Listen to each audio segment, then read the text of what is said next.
I possessed the 3S, rank talent, body of blazing fire, a power that could have made me a legendary flame warrior with a 200% compatibility rating. Yet, I had foolishly traded it away to that school beauty, Su Yao, in exchange for her useless, zero-damage healer class.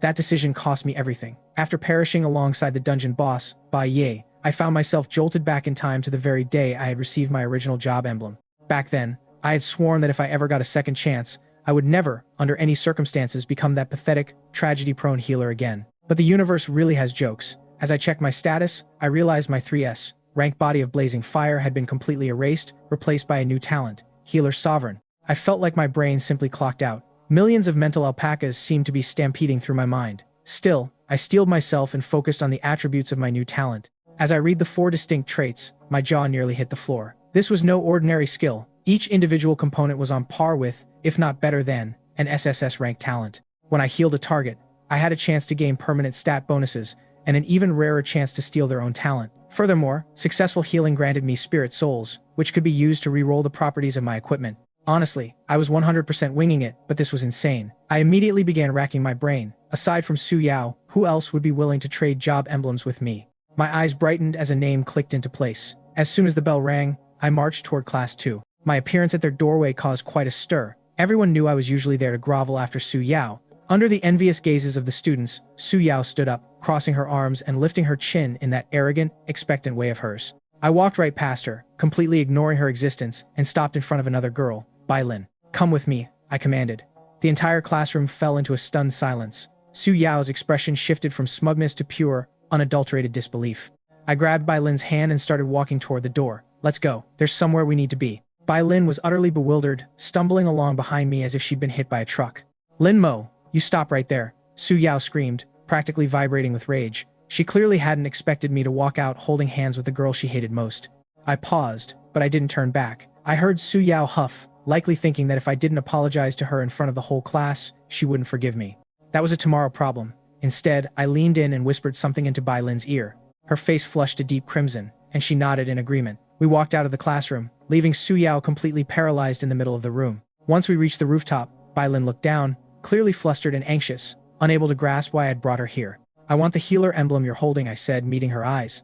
Bai Lin looked up in shock, wondering if her ears had deceived her. "Exchange?" I prompted again. She seemed frazzled, but truthfully, she was desperate to trade that class away. I just hoped she realized this was the best deal she'd ever make. "Because your talent is the S-rank heavy body, a top-tier warrior build, my flame warrior class has a resonance rate with you of over 150%.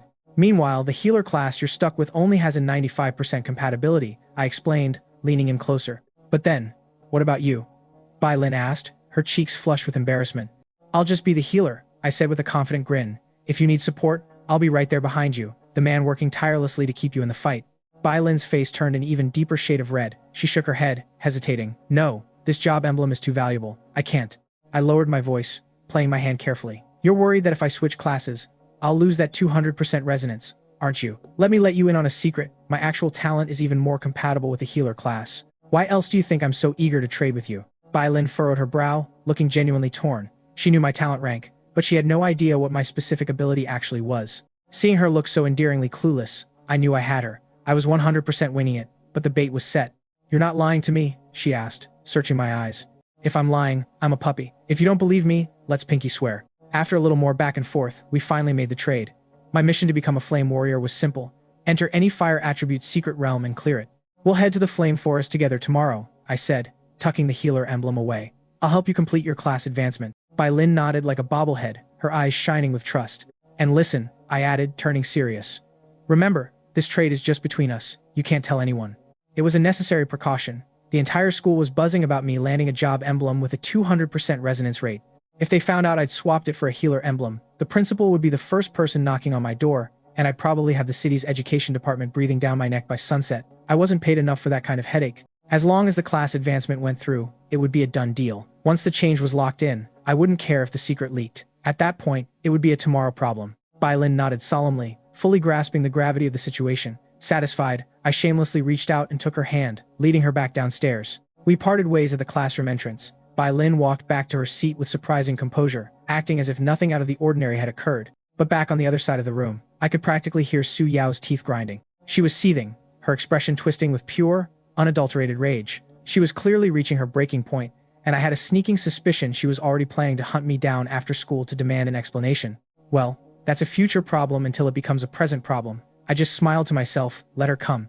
Once I had secured the exchange of our job emblems, I didn't waste a single second. After grabbing a quick dinner, I headed straight for the local Church of Holy Light. Every job emblem requires a specific trial or initiation to officially bind it to the user, and the process for the healer, an infamously unpopular class, was mercifully simple. I just needed to stand in the church and bathe in the holy light. Are you here for the holy bathing ritual? Just go stand by the Monument of Enlightenment ahead, a young priest said, gesturing toward the back of the nave. I offered a quick word of thanks and made my way toward the stone monument. It was supposed to be a straightforward process: stand there, wait for a moment, and consider myself a fully fledged healer. A promising lad, a voice murmured nearby. I glanced over to see an elderly man in green robes standing beside the young priest, watching me with a warm, knowing smile. The young priest immediately bowed his head in reverence. Bishop. The bishop nodded, his eyes tracking me as I stood before the monument.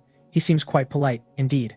I barely heard them, though. I was already deep in the binding process, but when the final notification chimed in my mind, I was completely stunned. My healing output was so potent that a single spell for me equaled the performance of a high-level expert with 100% compatibility. Better yet, thanks to my talent, every healing spell I cast now cost only a single point of mana. Talk about a plot twist. I had no idea what I was doing when I made the trade, but it turned out to be destiny calling. Just as that realization settled in, the doors of the church slammed open. 3 men burst in, covered in blood and grime, their expressions desperate. "Priest, please, you have to save my brother," the leader shouted, his voice cracking with panic. I spun around to look. One of the men was draped over his companions, unconscious and clearly hovering on the brink of death. The young priest immediately rushed forward to assist. "Save him first. He's the worst off," the lead fighter yelled, directing his brothers to lay the wounded man gently on the floor. The young priest began to chant a healing spell, while the other 2 men hovered anxiously, watching the process. I stepped up, moving with a calm, practiced ease. "Hello there," I asked, approaching the group. "Do you require further healing?" The leader glanced at me, distracted, but gave a curt nod. "Yes, please, anything helps." He didn't seem to pay much mind to me, likely assuming I was just another initiate. I stepped forward and channeled my power, casting a healing spell with practiced fluidity. Ding. Your healing spell has restored 500 HP. You have gained +1 spirit. My heart leaped. I hadn't expected the talent to trigger on the very first try. Realizing I was on a roll, I began casting with newfound fervor, eager to see how far I could push this. A short distance away, the green-robed bishop watched me, his eyes widening until they were round as saucers. I was a newly awakened user, yet my casting speed was already faster than his own. Within a dozen spells, I had racked up 5 points of spirit. By the time I finished, the wounded man's health was completely restored, leaving me with nothing left to heal and no way to trigger any more of my healer's sovereign effects. Guess I peaked 5 minutes ago. I didn't hesitate to pivot toward the next injured man, diving right back into my work. My hands were a blur as I spammed the healing spells, and with every surge of light, I felt my power growing. Another 7 points of strength added to my stats, plus 10 spirit souls to my inventory. Based on the attribute distribution, I realized that the healer's sovereign talent randomized the stat bonuses based on the target's specific class. I fired off another heal, and my eyebrows shot up in genuine surprise. I hadn't just snagged stats, I had actually managed to copy the target's own talent. Just then, the young priest finished tending to the most critically wounded man. "I'm afraid I can't do anything about the missing limbs," he murmured, his voice heavy with regret. He turned back to the rest of the group. "How are the rest of you faring?" To his shock, he realized everyone else was already completely healed. Liu Yang shot me a look of pure gratitude. It was this young brother who took care of us. I offered a modest smile, but the young priest was staring at me, utterly floored.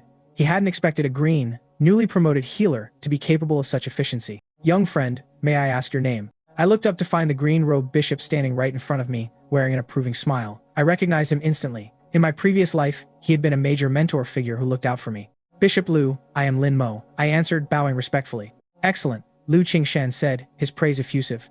"I witnessed your performance just now. You are, without a doubt, the most talented healer I have ever encountered." "You're too kind, Bishop," I replied with a chuckle. I was just doing what I could. But Liu Qingshan wasn't finished. He reached into his robe and pulled out a manual. "It is a rare day indeed that we see a genius like you. Here, take this as skill book for punishment."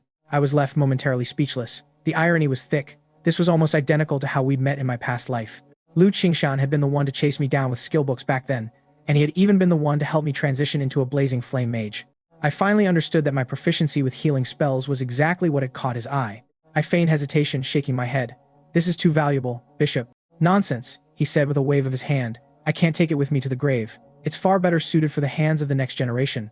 Then I shall accept it with gratitude. Thank you, Bishop Liu." I stopped playing coy and bowed as I took the punishment skill book from his hands. After bidding the bishop farewell, I left the church. I wasn't quite ready to head home yet, so I checked into a small inn to crash for the night. My phone buzzed in my pocket, a text from Su Yao. She was waiting at the park entrance, demanding that I bring the job emblem and meet her there. I typed a quick, "There's trash in the way," hit send, and immediately blocked her. My dignity had officially left the building with that previous relationship, and I was done with it. The next morning, I set out for the professional plaza, ready to start my new life. Since I was ahead of schedule for my meeting with Bai Lin, I decided to use the extra time to pick up some essential gear and supplies.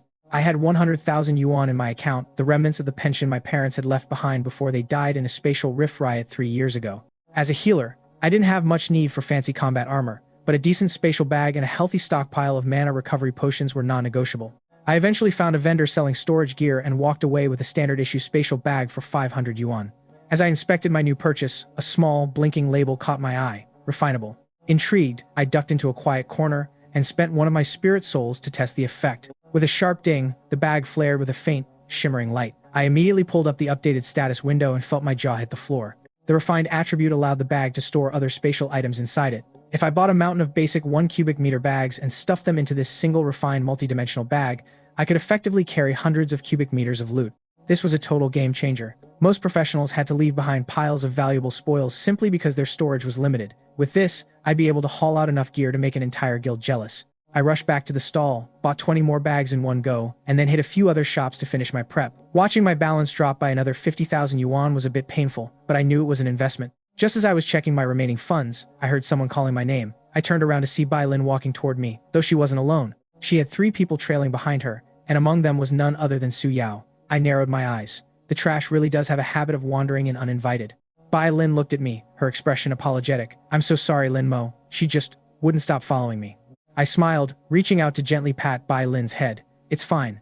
We'll just ignore her." Seeing the casual intimacy between us, Su Yao looked like she was about to boil over. She hesitated for a second, her face twisting, before she blurted out, "Lin Mo, I know I was wrong in the past, but I've thought about it. I'm willing to give you a chance to be my boyfriend." She paused, adding with a condescending air, "But you have to promise that from now on, you'll only treat me well." One of the sycophants standing behind her chimed in, "Yao Yao is so generous. If it were me, I wouldn't have forgiven you so easily." "Exactly," another agreed, sneering at me. Dragging other girls around in public like this.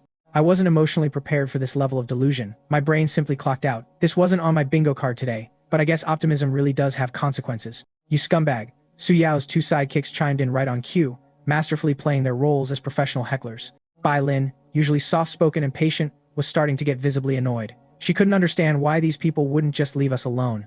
I didn't give them the satisfaction of a response. I just grabbed Bai Lin's hand and pulled her away. Dealing with this kind of persistent, clingy drama was definitely above my pay grade. We have far more important things to do than stand here trading barbs with them. Bai Lin looked up at me, her gaze steady, and gave a firm nod. "Okay, I'm with you."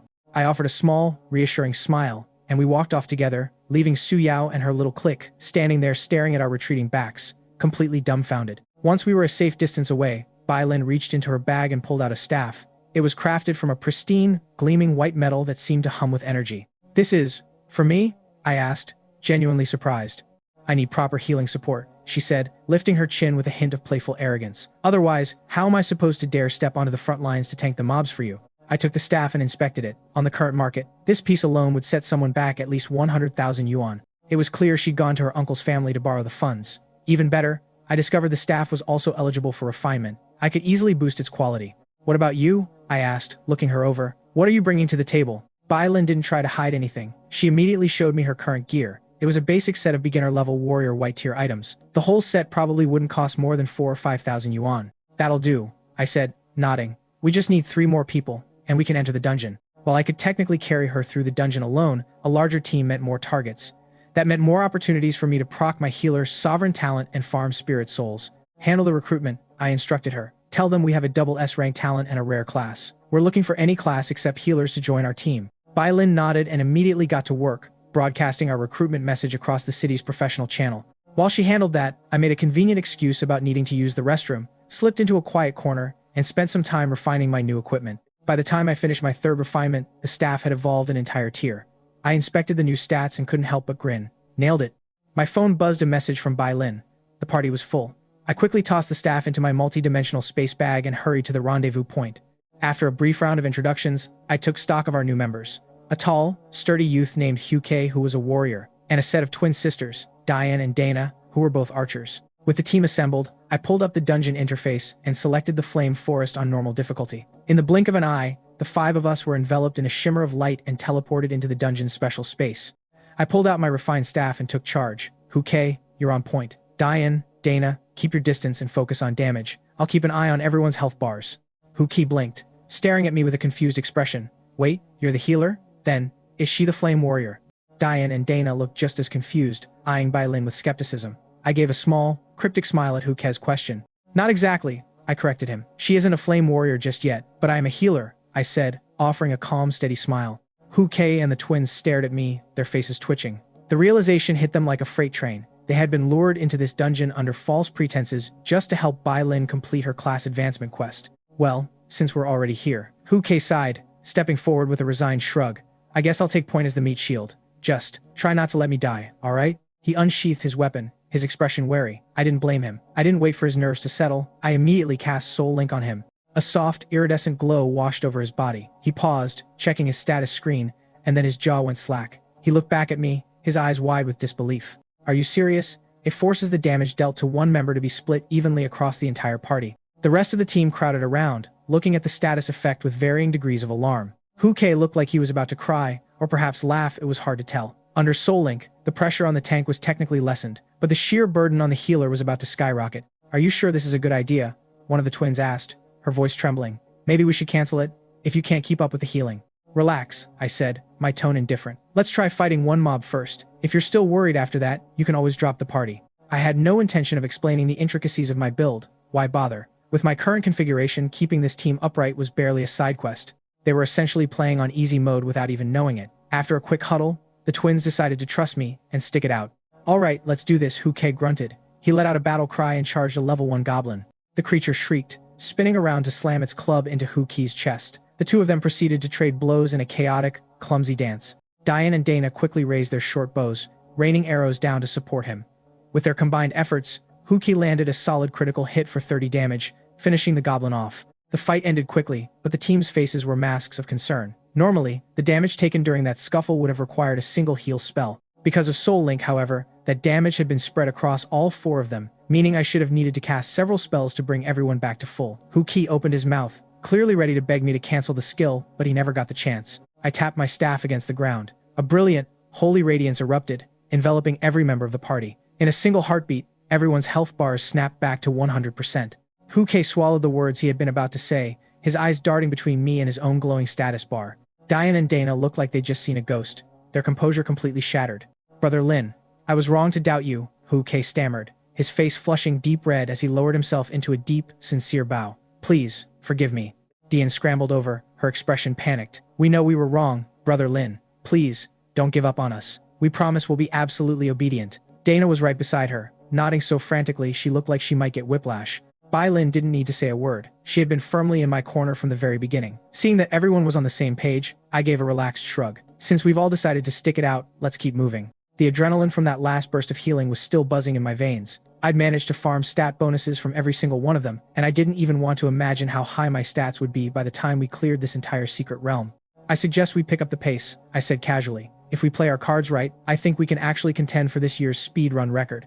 Hoo-Kay and the others, who had only just started to get excited, stared at me like I'd suddenly grown a second head. "Das Augwe Dasha Wenti Badat, Densha Boss Samadat?" Fighting mobs is one thing, but how are we supposed to take down the boss? I didn't answer directly. I just raised my staff and flicked my wrist. A bolt of holy light cracked through the air, striking a goblin in the distance. It didn't even have time to shriek before it was vaporized. "Is punishment sufficient to convince you?"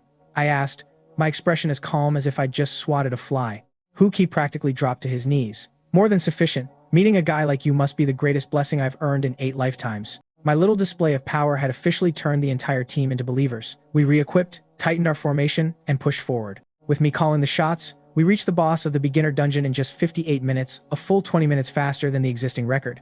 Along the way, the constant cycle of healing had netted me another 30 points of strength and 25 points of agility. My confidence was soaring, but I decided to play it smart. I canceled the Soul Link effect and leveled a stern look at the team. "Watch your positioning. Don't get hit by the boss's critical strikes." They nodded in unison, their eyes locked on me as we stepped into the clearing at the heart of the forest. There it was, the Goblin Lord, hunched over and staring us down with pure malice. "Foolish intruders. Accept the baptism of fire," it roared.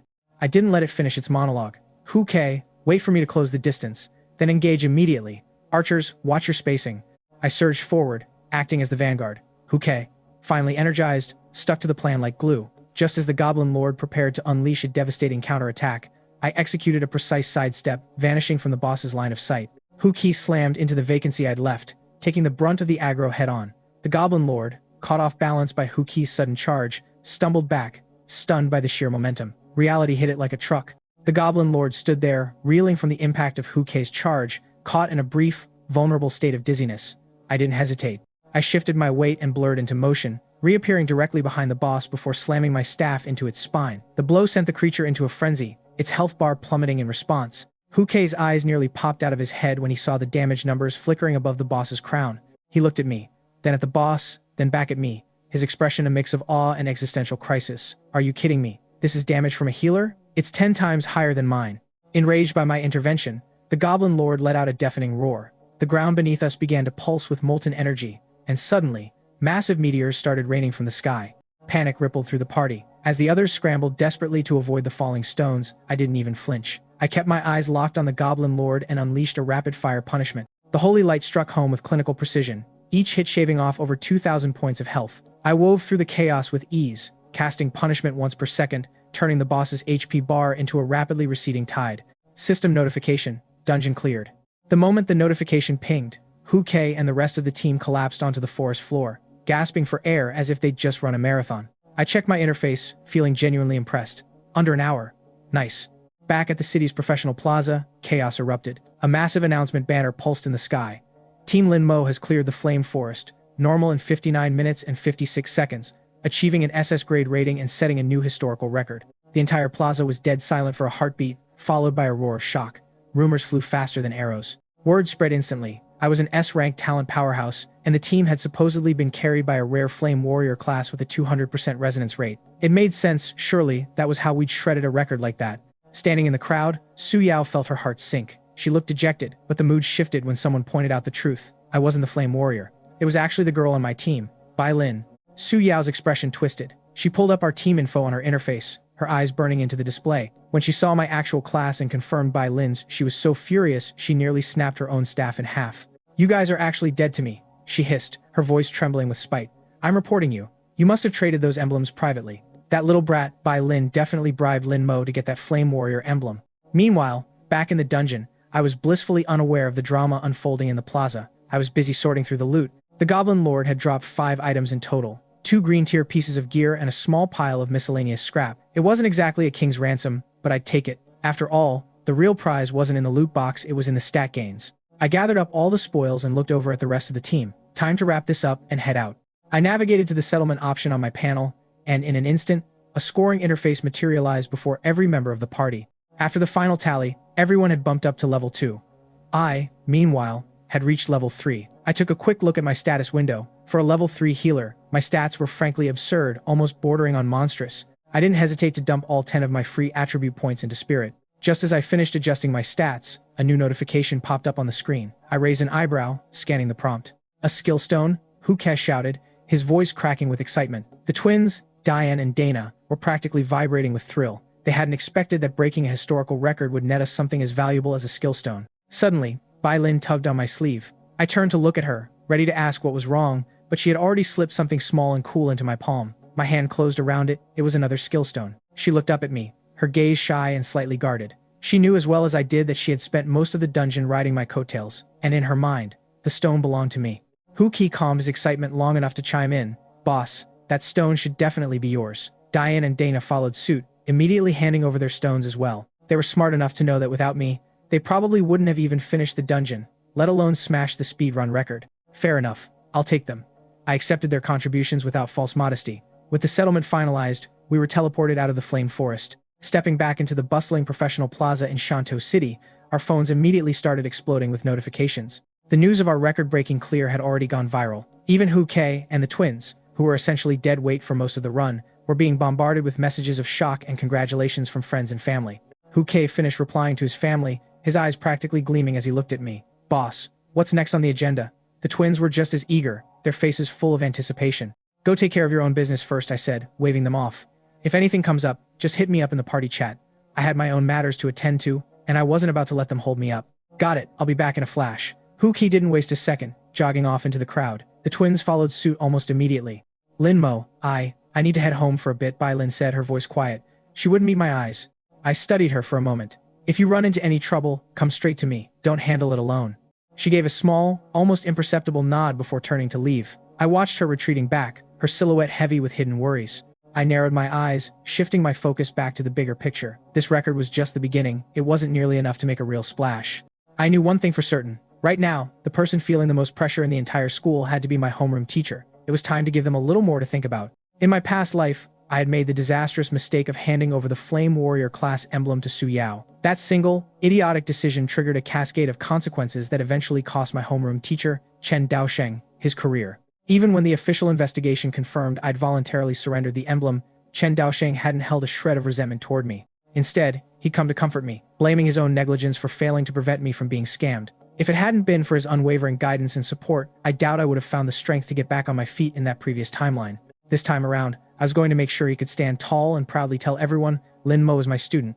I already had a plan forming in the back of my mind, one that was frankly insane. I was going to tackle an abyss difficulty dungeon.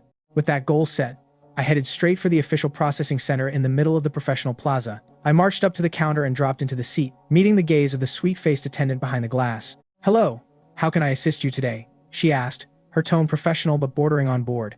"I have some items to sell," I said, sliding my spatial bag onto the counter. The girl caught sight of the basic tier spatial bag and her brow furrowed instantly. Clearly, she figured a kid with entry-level storage wasn't carrying anything worth her time. "Why don't you check the markets outside first?" she suggested, her voice dripping with dismissive apathy. "You'd be much better off finding a local vendor to handle small-time goods." I spared her a flat look. I was planning on explaining that I had bigger business to conduct after this sale, but the blatant irritation in her expression and tone shut that idea down. I wasn't in the mood to be patronized. "If you aren't capable of handling this, get your manager," I said sharply.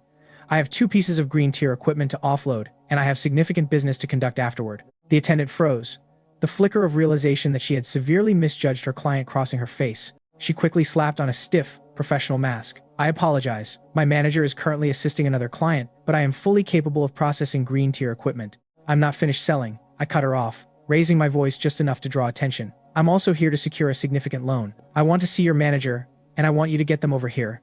Now." The attendant's fake smile completely evaporated, leaving her looking like a deer in headlights. "Is there a problem here?" A voice echoed from the side. The attendant jumped, scrambling to her feet. "Manager Zhang, it's nothing. I can handle this, I swear." 2 men were approaching. One was a middle-aged man with a slightly portly build, and the other was an elderly gentleman dressed in crisp, cyan-colored robes. Manager Zhang cast a dismissive glance in my direction. To his eyes, I was just another unremarkable student wandering in off the street. My confidence left the chat for a second as I braced myself, but I was committed to the mistake. Time to see if they were ready for what I had in store. Manager Zhang didn't give me a second thought, his eyes already drifting past me. He was clearly preparing to scold the attendant for wasting time and tell her to hurry up and process the customer, so he could move on. But the elderly man standing beside him suddenly brightened. "Lin Mo, what a pleasant surprise." Lu Qingshan greeted me with a warm, genuine smile. Only then did I register his presence. I stood up immediately, offering a polite bow. "Bishop Lu." The entire lobby went dead silent. The onlookers who had been craning their necks to see the commotion froze, expressions morphing into pure shock. Whispers rippled through the crowd. "Lin Mo? Is that the Lin Mo who just shattered the Flame Forest record?" The attendant behind the counter went pale, her legs visibly trembling. "So it's really you, Lin Mo. No wonder I felt there was something extraordinary about you the moment I saw you," Zhang Ruiqi, the manager, said, his tone performing a complete 180-degree turn. His professional mask was gone, replaced by a desperate, sycophantic grin. Come on, let's head to the VIP room for some tea." I didn't move. I just looked at him, completely unimpressed. "Let's go. I have a few things I'd like to discuss with you," Lu Qingshan said with a gentle, knowing smile. He gestured toward the inner hall, and I followed him away from the lobby, leaving the frantic manager in the dust. Lu Qingshan and I chatted for a while before he took his leave to handle his own business, finally leaving me alone in the VIP room with Zhang Ruiqi. "Brother Lin Mo, I've tallied everything up," Zhang Ruiqi said, practically beaming. "Your items come to 99,800 yuan, but I've gone ahead and rounded that up to 100,000 for you." "Thank you, Manager Zhang. I appreciate the gesture." "Oh, nonsense. If you're willing to give me a little face, just call me Brother Zhang," he urged, leaning in to build some rapport. I didn't see any reason to refuse. "Brother Zhang, thank you." He nodded vigorously, his face practically glowing with satisfaction. "Anything else I can do for you?" "Actually, yes. I'd like to apply for a loan of 1 million yuan. Zhang Ruiqi's expression turned solemn and professional, though he was clearly eager to please. No problem at all. 1 million is a breeze. I'll process that for you immediately. I nodded, calmly lifting my teacup to take a sip. My confidence was purely cosmetic, but I kept my cool. It didn't take long for him to get the application approved, complete with a premium black card for professional users. I tucked the card into my pocket, stood up, and offered a polite nod. Brother Jang, I've troubled you enough. I have quite a bit more to get done today, so I won't overstay my welcome. Not at all, not at all. Brother Lin, whenever you have free time, come back for tea, he said, practically bowing as he walked me to the door. I gave him a slight nod and finally stepped out of the professional center. My first stop was a specialized shop that sold various mechanical constructs. I picked up 10 sheep puppets. It was a terrible plan, but still a plan. Once I had everything prepped, I headed to the designated meeting spot to rendezvous with my team. However, I found a few unfamiliar faces waiting there along with Hu Kei. When he spotted me, he waved frantically from a distance. Boss, you're finally here. I approached them with a nod, but I couldn't help but look at the strangers with a bit of confusion. Why bring 2 extras? Boss, it's like this, Hu Kei explained, rubbing the back of his neck sheepishly. I probably shouldn't tag along for the next grind. Since the team already has a warrior, I'd just be getting in the way. But don't get me wrong, I still recognize you as my boss. His meaning was clear. His class overlapped with Bai Lin's, and since she was a rare class user, I was effectively replacing him. Every red flag was waving, and I still kept going, but for Hu Kei, it was clearly time to step aside. He's just an ordinary warrior after all. I didn't press the issue or try to talk him out of it. If he wanted to go, that was his call. I've made up my mind, Hu Kei said, letting out a heavy, resigned sigh. I turned my attention to the 2 people standing behind him. One held a mage staff, the other had a long dagger sheath at their hip, clearly a mage and an assassin. They caught me watching them and grew noticeably tense, immediately plastering nervous smiles on their faces. If you don't mind waiting a bit longer, let's just see, I suggested. I checked the time. We were fast approaching our scheduled rendezvous, and there was still no sign of Bai Lin or the twins. My survival instincts took a coffee break, but I had a bad feeling about this. Hu Kei agreed to wait, and as the minutes ticked by, I learned that the 2 newcomers were named Zhao Xueming and Li Feng. Like Hu Kei, they were students from the experimental high school. 10 minutes crawled by. Hu Kei checked his watch, his brows knitting together. They're late, boss. Still no sign of them. I just offered a thin, mirthless smile. If they don't show up, we'll just kick them. We can bring your friends in instead. Zhao Xueming and Li Feng's eyes practically lit up. Sounds great, boss. We'll make sure to follow your lead. Hu Kei looked like he was about to tear up. He'd expected to be shown the door, but instead, I was inviting his friends into the party. It was a massive upgrade to his expectations. I didn't waste a second. I sent the invites to the 3 of them, and the moment they accepted, I navigated to the party menu and booted Dian and Dana from the team without a second thought. As for Bai Lin, she'd already messaged me that she was running a few minutes behind, so she got a pass. Meanwhile, a notification pinged on Diane's device. She saw the message that she'd been kicked from the party and let out a smug laugh. He already kicked us. Thank goodness saves me the trouble of having to tell him we're leaving. Dana looked a bit guilty, fidgeting with her hands. Sister, is this really okay? What do you mean, is it okay? Diane snapped, her tone dismissive. We're level 2 now. We can easily carry others for a fee, at least 50,000 yuan per person. That's 150,000 yuan for a single dungeon run. Why would we bother slaving away for him, just to have to hand over all the loot? Dana still looked hesitant. But, can we actually handle the carries? Relax, Diane said, waving her off with supreme confidence.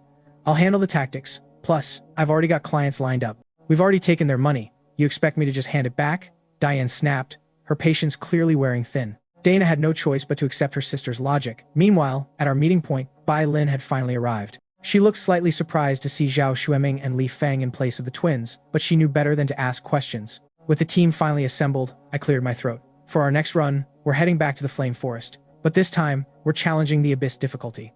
The air in the group went still. They stared at me as if I'd just announced we were going to jump into a volcano. Abyss difficulty? Hu Kei gasped, his voice tight. Exactly. Abyss difficulty.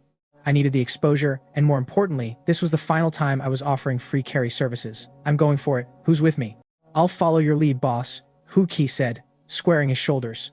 Zhao Xueming and Li Feng glanced at their friend, then back at me, deciding to gamble on my reputation. And you? I turned to Bai Lin. She didn't hesitate. I'm with you, Lin Mo. Whatever you've planned, I'm in. Good, let's move. I smiled, opened my interface, and locked in the dungeon. We were bathed in the familiar light of the teleportation portal. As we vanished, the entrance to the dungeon materialized on the giant display in the professional plaza for everyone to see. Lin Mo's team has entered the Flame Forest Abyss. The lobby went silent for a heartbeat, then exploded into chaos. The crowd was absolutely losing their minds. Are they crazy? He's bringing 2 level 1 rookies into an Abyss difficulty dungeon. They're going to get themselves slaughtered. While the plaza was spiraling into a frenzy, over at the #1 high school in Shantou City, Su Yao was vibrating with excitement. She gripped a bank statement in her hand, a document she pulled strings to get from the bank. It showed a transaction of 1 million yuan into my account from a public entity. In her mind, the math was simple. Bai Lin had clearly paid me a fortune to buy my class emblem. Since trading class emblems was strictly illegal, I was as good as done for. She sprinted across campus, bypassed the administrative staff, and slammed open the doors to the principal's office. "I want to report a crime." She froze. The room was packed, and every eye was on her. Worse, several of the people seated there were wearing the official uniforms of the professional league. "Su Yao, what on earth do you think you're doing?" Chen Daosheng, who had already been running ragged dealing with the fallout of my situation, looked at her with a mix of confusion and irritation. "Nothing. Get out of here before you make this worse," Principal Chu Dafu barked, his face turning a dark shade of purple. "I have proof," Su Yao yelled, ignoring them both. "I have evidence that Lin Mo and Bai Lin traded a class emblem." Chen Daosheng's face went deathly pale. He looked at her, his voice trembling with a mix of fear and warning. "Su Yao, do you have any idea what you're saying? This is a grave accusation. Don't speak recklessly." "Mr. Chen, leave this to us." One of the league officials stepped forward, cutting off Chen Daosheng. He walked straight towards Su Yao with a cold, professional stare. "I'm from the investigation division of the Shantou City Professional League. Come inside and explain exactly what you think you have." Su Yao strode into the office, chin held high, fully convinced she had won. As she began her interrogation, the league officials started to dig into the details. The investigation team took the evidence Su Yao provided, but they didn't exactly look convinced. They insisted they needed to return to the office to conduct a full investigation. "What else is there to investigate?" Su Yao demanded, clearly frustrated. "Isn't the proof already staring you in the face? I have to ask, how did you acquire these bank records? Can you guarantee their absolute authenticity?" the section chief asked, his eyes narrowing. "Why wouldn't it be authentic? I swear it's real. We're taking this back for further scrutiny," the official replied, unfazed by her outburst. "If it's found to be legitimate, both the buyer and the seller will be blacklisted from all dungeons." With that, they walked out. My last two brain cells gave up trying to figure out why she thought this would end well for her. Back at the school, Chen Daosheng was desperate to reach me. "Have you gotten a hold of Lin Mo yet? Tell him to get here immediately. I need to know exactly what's going on." When the news finally reached him that I had entered the Abyss Difficulty Flame Forest alongside Bai Lin, his face went deathly pale. "What did you say? Abyss Difficulty?" Principal Shu Dafu roared, his temper exploding. "Look at the disaster you've nurtured. Go find Teacher Lu and hand over your current duties, then go home and take some time off." He turned to the other staff, his voice frantic. "Recall every student currently in the field. We're holding an emergency meeting." Su Yao watched the chaos unfold, a twisted sense of satisfaction swelling in her chest. She thought she'd nailed it. Somehow. Meanwhile, deep within the Abyss Difficulty Flame Forest, the atmosphere was a lot more tense. Zhao Xueming nervously scanned the dense thicket, catching glimpses of blood-red, predatory eyes glowing in the darkness. He swallowed hard. "Boss, should I be the one to pull the aggro? I have higher fire resistance." "Don't worry," I said, catching the nervous energy radiating from the group. "If I invited you along, I've already prepared for it." They all stared at me, their eyes wide with expectation. I tapped my spatial bag, and 3 rounded objects hit the forest floor. With a series of mechanical whirs and shifts, they expanded into the distinct shapes of 3 sheep. "Sheep puppets?" Hu Kei's jaw practically hit the floor. "Aren't those just the teaching tools the school uses to help students practice their combat skills?" "Exactly," I confirmed. Bai Lin's eyes lit up as she realized my intent. "You're planning to use these to spread the damage intake? That's actually a brilliant strategy." "Boss, you're a genius," Hu Kei exclaimed. "This run is going to be rock solid now." Zhao Xueming and Li Feng, the 2 new recruits, were still looking a bit dazed, struggling to wrap their heads around the sheer absurdity of using school props for an Abyss-level raid. I didn't let them dwell on it. I waved my hand, and in an instant, a warm glow washed over the entire party, including the 3 sheep puppets. Zhao Xueming paused, checking his status screen, and as he read the effects of the skill I'd just cast, his eyes widened in sudden, profound realization. Everything was prepped. With our formation set, the 5 of us plus our 3 mechanical sheep ventured deeper into the heart of the forest. We hadn't been walking long before we ran headfirst into our first wave of monsters. "Bai Lin, I'll take the lead." She didn't wait for a response, lunging headlong into the fray. Her sword flashed as she engaged the goblins in a dance of steel. Hu Kei and Li Feng were right on her heels, while Zhao Xueming, our backline mage, began chanting to weave a fireball. I noticed something interesting as he fired. Trailing just behind his primary blast was a second, slightly smaller fireball. Both slammed into the target in perfect sync, double casting. My eyes widened. I hadn't expected someone like Zhao Xueming to possess such a potent talent. If I could somehow acquire that ability for myself, it would be a total game changer. Of course, the odds of copying a talent were abysmally low. I was basically at the mercy of the universe's RNG, but a man can dream. The battle turned into a chaotic blur. 3 fire goblins were locked in a stalemate with our melee trio. Bai Lin was a force of nature. She dodged a wild swing from a goblin and pivoted, driving her blade deep into its back. A crit indicator popped up 130 damage. Hu Qi and Li Feng, both fellow melee combatants, just stared in stunned silence. Rare classes really are on a different level, Hu Ke muttered, his voice thick with envy. I couldn't help but shake my head at their defeatist attitude. Raw talent and class affinity certainly helped, but personal grit was the real king of the battlefield. I decided to give them a boost and cast my signature spell. A familiar, golden radiance washed over the team, instantly topping off their health bars. Take a breather, I said, lowering my staff. We should hit the buff station in about 20 minutes. Finally, a break. Hu Ke let out a long, ragged sigh, his shoulders slumping. Li Feng didn't even bother talking. He just collapsed onto the ground, looking like he'd been dragged through a meat grinder. One person, however, seemed to be vibrating with excess energy. Zhao Xueming was still bouncing around, cheerfully passing out stamina potions to the exhausted crew. Watching him play the part of the energetic team player, Hu Ke and Li Feng looked like they wanted to throttle him. The guy really did have it easy. Meanwhile, I felt a familiar twinge of frustration. Copying talents was proving to be a nightmare. I'd already pumped out nearly 100,000 points of healing, yet the copy chance hadn't triggered once. On the flip side, I'd already fully harvested Hu Ke's talent list, which left me wondering, did the success rate increase if the target was in worse condition? Maybe I needed to make things a little more difficult for Zhao Xueming. I'm dead on my feet, Hu Ke groaned, staring blankly at the sky. I just want to go home and hibernate until the end of time. Shut it, Li Feng said, rolling his eyes. If you're that tired, just quit. Not happening. Unless the boss tells me to scram, I'm not leaving, even if it kills me. I walked over, and the two of them snapped to attention instantly. My gaze drifted toward Hu Ke, who looked like he was about to collapse from sheer exhaustion. Boss, I'm fine. I can keep going. Don't kick me out, Hu Ke stammered, his eyes wide with panic. Yeah, he's totally going to give it his all, Li Feng added, nodding furiously. I'll stake my own life on it, Li Feng chimed in, rushing to support his friend. How about we swap him with the sheep herder? Zhao Xueming suddenly piped up, clearly eager to get in on the action. I paused for a second, genuinely surprised that Zhao Xueming was volunteering to move up. Fine, Hu Ke, you're on sheep duty. Zhao Xueming, take his spot. You got it, boss. Zhao Xueming beamed, clearly thinking this was his moment to shine. I mean, you're taking his spot on the front line, I clarified, leveling a flat look at him. Unless you're planning to smack fire goblins with your staff. You do realize casting fireballs at a fire attribute monster is basically the textbook definition of a bad idea, right? Zhao Xueming's smile faltered, replaced by sheer shock as the reality of my tactical adjustment hit him. Ming man. Hu Ke looked at him with watery, grateful eyes. We're brothers for life. It's nothing, Zhao Xueming replied, though his voice sounded a bit strained. Besides, with the boss watching over us, we're practically invincible. We didn't linger. After a brief rest, we dove back into the slaughter. Once the positions were swapped, Hu Ke found managing the 3 mechanical sheep a breeze compared to the frontline combat. Zhao Xueming, on the other hand, was having a significantly worse time, clumsily swinging his mage staff at the agile fire goblins like he was trying to swat a fly with a pool noodle. We pushed forward through the thicket. By my estimation, we were about 20 minutes out from the boss spawn point. Before long, Hu Ke couldn't take the boredom anymore. Boss, let me get back into the fight. Fine, I said, giving a curt nod.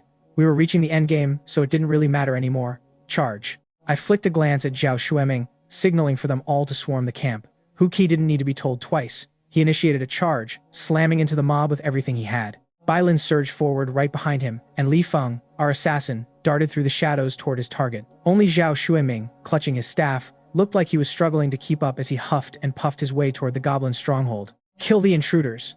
Do not let them take one step closer to the queen, the goblin lord bellowed, his voice echoing through the clearing. 10 goblins erupted from the camp, swarming us. Hu Ke's charge carried him deep into the thick of the mob, where he was immediately greeted by a brutal barrage of clubs. A single round of concentrated fire dropped his health by a third. Because of the soul link effect I'd applied, Zhao Xueming's health bar plummeted almost to the point of collapse as he took on the shared damage. In the next heartbeat, a flash of holy light descended upon him, and his health surged back to full. My timing was perfect and it finally paid off. A system notification chimed in my ear. Talent copied, double casting. I'd finally done it. Zhao Xueming, Li Feng fall back. With the talent secured, I didn't need them in the line of fire anymore. Zhao Xueming wasted no time, scrambling toward the back line with his dignity firmly left somewhere in the mud. I promptly deactivated the soul link, feeling the phantom drain on my mana dissipate. As I moved forward, I began to demonstrate my pace, alternating between my healing and punishment spells. With 5 points of spell power backing me up, I was essentially one-shotting every fire goblin that dared cross my path. Behind me, Zhao Xueming and Li Feng stood frozen, watching with their mouths agape. With me controlling the flow of the fight, the pressure on our frontline warriors evaporated instantly. The 10 fire goblins were systematically dismantled by my punishment strikes, leaving only the massive goblin lord standing in the center of the camp. Wretched intruders, you'll pay for this, the goblin lord bellowed. Seeing his entire retinue reduced to scrap, he did the only logical thing. He turned tail and bolted. Not today, Satan, Bailin shouted, closing the distance in a blur. She unleashed a crippling strike, a well-placed blow that shattered the Goblin Lord's momentum and brought his speed to a crawl. I didn't hesitate. I seized the opening, raining down punishment spells with lethal precision. I was careful if I pushed him too hard, he'd trigger a frenzy state, so I methodically whittled him down. Blood-red damage numbers erupted over the Goblin Lord's head, each one stripping away another layer of his health. Trapped by Bai Lin's relentless pressure, he had nowhere to run and was forced to trade blows until his last breath. Does the boss's talent feel like mine to anyone else? Zhao Shuiming murmured, watching the damage numbers spike. He looked particularly rattled by the occasional 500-point crit. Shut up, man, Li Feng scoffed, rolling his eyes. Stop trying to associate yourself with greatness. With our combined effort, the Goblin Lord finally crumpled, leaving a massive pile of loot scattered across the dirt. It was a treasure trove of green tier materials, and in the center, a distinct blue glimmer caught my eye. A blue piece of gear, where Rich, Zhao Shuiming and the others practically vibrated with excitement. Abyss difficulty loot really hits different, Li Feng added, his eyes wide. Just a mini-boss drop, and it's worth at least 100,000 yuan on the market. I walked over and swept the loot into my inventory. I quickly inspected the blue-tier equipment, but it wasn't a match for my current build, so I tucked it away. I didn't come here for spare change. I had bigger fish to fry. My gaze shifted deep into the forest. Beyond this camp lay the true terror of the Abyss difficulty Flame Forest, the Flame Behemoth. The boss fight is next, I announced, turning to the group. If you're feeling confident, come with me. If not, stay here and hold the perimeter. I think I'll sit this one out, Zhao Shuiming decided, choosing safety over glory. Li Feng and Hu Ke quickly followed suit. They were level 1 rookies. Honestly, making it this far was an achievement in itself. Fair enough. Just keep your heads down, I said with a nod. I turned to Bai Lin. She looked up, her expression unyielding. Who said anything about staying behind? We had a deal. I handle the front line, and you keep me patched up. I couldn't help but smile. With that, we stepped deeper into the heart of the forest. We eventually reached a valley marked by a massive, ancient array. In the center of the glowing circle, a woman draped in flowing robes of flame knelt in the silence, waiting. She seemed to be in a deep slumber. I'm going to start, I whispered to Bai Lin. She nodded, her expression hardening as she drew the long sword from her waist. Taking a deep, steadying breath, she surged forward, launching herself into the heart of the magic circle. Looking back, it was a crazy gamble. I possessed the 3S, grade talent flame body, yet I'd brazenly walked away from the flame warrior class, a class I had a 200% affinity with to swap roles with the school's star student. I'd taken her useless healer class, and, through sheer force of will, led us all the way to the final boss. Since Li Feng and Zhao Shuiming were just level 1 rookies, they'd wisely chosen to stay behind, and Hu Ke, exhausted from our earlier skirmishes, had decided to catch his breath at the perimeter as well. That left just me and Bai Lin to face the darkness of the deep woods. As we stepped into the valley, I whispered the signal, and she didn't hesitate. She drew her blade and charged into the center of the ritual array. The moment she crossed the threshold, the ground beneath us erupted. The dormant flames surrounding the formation flared to life, spiraling upward with violent intensity. The flame behemoth, stirred by the activation of the array, finally began to wake. Red targeting circles flickered across the ground, a warning of incoming meteor strikes. Well, that escalated quickly. But honestly, for someone with my movement mechanics, this was child's play. With Bai Lin acting as the immovable object holding the boss's aggro, I was free to stand back and focus entirely on my casting. This fight was effectively already over. It was just a matter of time. Meanwhile, back at the school's auditorium, a frantic emergency meeting was underway. High-ranking seniors were being recalled in droves, all of them buzzing with rumors about my reckless stunt. Su Yao sat calmly in her seat, a faint, satisfied smile playing on her lips. The thought of me and Bai Lin dying in the Abyss difficulty dungeon was the most refreshing thing she'd heard all day. Suddenly, a massive public announcement banner manifested above the professional plaza for everyone to see. Congratulations! The Abyss difficulty Flame Forest has been conquered by burning my soul. Mission accomplished. Technically, as my final punishment spell struck true, the flame behemoth let out a guttural roar and collapsed, its massive form dissolving into pixels. Already, Zhao Shuiming, Li Feng, and Hu Qi stared at their system notifications in total disbelief. It hadn't even been 5 minutes since we entered the clearing. I walked over to Bai Lin, a tired but victorious grin on my face, and ruffled her hair. Hard work pays off. I'm just glad we're still in one piece, Bai Lin replied, her voice still trembling slightly from the adrenaline. If you hadn't been there to carry the healing, there's no way we would have cleared that. I laughed it off and pulled her up from the ground. We turned our attention toward the loot drops. Beyond the standard rare crafting materials, a few items caught my eye. I sifted through the remaining loot, finding a blue-tier item and, much to my surprise, a purple-quality piece. I pulled it out, only to find a longbow. My confidence aged like milk. It was a decent drop, but completely useless for my build. I wasn't built for archery, so it was basically just vendor trash as far as I was concerned. Hu Ke and the others wandered in just as I finished sorting through the spoils. I triggered the final JSON settlement screen, and a holographic display bloomed in the air, calculating our performance scores and experience distribution. Unsurprisingly, I secured an SSS rank rating, which pushed me from level 3 to level 5. Bai Lin matched my performance with an SSS rank of her own, jumping from level 2 to level 4. The other three walked away with a C rank baseline, but it was enough to bump Hu Qi to level 3 and the others to level 2. Once we exited the dungeon, the trio immediately rushed off to the professional center, talking loudly about taking out loans to buy gear. I checked my phone, scrolling through the barrage of notifications and news updates. The situation had spiraled way out of control. Well, that escalated quickly. Bai Lin frowned as she caught a glimpse of my screen. This is ridiculous. They don't even know what happened in there, yet they're all over the forums saying we're dead and using us as a cautionary tale in emergency meetings. It's unprofessional. Don't sweat it, I said, my voice indifferent. Go home, get some rest, ignore the noise. And you? She asked, tilting her head. I offered a slight smile. I'm heading back to drop out. There's nothing left in that school worth my time. Bai Lin's eyes went wide. Drop out? But what about the college entrance exams? Do I really need an exam to prove what I'm capable of? I ruffled her hair firmly. She blinked, realized the logic, and nodded. All right, I'm off. I walked away from her, heading straight for the exit of the professional plaza. Meanwhile, back at the auditorium of the first middle school, Principal Q Dafu was losing his mind. He was pacing the stage, screaming at a group of cowering students and teachers. The room was deathly silent until his gaze accidentally drifted toward the window. His eyes widened, his face draining of all color, and he sputtered, spraying a mouthful of water across the podium. Lin Mo. He shrieked, his finger trembling as he pointed outside. Everyone in the room scrambled to look at the window. When they saw me standing there, the auditorium descended into absolute chaos. Ghost. No, wait, everyone, calm down. A teacher shouted, trying to maintain some semblance of order in the panic. I stepped through the doors, calmly walking into the auditorium. Chu Defu looked like he'd seen a specter, his brain clearly struggling to process my existence. The students stared, their mouths hanging open. It was dawning on them that I wasn't dead, and they had just spent the last hour being berated by the principal for nothing. You must have just happened to escape the dungeon, right? A teacher asked, his voice wavering with a desperate, weak attempt at logic. That was the only way they could process my survival without their worldviews collapsing. I caught sight of Su Yao hiding in the back, her eyes narrow and venomous. She clearly hadn't expected me to make it back to school alive. Chu Dafu gritted his teeth, his eyes locking onto me with pure, unadulterated hatred. I was the one who had ruined his year's stats.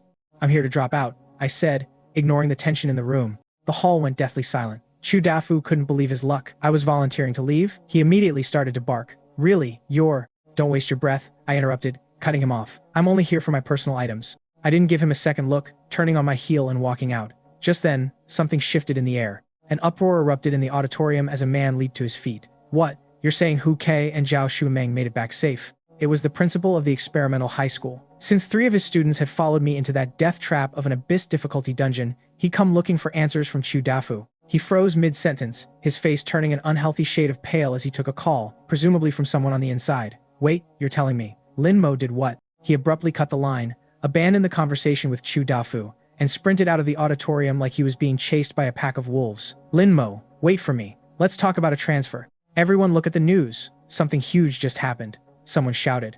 The collective sound of gasps filled the room as everyone scrambled for their phones. I'd actually cleared the abyss difficulty dungeon. Not only that, but I'd walked away with an SSS rank rating. On the podium, Chu Dafu looked like he'd been hit by a truck. He was still reeling when his own phone rang. His expression shifted from confusion to sheer, unadulterated terror within seconds. What? You're joking.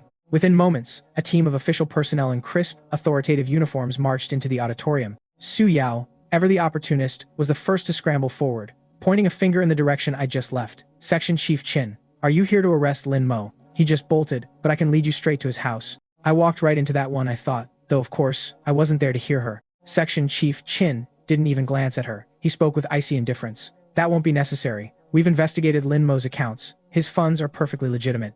Su Yao froze, her face slack with disbelief. That's impossible. His transaction logs clearly showed $1,000,000 deposit from an unknown source. Chin just shot her a cold, scathing laugh. And you know that how? I'm not here for him. I'm here for you. We have reason to believe you're involved in the unauthorized leaking of private banking information. You're coming with us. Su Yao looked like she'd been struck by lightning.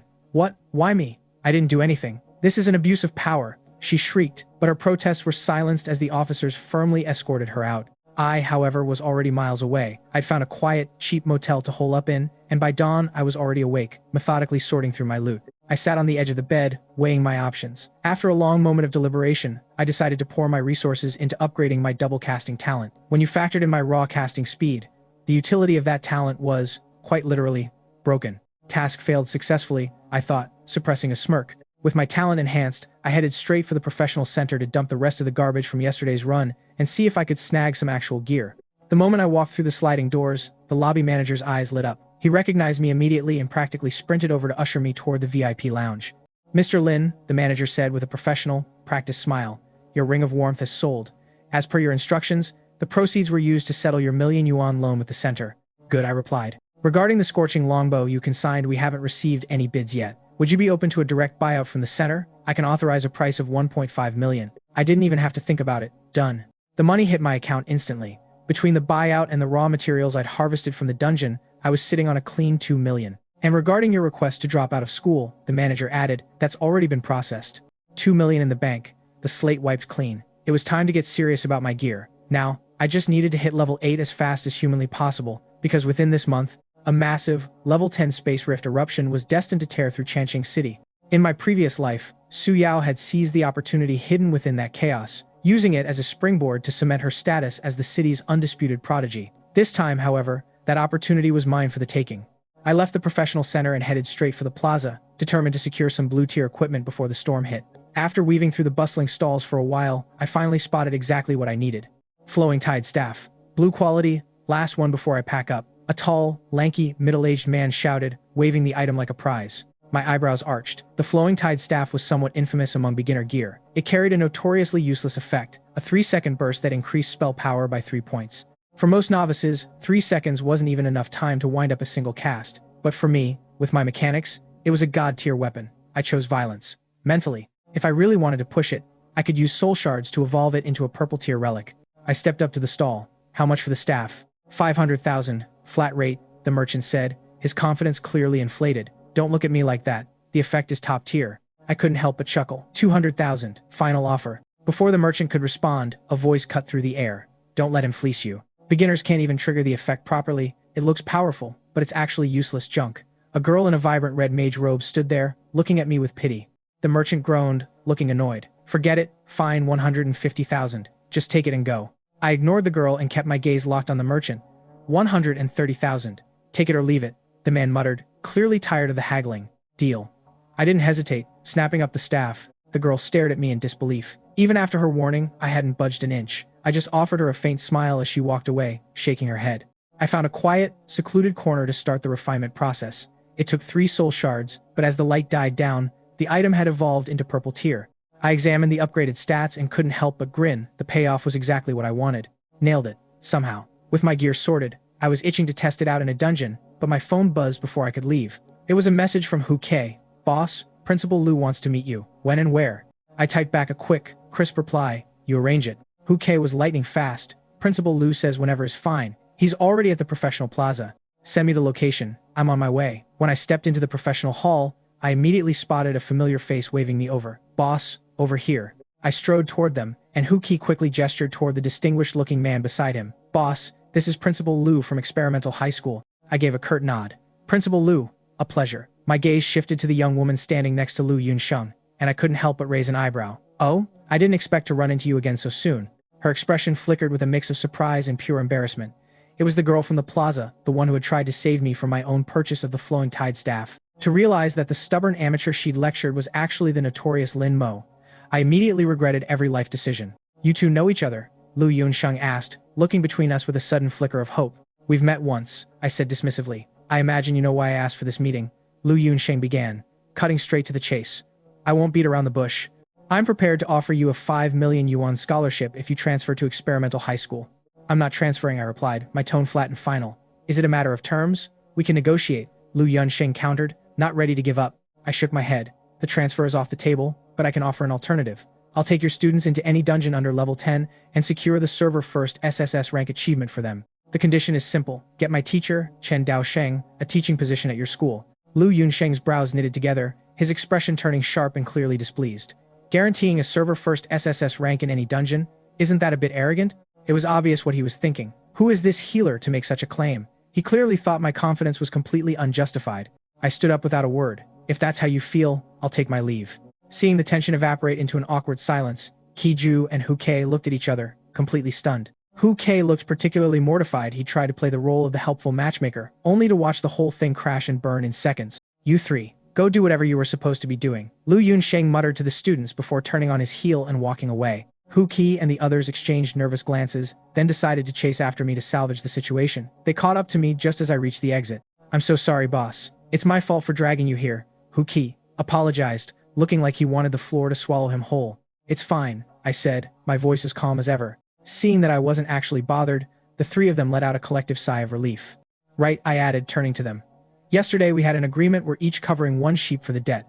I'm transferring the cost for the puppet's repairs to you now, I said. Zhao Shuming and Li Feng quickly followed suit, and I didn't bother refusing the funds. Between the three of them, I collected 300,000 yuan. So, boss, Hu Qi asked, which dungeon are you planning to hit today? I thought about it for a moment, weighing the risks and rewards. A specific location came to mind, one that was perfect for my current goals. I'm heading to the black market mine. Once they realized where I was going, Hu Qi and the others took their leave. Let's be honest, given their current levels, a level 5 dungeon was basically a death sentence for them. My survival instincts took a coffee break. Meanwhile, inside a private booth, Qiju looked crestfallen. Without a level 5 healer, I guess I'll just stick to a level 4 dungeon for today, she sighed, looking toward Lu Yunsheng. Lu Yunsheng let out a sharp, dismissive snort. You silly girl, do you really think I'd let you be treated like that? Is Lin Mo the only level 5 healer in the entire city of Changqing? While they were debating, I was already back at the professional plaza, reaching out to Bai Lin. We formed a party, and as usual, I left the recruitment side of things to her. This time, however, I decided to shake up the requirements. No class restrictions, but there was a price tag.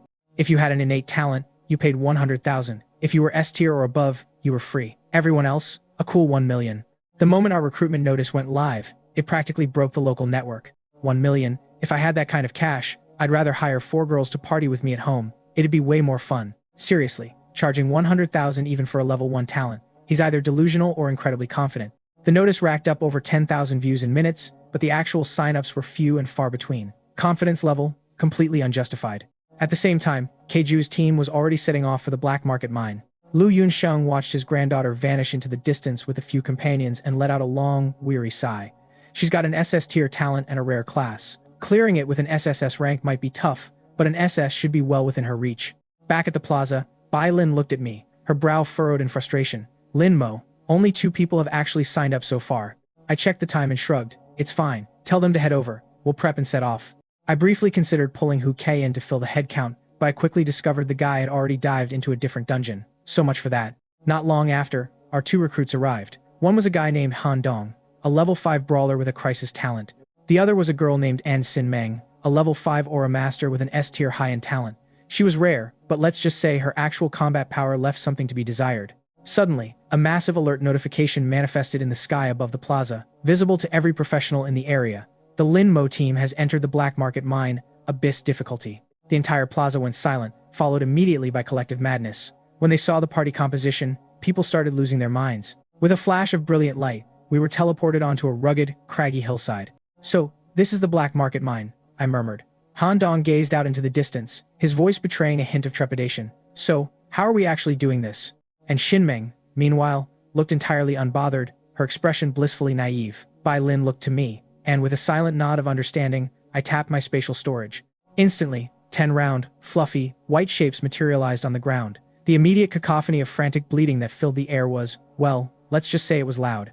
Han Dong stood there, completely dumbfounded. He knew exactly what those were, sheep puppets, the kind schools used as target practice for novices. Wait, what are we supposed to do with these? He asked, his tone somewhere between confused and genuinely amused. I didn't waste my breath with an explanation. I simply raised my staff and channeled my power. A ripple of golden energy washed over our party of 4 and the 10 sheep puppets alike. Soul Link. Han Dong realized what had happened the moment the connection settled. He checked his status window and his eyes went wide with genuine surprise. It splits the incoming damage among the party. No way, he grinned, his confidence visibly spiking. Okay, this is going to be easy. Let's move, I commanded. Han Dong, emboldened by the new buff, took the lead, charging toward the horizon. Bai Lin followed close behind him. I turned to An Xinmeng. You, too. Don't just stand there watching the sheep. Get your spiked aura up, start burning down whatever we pull. And Xinmeng's eyes widened in alarm. Won't that pull too much aggro? It's fine. I've got it covered, I replied with a calm, practiced confidence. She nodded and immediately complied. But as soon as her aura flared to life, my own eyes widened in realization. I blinked once and lost control of the situation. I had completely forgotten about the specifics of her talent. The moment her aura expanded, it didn't just cover the immediate area. It sent a ripple of energy outward that stirred every creature within a 100-meter radius. Well, That escalated quickly. The entire hillside erupted in motion as every monster in range locked onto us, converging on our position with predatory intent. Han Dong was nearly paralyzed by the sudden flood of incoming enemies. I had to suppress a groan of frustration. It wasn't really Shinmeng's fault, I'd been careless. Most standard aura masters only had an effective range of 10 or 15 meters. Nobody expected a 100-meter radius from a single skill. Still, my initial annoyance shifted into pure, predatory excitement. If I could somehow get my hands on that talent, the potential for my own casting range would be absolutely game-breaking. Don't worry about the aggro. I'm here, nobody is dying today, I shouted, my voice cutting through the panic. Hearing my command, Han Dong snapped out of his shock and instantly shifted into his combat stance. The real fight had begun. I charged headlong into the fray, my movements fluid and precise as I unleashed a relentless barrage of attacks. Bai Lin didn't hesitate, surging forward right behind me. As the battle intensified, the sheep puppets began to groan under the weight of the damage funneled onto them, their high-pitched, rhythmic bleating echoing across the cavern. I kept my staff raised, weaving in my healing spells with pinpoint accuracy. Beams of holy light pulsed in a steady, calming rhythm, washing over my 3 teammates to keep them at peak performance. 10 minutes later, the last of the monsters collapsed with a final, echoing thud. Han Dong stood frozen, his gaze sweeping across the field of corpses that littered the ground. When he finally looked at me, the confusion was gone, replaced entirely by a look of absolute, unadulterated awe. Let's move, I said, not missing a beat. The black market mine is a long run. We need to pick up the pace if we want to hit that SSS rating. And Shinmeng tilted her head, looking a bit sheepish. Should I turn off my aura, or switch to something else? Keep it on, I replied. Honestly, your pulling range is incredibly convenient. 3 hours later, we arrived at the entrance of a mining pit that looked distinctively different from the rest. More jagged, more ominous. We need to go inside, I announced. Han Dong hesitated, frowning. Is there even anything in there? I've gone over the guides, and this doesn't seem to lead to anything. I've read the reports too, I said, meeting his gaze steadily. If we want the SSS rank achievement, we have to go in. Han Dong's eyes lit up. If there was a real path to an SSS rank on the table, he was all in. Without another word, I led the trio deep into the dark, echoing tunnel. We eventually emerged into a sprawling, cavernous clearing. In the center stood a rusted, ancient lever. Han Dong, fueled by curiosity, stepped forward and gripped the handle. He planted his feet, grunting as he threw his entire body weight into it, even giving it everything he had. The lever didn't budge a millimeter. This wasn't on my bingo card. Move aside, let me try, Bai Lin said, ready to step up, but I caught her arm. I walked up to the lever, gripped it with my left hand, and gave it a firm, casual shove. With a harsh screech of grinding metal, the mechanism locked into place. Han Dong stared at me, his jaw practically hitting the floor. He couldn't wrap his head around how a healer could possibly have higher strength stats than a professional brawler. My confidence was purely cosmetic, at least for him. I dusted off my hands with a shrug. The reality was simple. The lever required exactly 100 points of strength to engage. It was perfectly normal that Han Dong couldn't move it. At level 5, even a dedicated brawler would cap out at around 50 strength. They simply didn't have the math on their side. Let's go, I called out, leading the team back out of the pit and toward the mountain peak. After another intense skirmish, we cleared a path through a fresh wave of enemies. Han Dong stood among the pile of monster remains, gasping for air, his face flushed with the kind of high-octane adrenaline that only comes from a perfect run. Take a breather, I instructed. I'm heading into that side shaft ahead. I'll be back in a moment. I walked deep into the quiet, desolate pit until I found a hidden stone chamber. Nestled inside sat a massive, ancient horn. I took a deep, steadying breath, gripped the cold stone, and blew. The sound that erupted was thunderous, vibrating through the very foundation of the mountain. With that done, I returned to the group and continued our ascent. About an hour later, we finally stood before the mouth of the final, desolate undead mining pit. Bai Lin, Han Dong, and Shinmeng stayed back at the entrance, sensible enough to wait while I ventured deeper alone. We developed enough synergy by now that no words were needed. I stepped into the gloom, leaving them in the safety of the corridor. I found it exactly where the legends said it would be, a dusty, dormant campfire surrounded by 2 scattered flint stones. I walked over, picked up the stones, and struck them together with a sharp snap. A shower of sparks rained down, catching the dry tinder, and the campfire roared to life. The moment the flames licked the air, the entire black market mine shuddered. A deafening, guttural roar echoed from the mountain's peak, vibrating through the stone beneath my feet. I looked up, a genuine smile breaking across my face. Nailed it, somehow. The hard part was over. Now, all that remained was to hunt down the hidden boss I just unleashed, and the first ever SSS rank clearance of the black market mine would be mine. With the upcoming eSpace practice session looming, I planned to use this dungeon to push my level all the way to 8. Once I cleared the hidden mission for the SSS rating, the final boss, a towering, shadow-wreathed monstrosity emerged from the deepest, darkest reaches of the mine. I stepped back out to see Han Dong and the others scanning the area with weapons drawn, clearly shaken by the mountain's violent tantrum. Boss, you're finally out. Was that noise just now? You? Han Dong asked, his voice tight with lingering nerves. It's just a hidden boss, I said, keeping my tone light. take it down, and the SSS rank is ours. The trio went silent for a heartbeat, and then their expressions shifted from fear to pure, unadulterated excitement. A server-first SSS rank clearance on Abyss difficulty, the weight of that achievement wasn't lost on any of them. I led the charge, and we scrambled toward the mountain summit. The wind howled up here, biting and freezing, and through the swirling debris, I could just make out a hulking, 5-meter-tall black silhouette dominating the peak. Bai Lin, engage. I commanded, my voice cutting through the gale. Han Dong, support her. And Xin Meng, get that detection aura running immediately. Bai Lin didn't hesitate. She drew her long sword and lunged toward the boss, with Han Dong sprinting close on her heels. Let Bai Lin secure the aggro first, I shouted.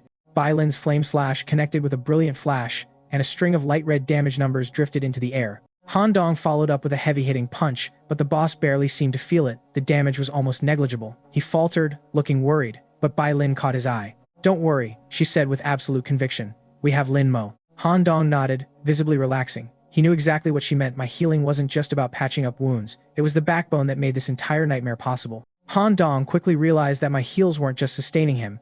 They were imbued with a sacred energy that actually dealt significant damage to these undead monstrosities. And Xin Meng dived into the fray as well, flickering her spiked aura on.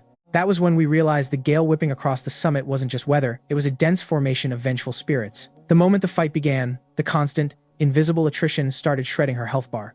I didn't hesitate, casting a surge of restorative energy to stabilize her. Stop zoning out, I barked, keeping my eyes locked on the boss. Focus on dodging its attacks, or you'll be one-shotted. Keep moving. And Xin Meng snapped back to reality, her face pale but her focus sharpened. Beside her, Han Dong was watching his own health tick down toward the danger zone, his scalp tingling with pure, unfiltered adrenaline. Under this kind of pressure, the nerves of the entire team were stretched to the breaking point. Honestly, I was the only one in the group who still felt like I had breathing room. 20 minutes of relentless combat later, and Xin Meng had finally hit her limit. A concentrated beam of necrotic light lashed out toward her. It was a death sentence. I heard the boss music. In a heartbeat, I vanished and reappeared directly in front of her, planting my staff to activate stasis field. The beam shattered against my barrier, and I immediately followed up with a focused healing spell to top her off. Get out of the gale's attack range, I shouted. Han Dong, Bai Lin, if you can't keep this pace up, pull back now. Han Dong stared at me, dumbfounded. You're staying? We're just stopping now? It was a fair question. The past 20 minutes had been a brutal slog, but through sheer persistence and the death by 1,000 cuts approach, we had whittled away half of the boss's health bar. Without a word, I raised my staff and unleashed a single holy smite directly onto the boss. A massive, blood-red damage number blossomed over its head, dwarfing everything they had managed to chip away. Han Dong looked at that number, and I could practically see his knees buckle in disbelief. He finally understood my healing wasn't just output, it was a weapon of mass destruction. He didn't need to be told twice. He immediately retreated according to my orders. Bai Lin didn't hesitate either, turning on her heel and sprinting toward the edge of the storm. As they looked back, the entire platform was swallowed by a vortex of black wind, obscuring the battlefield. Only the rhythmic, blinding flashes of holy light from within proved that I was still in there, tearing the boss apart. Meanwhile, in a different instance of the black market mine, a 3-meter-tall hulking boss still stood defiant. 16 hours and 30 minutes? Damn it. We didn't even make the historical top 100, a warrior cursed, his voice thick with frustration. He was clearly disgusted by the scoreboard. The rest of his party looked equally sour, their moods soured by the wasted time. If we hadn't wasted time in that undead mining pit at the start, we would have at least cracked the top 50, the archer complained, kicking at the dirt. Exactly, the mage added, folding his arms. Spending 20 minutes wandering that maze was a massive mistake. In reality, a standard, competent party usually needed over 10 hours to clear the black market mine. Finishing in just over 6 hours was objectively an excellent performance, but it clearly didn't match the lofty, perfectionist expectations of some of the party members. Keiju's expression grew stiff and uncomfortable. If it weren't for her insistence on exploring that specific mine, their ranking might have been stellar. Let's just call it. Don't look for me for future parties, the warrior muttered, waving his hand dismissively before turning away. The rest of the team didn't say a word, though their silence spoke volumes. While the others didn't say a word, their expressions made their stance clear. They were just as fed up as the warrior. Keiju didn't bother trying to justify herself, opting to simply finalize the session. A moment later, our group materialized back in the plaza, where Lu Yunsheng had been waiting for quite some time. As soon as the team appeared, they turned and walked away without even a nod in our direction, leaving Keiju standing there entirely alone. Lu Yunsheng took in the scene and clearly grasped the situation. It's fine, he said, trying to comfort her. We can just regroup and try for a better score later. You have the experience now. Aim for the top 10. Aim for the top 10, she echoed, sounding defeated. That would mean shaving another hour off our clear time. It's impossible. Just as the words left her lips, 2 system announcements blazed across the vision of everyone in the plaza. Keiju froze, stunned into silence. Lu Yunsheng stared at the notifications, his face pale as the reality of my record-breaking achievement hit him like a truck. Deep inside the dungeon, a notification chimed in my field of vision. I looked down at the ring resting in my palm and let out a long, satisfied breath. Finally, I muttered, "It's mine." If I paired this ring's effects with the Raging Tide staff and the 10x damage multiplier from my True Eye, the total output would reach a staggering 100x. At that point, it wouldn't matter if it was a god or a Buddha blocking my path, I'd clear them both. I wasn't the only one receiving loot. The rest of the team was busy inspecting their rewards. My personal achievement reward was a purple-tier ring capable of tripling damage output. High-tier gear, Han Dong shouted, practically vibrating with excitement. It's incredible, and Shinmeng added, just as thrilled. Focus on your leveling, I told them. Once you hit level 30 and class change into Array Masters, this ring will stay viable even into your 70s or 80s. I took a quick glance at my own stat panel before closing it. That's it for today. I have some business to attend to. We're disbanded. Boss, I really hope we get a chance to run a dungeon with you again, Han Dong said, looking genuinely disappointed that our party was breaking up. Yeah. And Shinmeng sighed. Running with you makes everything feel so easy, I could just keep my aura up forever. Keep your leveling pace up, I replied calmly. There will always be another chance. I disbanded the team and headed off to repair my sheep puppets. Meanwhile, at the Chancheng Central Hospital, Bai Lin sat by a pristine white bed, clutching the hand of the unconscious man lying there. Dad, I'm here, she whispered. Don't worry. I've paid off all the outstanding medical bills, and I've hired the best nursing care available. When I'm strong enough, I'll find a high-level professional to wake you up. The moment the words left her lips, the door was shoved open with a violent thud. Didn't I tell you to take your brother out to level up today? A fat, middle-aged woman stormed into the room, pointing a manicured finger directly at Bai Lin. We've fed and clothed you for years. Now that you've finally got some skill, you're too stingy to help your brother. Behind her, a tall, hulking young man loomed, looking entirely entitled. The woman didn't stop her tirade. And I heard you cleared your father's medical bills, 3 million. You had that kind of money and didn't use it to buy your brother some gear or elixirs. Are you out of your mind? You must be sick in the head. Bai Lin's knuckles turned white as she clenched her fists. Was it that pretty boy named Lin Mo who taught you to act like this? The woman hissed. At the mention of my name, something in Bai Lin snapped. She moved with the speed and intensity of a flash of light. I surged forward, closing the distance between us in a heartbeat, and landed a solid, resounding slap square across the fat woman's face. Don't you dare speak ill of him. The sudden outburst left everyone in the room stunned into silence. The woman stumbled back from the force of the blow, and had her son not lunged forward to steady her, she surely would have sprawled onto the floor. You little brat, you actually dared to hit me, she shrieked, clutching her face. Her eyes widened, the realization finally dawning on her that Bai Lin was no longer the defenseless girl she could bully at will. Bai Lin stood her ground, her expression icy. Say one more word, and I'll slap you again. You're choosing an outsider over your own family? You actually struck your own aunt? Li Mingwei barked, his face contorted in anger. Enough, Bai Lin replied, her voice cold and devoid of warmth. For years, my father's monthly pension and medical funds have been devoured by your family down to the last cent. I don't owe you people a single thing. Fine, if that's how you want it, don't you ever dare step foot in our house again. The woman tried to keep shouting, but her son grabbed her arm and dragged her out of the room. As they disappeared, Bai Lin's stiff posture finally broke, her shoulders slumping with exhaustion. Outside the hospital, Yu Mei continued to massage her swollen cheek, spitting vitriol with every breath. I'm going to find a way to take care of that Lin Mo. Are you really sure you can handle it? Yu Mei asked, her voice thick with doubt. Li Mingwei rolled his eyes, clearly frustrated. I'm a mechanic. Even if I weren't enough to handle a lowly healer, I've got options. Besides, even if I fail, my older brother definitely won't. I already showed him a photo of Bai Lin, and he was quite pleased. He'll be more than happy to step in and teach Lin Mo a lesson. Yu Mei's eyes lit up. Wait, your older brother is the young master of the Gao family, one of those prestigious, long-established professional houses. Meanwhile, inside the VIP room of the professional center, Zhang Ruqi was busy singing my praises. To hit an SSS rating on the black market mine so effortlessly, truly impressive. I just shrugged, keeping my tone casual. It was just luck. Zhang Ruqi noticed my reluctance to dwell on the achievement and gracefully shifted the conversation. Fair enough. But look, things haven't been peaceful out there lately. You should focus on leveling up as quickly as you can. I feigned a look of surprise. Oh? What's going on out there, brother Zhang? Zhang Ruqi's expression turned somber. There are signs of an impending riot just outside the safe zone. The city lord has already dispatched scouts to investigate. I nodded, maintaining a serious facade, though I knew exactly what was coming: the impending spatial rift. This has bad idea written all over it. By the way, Zhang Ruqi continued, all those items you put up for consignment, they've all been sold. I've already transferred the 1 million credits to your account. Much appreciated, brother Zhang, I replied. One more thing, he added, his voice lowering. You know that Chu Dafu has been taken in for questioning, right? I blinked, staring at Zhang Ruqi with a mix of confusion and mild curiosity. I wasn't entirely sure why he was bringing up the school expulsion now. Ah, right, I forgot you might not have heard, he said, shaking his head with a knowing smile. The resignation paperwork you filed yesterday? It was technically rejected. I caught wind of it, processed it for you, and made sure to get it cleared through the city lord's office personally.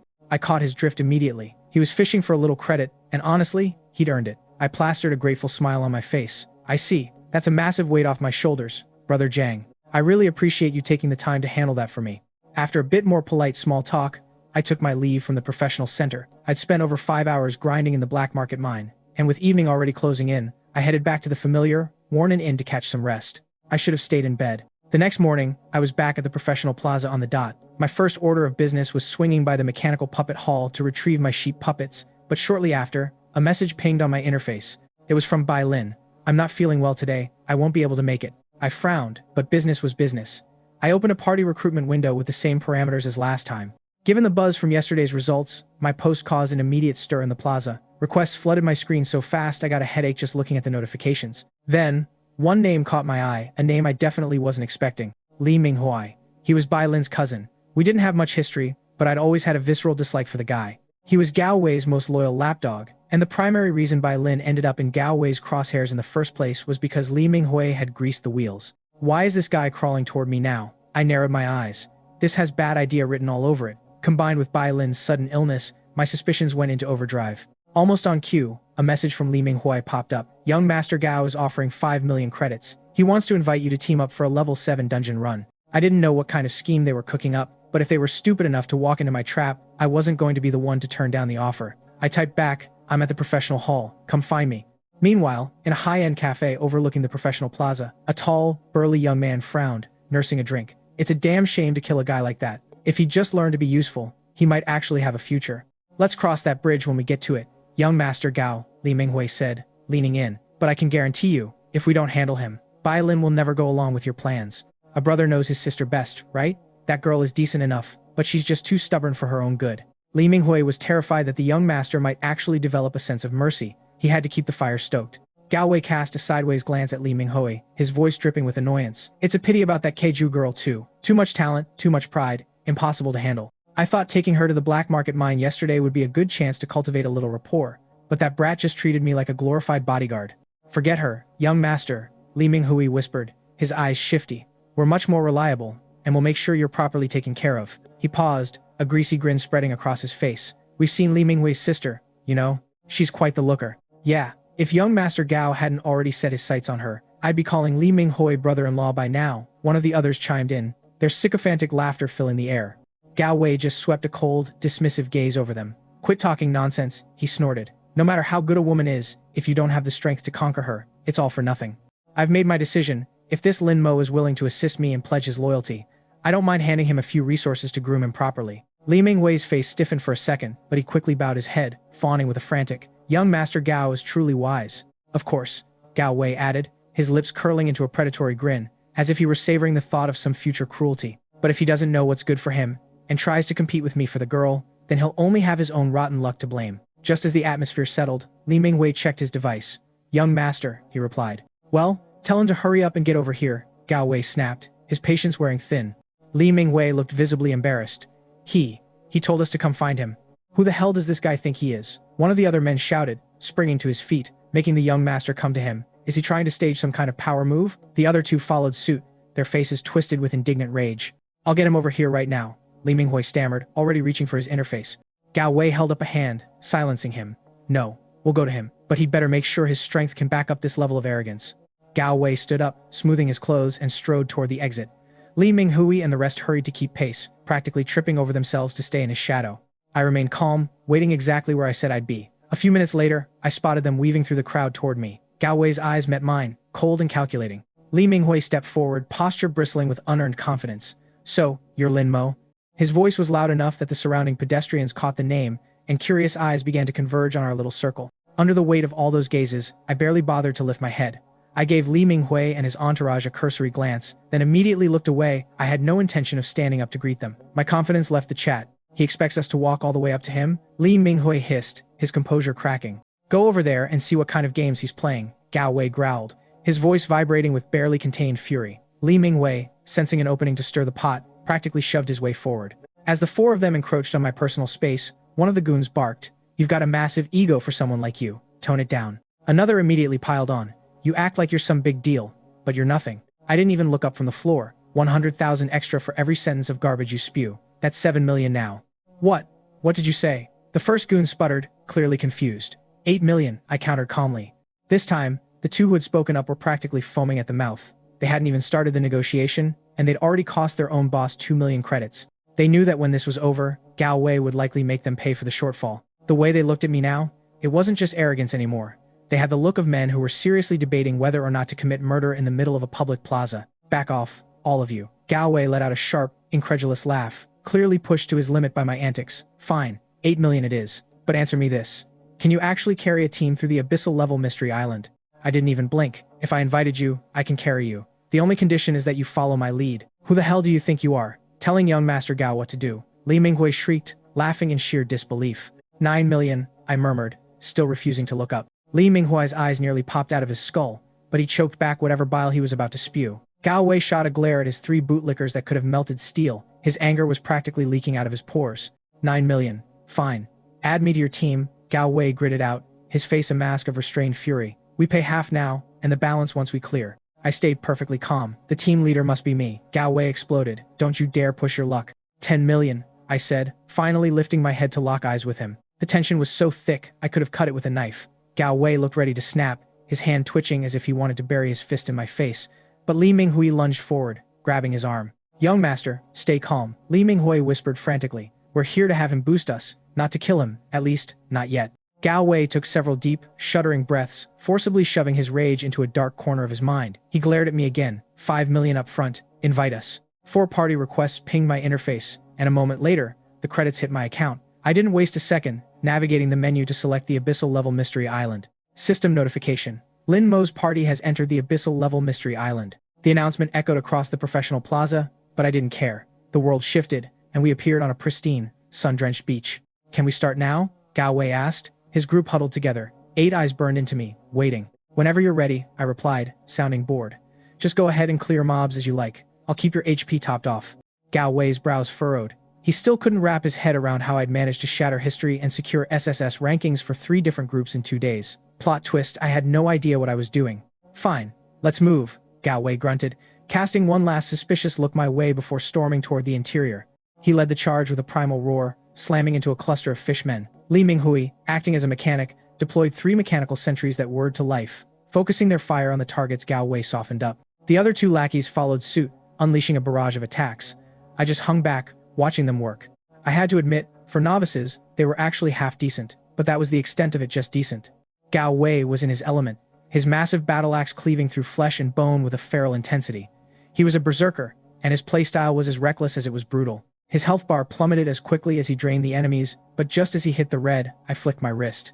A surge of holy light enveloped him, and his depleted health bar snapped back to full in an instant. Li Minghui's eyes widened, and he couldn't help but shoot me a long, lingering look. It's a shame such a powerful healer is going to die in a dungeon, he thought, a cold, smug grin hidden behind his hand. Soon, the fishmen were nothing more than gore splattered across the sand. Gao Wei surveyed the carnage with a twisted, satisfied smirk.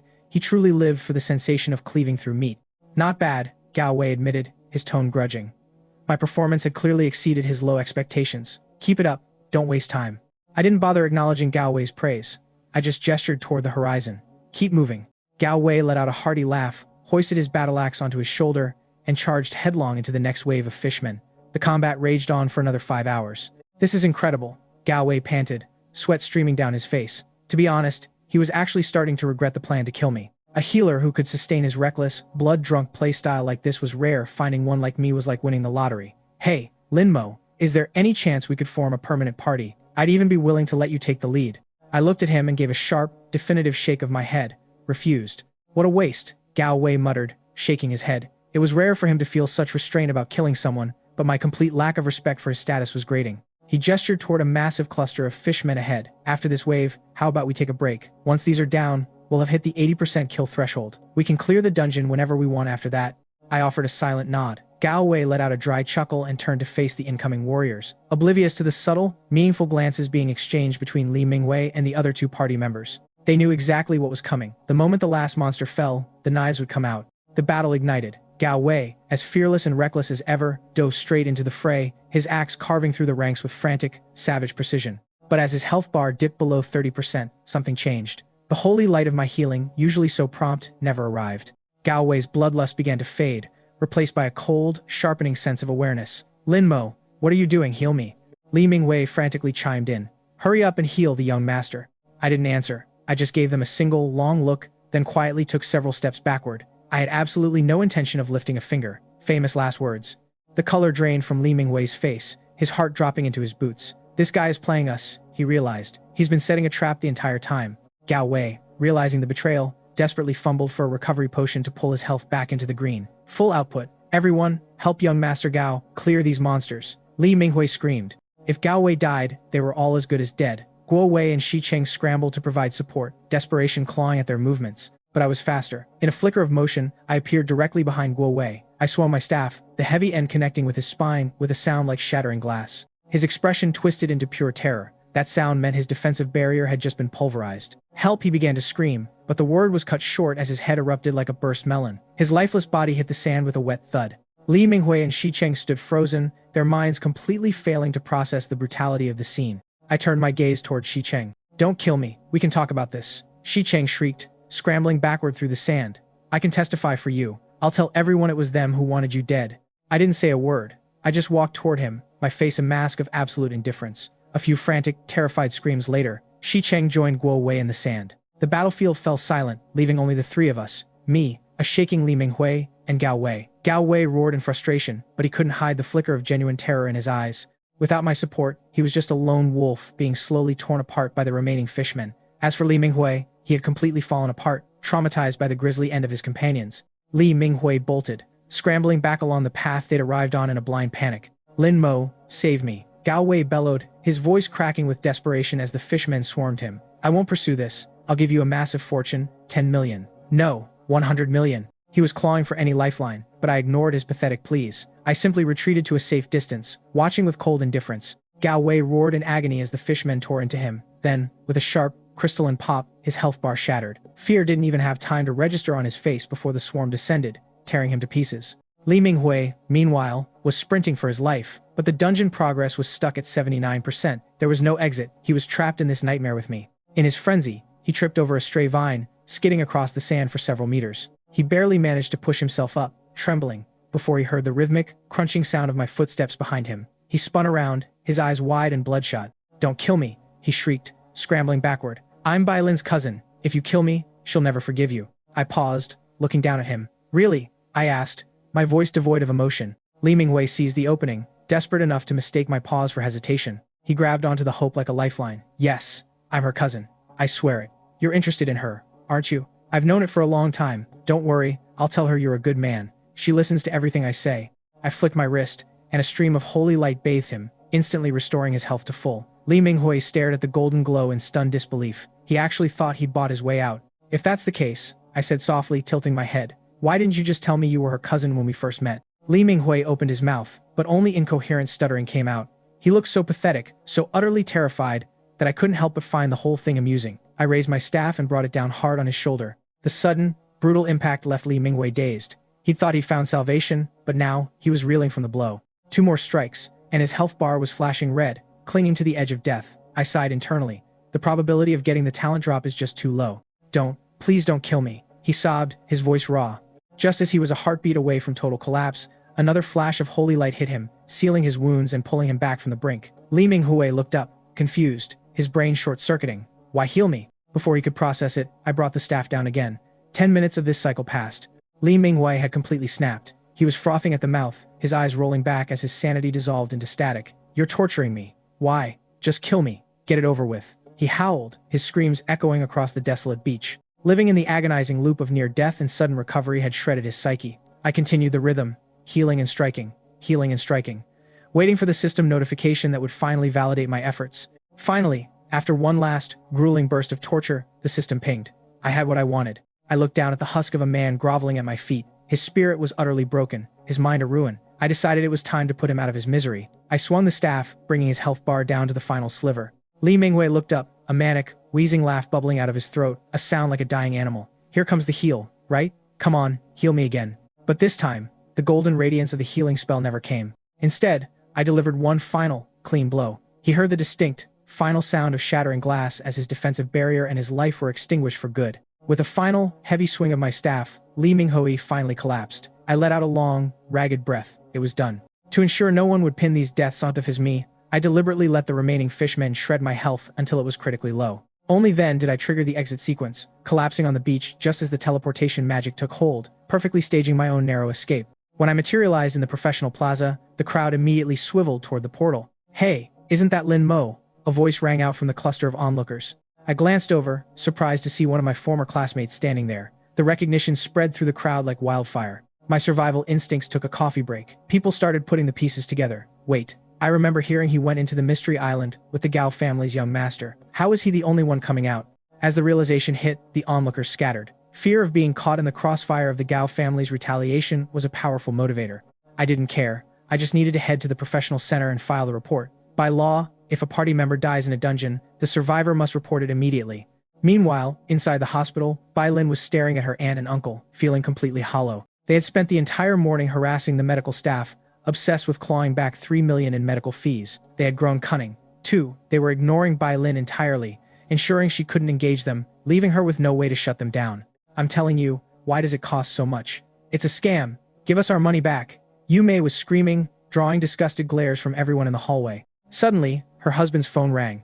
"Hello? The professional center?" He froze, his face turning ashen. "What? Minghui is missing in the dungeon? That's impossible." Yu Mei snatched the phone from his hand. "What did you say? What happened to Minghui?" The surrounding crowd began to whisper, sensing a drama far more intense than a medical dispute. Bai Lin felt a jolt of shock. Li Minghui, missing in a dungeon. "Impossible. You're talking nonsense." Yu Mei shrieked at the phone, descending into a full-blown meltdown. "It was Lin Mo. Lin Mo killed my son." Bai Lin's brow furrowed. This wasn't on my bingo card, but the pieces clicked into place instantly. "Bai Lin, you little wretch. It's all your fault. If it wasn't for you, Minghui wouldn't have." Before Yu Mei could finish her tirade, Bai Lin moved. She didn't hesitate. She strode forward and delivered a sharp, precise slap across Yu Mei's face. The force was perfect. Yu Mei slumped to the floor, unconscious. Bai Lin wasn't going to let her spout lies that might cause trouble for Lin Mo. Her uncle rushed to catch his wife, glaring at Bai Lin, but she didn't spare him a second glance. She just turned around and walked out, clutching her phone. A moment later, she received a message from me confirming I was safe. She let out a breath she hadn't realized she was holding. I reached a quiet corner, finally feeling the adrenaline fade. Just as I went to tuck my phone away, it buzzed again. It was my teacher, Chen Daoxing. I answered immediately. "Lin Mo, are you alright?" His voice was tight with worry. "Why don't you come stay with me for a while?" I was surprised. Chen Daoxing was a direct man, but this was a clear sign of concern. He must have seen Gao Wei on my party list and correctly guessed that I was now at the top of the Gao family's hit list. "Don't worry, Teacher Chen. I can protect myself," I said, politely but firmly turning down his offer. I had already walked into this mess. There was no turning back now. I wasn't about to drag Teacher Chen into my mess and put a target on his back, not when the Gao family was involved. "Is everything alright?" Zhang Ruiqi asked, standing beside me. He clearly caught the protective tone of my collar. "Just my teacher," I replied dismissively. He gave a slight nod, but a thought struck me, and I couldn't help but ask, "Brother Zhang, do you think there's any chance a position could open up for my teacher at the professional center?"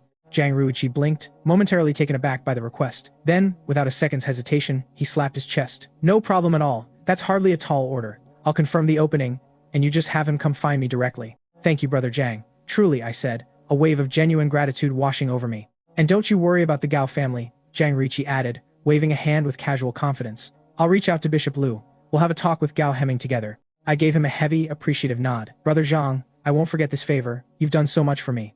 We're brothers now, aren't we? Don't get all formal on me." He brushed off my thanks, acting as if he hadn't just promised to pull some of the most influential strings in the city. Meanwhile, in a sprawling, opulent study within the Gao family estate, the atmosphere was suffocating. Yu Mei and her husband stood before a massive mahogany desk, their faces tear-streaked and flushed with agitation. Behind the desk sat the head of the family, Gao Hemming. Gao Wei and the others followed Li Mingwei into the dungeon, but it was really just a ploy to teach Lin Mo a lesson, Gao Hemming said, his eyes rimmed with red, his voice cold as ice.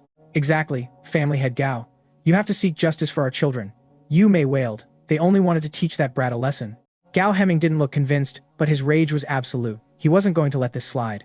Just then, his butler approached, whispering, "Family head, the head of the professional center, Zhang Ruiqi, just sent a request. He's looking to meet with Bishop Liu Qingshan from the cathedral tomorrow." Gao Hemming's brow furrowed. "Is this about today's incident?" The butler nodded. Gao Hemming fell into a contemplative silence. He wasn't naive enough to think those two would come to offer condolences for Gao Wei's death. At most, they would have sent a wreath to the funeral and called it a day. The only reason for such a high-level meeting had to be Lin Mo. Yume, catching the drift of the conversation, looked stunned. Family head, are you talking about the top brass of the professional center and the cathedral? Get out, Gao Hemming said, his voice dropping an octave. And keep your mouth shut about this. If I hear even a whisper of you talking out of turn, I won't be as forgiving. But sir, listen to me, Yume tried to protest, but the butler had already ushered them out of the room. The butler returned a moment later. Shall I decline the meeting with those two? Gao Hemming's face remained a mask of dark intensity. He nodded slowly, turned them away. Tell them I'm too grief-stricken to see anyone. As for the matter, tell them it was just a tragedy of a life cut short, and they needn't be too concerned. Just then, an intelligence report was delivered to the desk. Gao Hemming's posture straightened, his eyes sharpening as he pored over the data. Minutes later, he waved the messenger away and rubbed his temples, a low sigh escaping his lips. Cancel the assassination bounty, he commanded, his voice weary, and tell everyone no one is to make contact with Lin Mo without my direct permission. The butler hesitated. Are we really just going to leave it at that? Gao Hemming's expression hardened. There's going to be a riot in Li Cheng in a few days. If he wasn't involved in this mess, he might just get lucky and survive. If he was involved, well, let him die in the chaos. The butler's eyes lit up, and he nodded. I understand, sir. Unaware of the gears turning against me, I stood in my room at the inn, staring out the window. A mosaic of visual feeds flickered across my consciousness. I saw the entrance of the inn, the hallway leading to my room, and the busy street below my window. Scattered throughout these sectors were my puppet crows and puppet rats, a silent, vigilant surveillance network. If anyone suspicious so much as breathed in my direction, I'd know instantly. This ability was a parting gift from Li Minghui.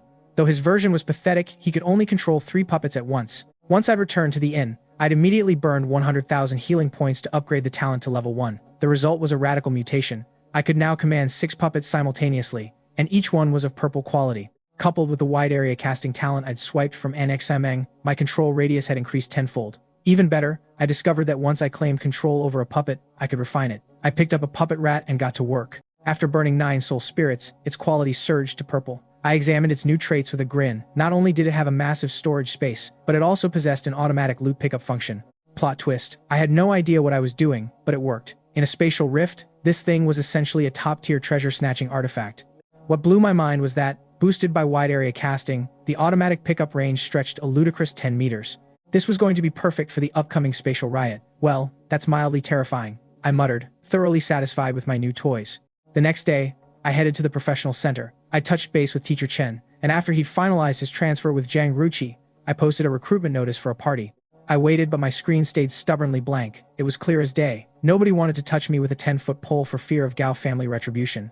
With Bai Lin still busy dealing with her own family's mess, I was effectively benched. Just as I was about to resign myself to solo grinding, a party application pinged my interface. It was Keju.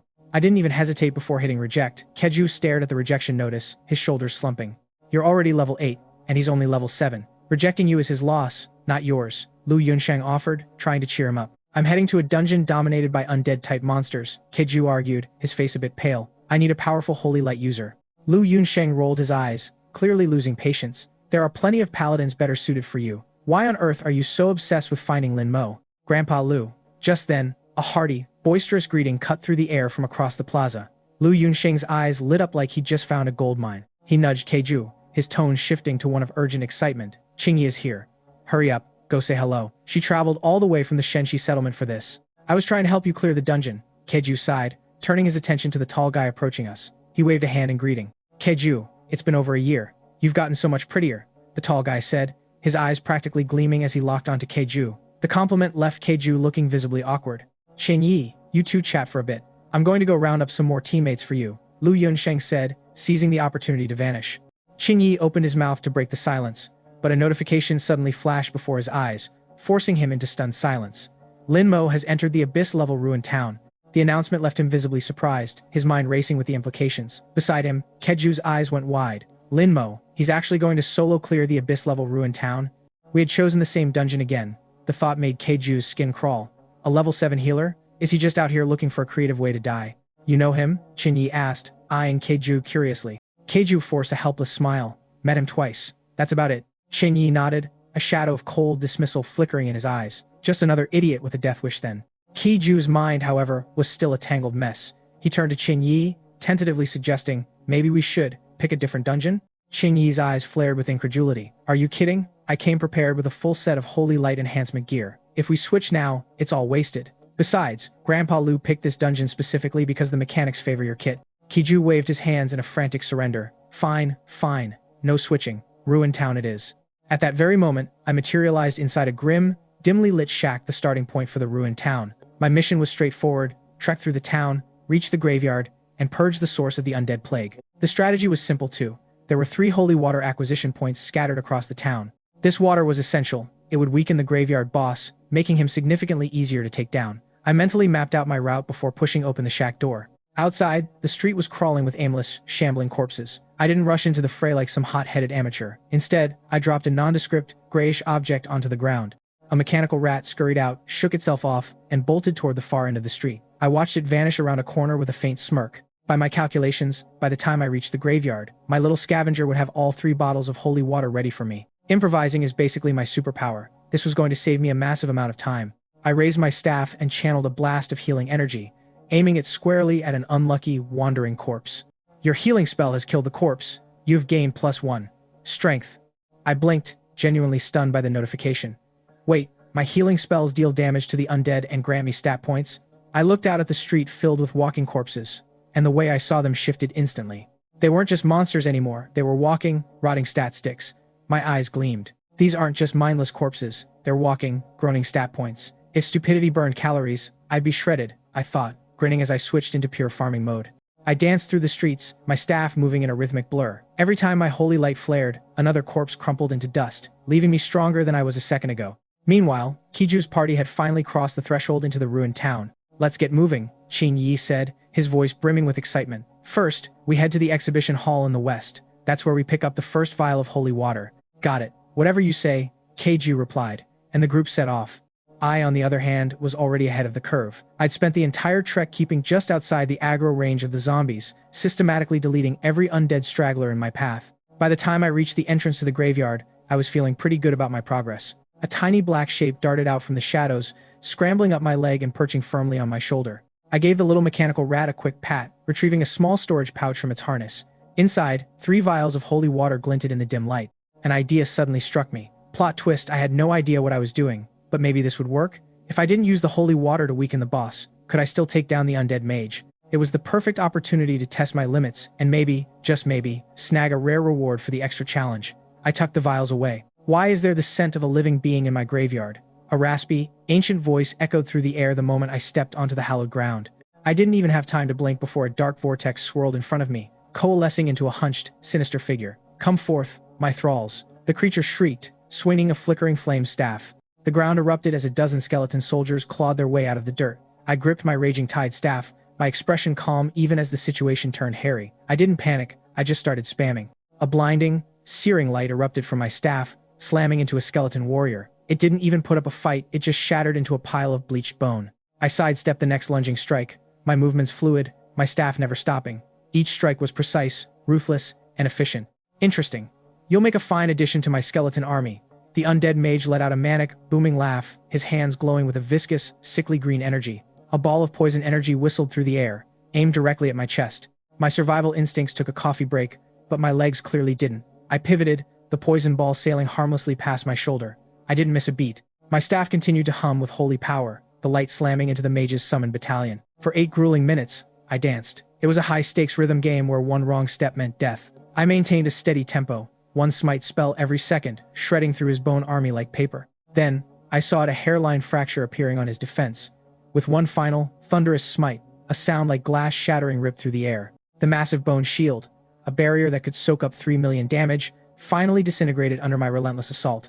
I felt a surge of adrenaline. The boss was finally exposed. You are strong, the undead mage hissed, his voice sounding like a dying soul, trapped in a jar. But that alone is far from enough to— His laughter died instantly as my next spell hammered home. I swung my staff again, but this time, the holy light was blinding, a searing, righteous inferno that tore through the graveyard's gloom and illuminated the entire town's night sky. The undead mage had no chance to react. He was swallowed whole by the radiance. When the brilliance finally faded, the oppressive haze that had choked the town was gone. I looked up, and for the first time, I saw the stars glittering in the clear night sky. Inside the graveyard, all that remained of the once formidable mage was a scattered heap of bleached, charred bone. No loot? I raised an eyebrow. My expectations were low, but wow. Just as I turned to leave, a prompt materialized before my eyes. Without a second's hesitation, I selected the option to trigger the hidden phase.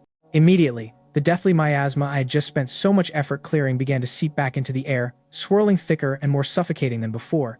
I should thank you, the mage's raspy voice grated, echoing from the wreckage. Had you not been so stingy with those vials of holy water, I might never have completed the final stage of my transformation. My brow quirked. Well, that escalated quickly. So, refusing to use the holy water was the secret key to unlocking the boss's second phase. I took a few steps back, my grip tightening on my staff, ready to go on the offensive. Among the scattered bones, the mage's skull began to hover, the empty sockets igniting with a sickly, ethereal green flame. The surrounding bones flew into the air, snapping together like magnets around the floating head. A raven, I mused internally. I hadn't expected the second phase to take the form of a lich raven. I didn't wait for him to finish his dramatic entrance. I raised my staff and unleashed another torrent of smite. Blinding light flooded the area, and crimson damage numbers erupted from the creature's dark form. I was making my intentions clear. I didn't care about his backstory. You are courting death.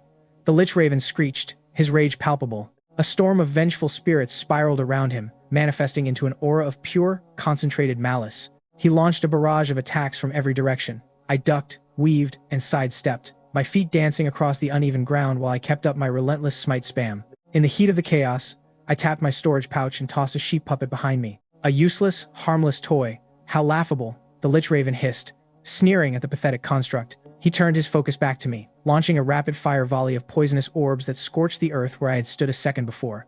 I tossed another sheep puppet, diving behind it just as the poison barrage slammed into the spot I just vacated.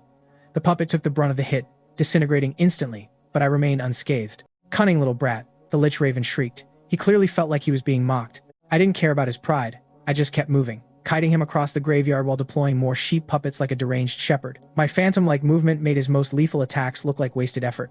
Kid, you forced my hand. I knew the big one was coming. I swapped to my secondary staff, planting my feet firmly. Holding a staff in each hand, I stood my ground, staring down the glowing red orb of pure death gathering in the lich raven's beak. Finger of death. He shot a bolt of crimson lightning at me. At the exact same millisecond, I raised my staff of silver hand. Soul Link. A glowing chain of light snapped into existence, instantly tethering me to every single sheep puppet and mechanical critter within range. The crimson bolt of death hit me with its full, soul-crushing weight. The lich raven's ghostly flame flared with triumphant glee, but a heartbeat later, the light in his eyes flickered in confusion. I stood there, perfectly fine, and gave him a casual wave before slamming another smite into his chest. His unholy form sizzled under the holy light. I'd lost about a dozen mechanical critters to that finger of death, but the look on the lich raven's face when he realized I was still hopping around, alive and kicking. Mission accomplished. Technically. The lich raven stared at me, his eyes wide with a mix of disbelief and sheer terror. I could practically see his ghostly spirit fraying at the edges. Well, that escalated quickly. He bet everything on that finger of death, and the fact that I was still standing there, barely breaking a sweat, seemed to have broken his last two brain cells. Once his ultimate move failed, the lich raven seemed to lose his ability to cast anything at all. He became nothing more than a glorified, floating target. I didn't hold back. I rained down smite after smite, obliterating him with relentless efficiency. Finally, the creature let out one last, shuddering cry before dissolving into nothingness. Congratulations, you have successfully slain the lich raven and fully purified the ruined town. Upon settlement, this dungeon will be converted into your personal instance. My eyes widened. In my past life, I'd never even managed to snag a single personal dungeon, and here I was, barely level 9, already becoming a dungeon lord. Plot, twist. I had no idea what I was doing, but I'll take it. I walked over to the spot where the boss had died and saw a pillar of golden, orange light glowing from the loot pile. My jaw dropped, a piece of orange tier gear. I scooped it up, checked its stats, and couldn't help but let out a low whistle of genuine awe.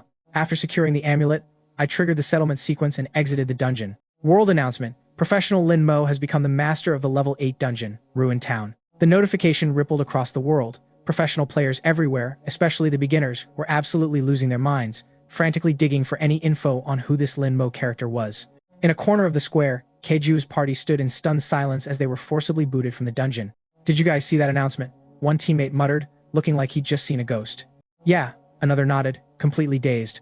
Damn it, how is this even possible? Qin Yi gripped his fists until his knuckles turned white. We were so close to breaking the all-time record. Keiju didn't say a word. He just stared at the announcement, his heart sinking. Record? What record? The place belongs to him now. Back in the real world, my level had jumped 2 full tiers, landing me at level 9 and placing me firmly back at the top of the newbie ranking.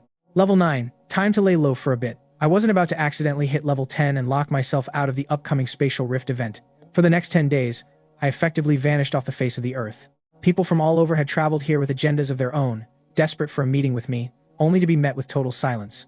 I finally emerged from my hideout, stowing my staff and pulling out my phone, which was pinging with notifications. How is the spatial rift still not popping off? I muttered, checking the time. I'd been grinding stats in the ruined town for nearly 10 days straight. The spatial rift riot was long overdue. Suddenly, a message from Bai Lin lit up my screen. Lin Mo, the spatial rift riot has started. The professional plaza is currently under martial law. My brow perked up. Finally. After hanging out in the ruined town and spamming healing spell on myself to grind my stats for 10 days, this was exactly what I needed. By dusk, the City Lord's mansion had issued a formal notice, summoning all professionals between level 5 and level 10 to the plaza to suppress the chaos. Bai Lin had hit level 11 during these 10 days, meaning she was just over the threshold and wouldn't be allowed in. She'd have to wait for me on the outside. I pulled my hood low, picked a random teleporter, and blended into the surging crowd. As soon as I stepped through the rift, I realized this wasn't a standard monster breakout. This was the flesh-eating abyss, a rift birthed by the flesh demon god. The entire space was a claustrophobic nightmare filled with dangerous, mutated flesh beasts. These violent, primal predators were hardwired to hunt anything that breathed, and any life form unfortunate enough to be swallowed by them. Every creature consumed by these flesh beasts has a portion of its attributes siphoned away, all of which accumulates in the flesh demon seed at the heart of the abyss. The only way to crack this flesh-eating abyss is to locate that hidden seed and neutralize it before it can feast on enough professionals to become unstoppable. Hey buddy, you all alone? A guy wandered over, offering a friendly grin. Want us to carry you? No thanks, I prefer solo, I replied, shaking my head. He seemed ready to press the issue, but a quick tug from his teammate silenced him. They exchanged a look and backed off. I spared him a fleeting glance, then reached into my spatial bag and tossed him a potion. If things get hairy in here, drink that. It'll keep you alive. The guy stared at the vial in his hand, completely dazed. I offered a polite, detached smile, turned on my heel, and slipped away from the crowded starting zone. Once I was clear, I activated my talent. 5 mechanical crows took flight, their wings beating in unison as they fanned out across the sky. Instantly, 5 distinct feeds flickered into my consciousness, giving me a bird's-eye view of the entire rotting cityscape. It was a treasure hunter's paradise. I saw pillars of light everywhere: green, blue, purple, even orange. The flesh demon god clearly had deep pockets. It was dangling these rewards as bait to lure fools deeper into the trap. This felt like a side quest. Go get him, I whispered, nudging the treasure-seeking rat on my shoulder. I scanned the city sectors through the eyes of my mechanical crows, but something felt off. There wasn't a single golden tier item in sight. I narrowed my eyes, staring at the panoramic map. What exactly did Su Yao get out of this place in my past life? A suspicion began to gnaw at me. Had she struck some dark, back-alley deal with the demon god itself? I signaled one of the crows to break formation and began tracking Su Yao's coordinates. Just as I prepared to move out, heavy footsteps thundered behind me. Treasure. I see treasure up ahead. A girl's voice rang out, buzzing with excitement. I arched an eyebrow. The voice sounded oddly familiar. I searched my memory, those twins from the red team I'd encountered back when I was helping Bai Lin with her professional quests. There's someone ahead of us, someone else shouted. Don't worry about him, the girl, Diane, called out loudly. Look at him, just standing there like an idiot. He's clearly too scared to grab it. Let's just swoop in and take it for ourselves. Yeah, let's go. The others hooted, their greed outweighing their caution as they charged toward the loot. I didn't even dignify them with a glance. A measly green-tier treasure, I couldn't be bothered. I turned toward a different path, heading in the opposite direction. Seeing me walk away, the group took it as a sign of cowardice. See? He's terrified, Diane scoffed, acting as their self-appointed captain. She reached out toward the treasure, confidence radiating off her. That's when the shadows snapped. A blur of darkness erupted from the alleyway, slamming into their healer with bone-crushing force. 2 more monsters followed, pouncing on the remaining members. The 5 of them stood there, utterly paralyzed, as these hideous, mangled beasts tore into their formation. The healer didn't even have time to scream before a creature ripped his entire arm clean off. That guy in front. One of them choked out, his eyes bulging as he watched the carnage. What are you waiting for? Get over here and help us, Diane shrieked. I didn't offer so much as a glance in her direction. If she thought I was going to be their glorified meat shield, she was severely mistaken. Screw it, she growled, her voice thick with desperation. Charge. Drag the monsters over to him. We'll force his hand. I heard the frantic thudding of boots and the wet, guttural snarls of the flesh beasts closing in behind me. I really walked into that one. I had hoped to keep a low profile, but since they were determined to drag me into their mess, I suppose I couldn't just play the coward. I came to a dead stop. Seeing me halt, the group's faces twisted into expressions of manic ecstasy. Help us, please, Diane roared, her confidence surging. But as I turned around, the color drained from her face. Her pupils dilated, and her mouth fell open. Lin Mo. The confusion was written all over her. Wasn't everyone saying I was dead? Still, the shock quickly morphed into opportunistic greed. The rest of the team followed her gaze, their expressions shifting from pure terror to wild, desperate hope. Lin Mo, save us. If we work together, we can clear this entire abyss, they pleaded, voices cracking. I didn't answer. I just flicked my wrist, sending a handful of glass bottles shattering against the pavement. A slick, viscous liquid sprayed across the path. Diane, running full tilt at the front, didn't even register what happened until her feet lost all traction. She hit the ground with a sickening thud, and the rest of the team piled into her like a human bowling ball. It was only then, as they struggled to find purchase on the slick asphalt, that they realized I just coated the ground in oil. Task failed successfully, I thought, watching their frantic, limb-flailing scramble. They'd pegged me as their savior. They hadn't expected to be greased like a frying pan. Without their healer who was still missing an arm, they were essentially walking buffet platters for the monsters. A massive flesh beast lunged toward me, its jaws dripping with gore. "Help! Heal us!" Diane screamed, her survival instinct overriding her ego. "These things are too strong. We have to fight together to make it out alive." I didn't even look at her. I simply raised a hand, and a bolt of crimson lightning crackled through the air, striking the lunging beast. With a wet crunch, the monster detonated into a pile of mangled meat and gristle. I didn't wait for a thank you or a curse. I turned around and kept walking. Behind me, the sound of their indignant, furious shouting faded into the distance. I wasn't paid enough for this. As time wore on, the slaughter spread to every dark corner of the town. I kept my 5 mechanical crows hovering high above, their artificial eyes scouring every alley and rooftop, hunting for the flesh demon seed. The progress, however, was painfully slow. "Heal! Heal me, damn it!"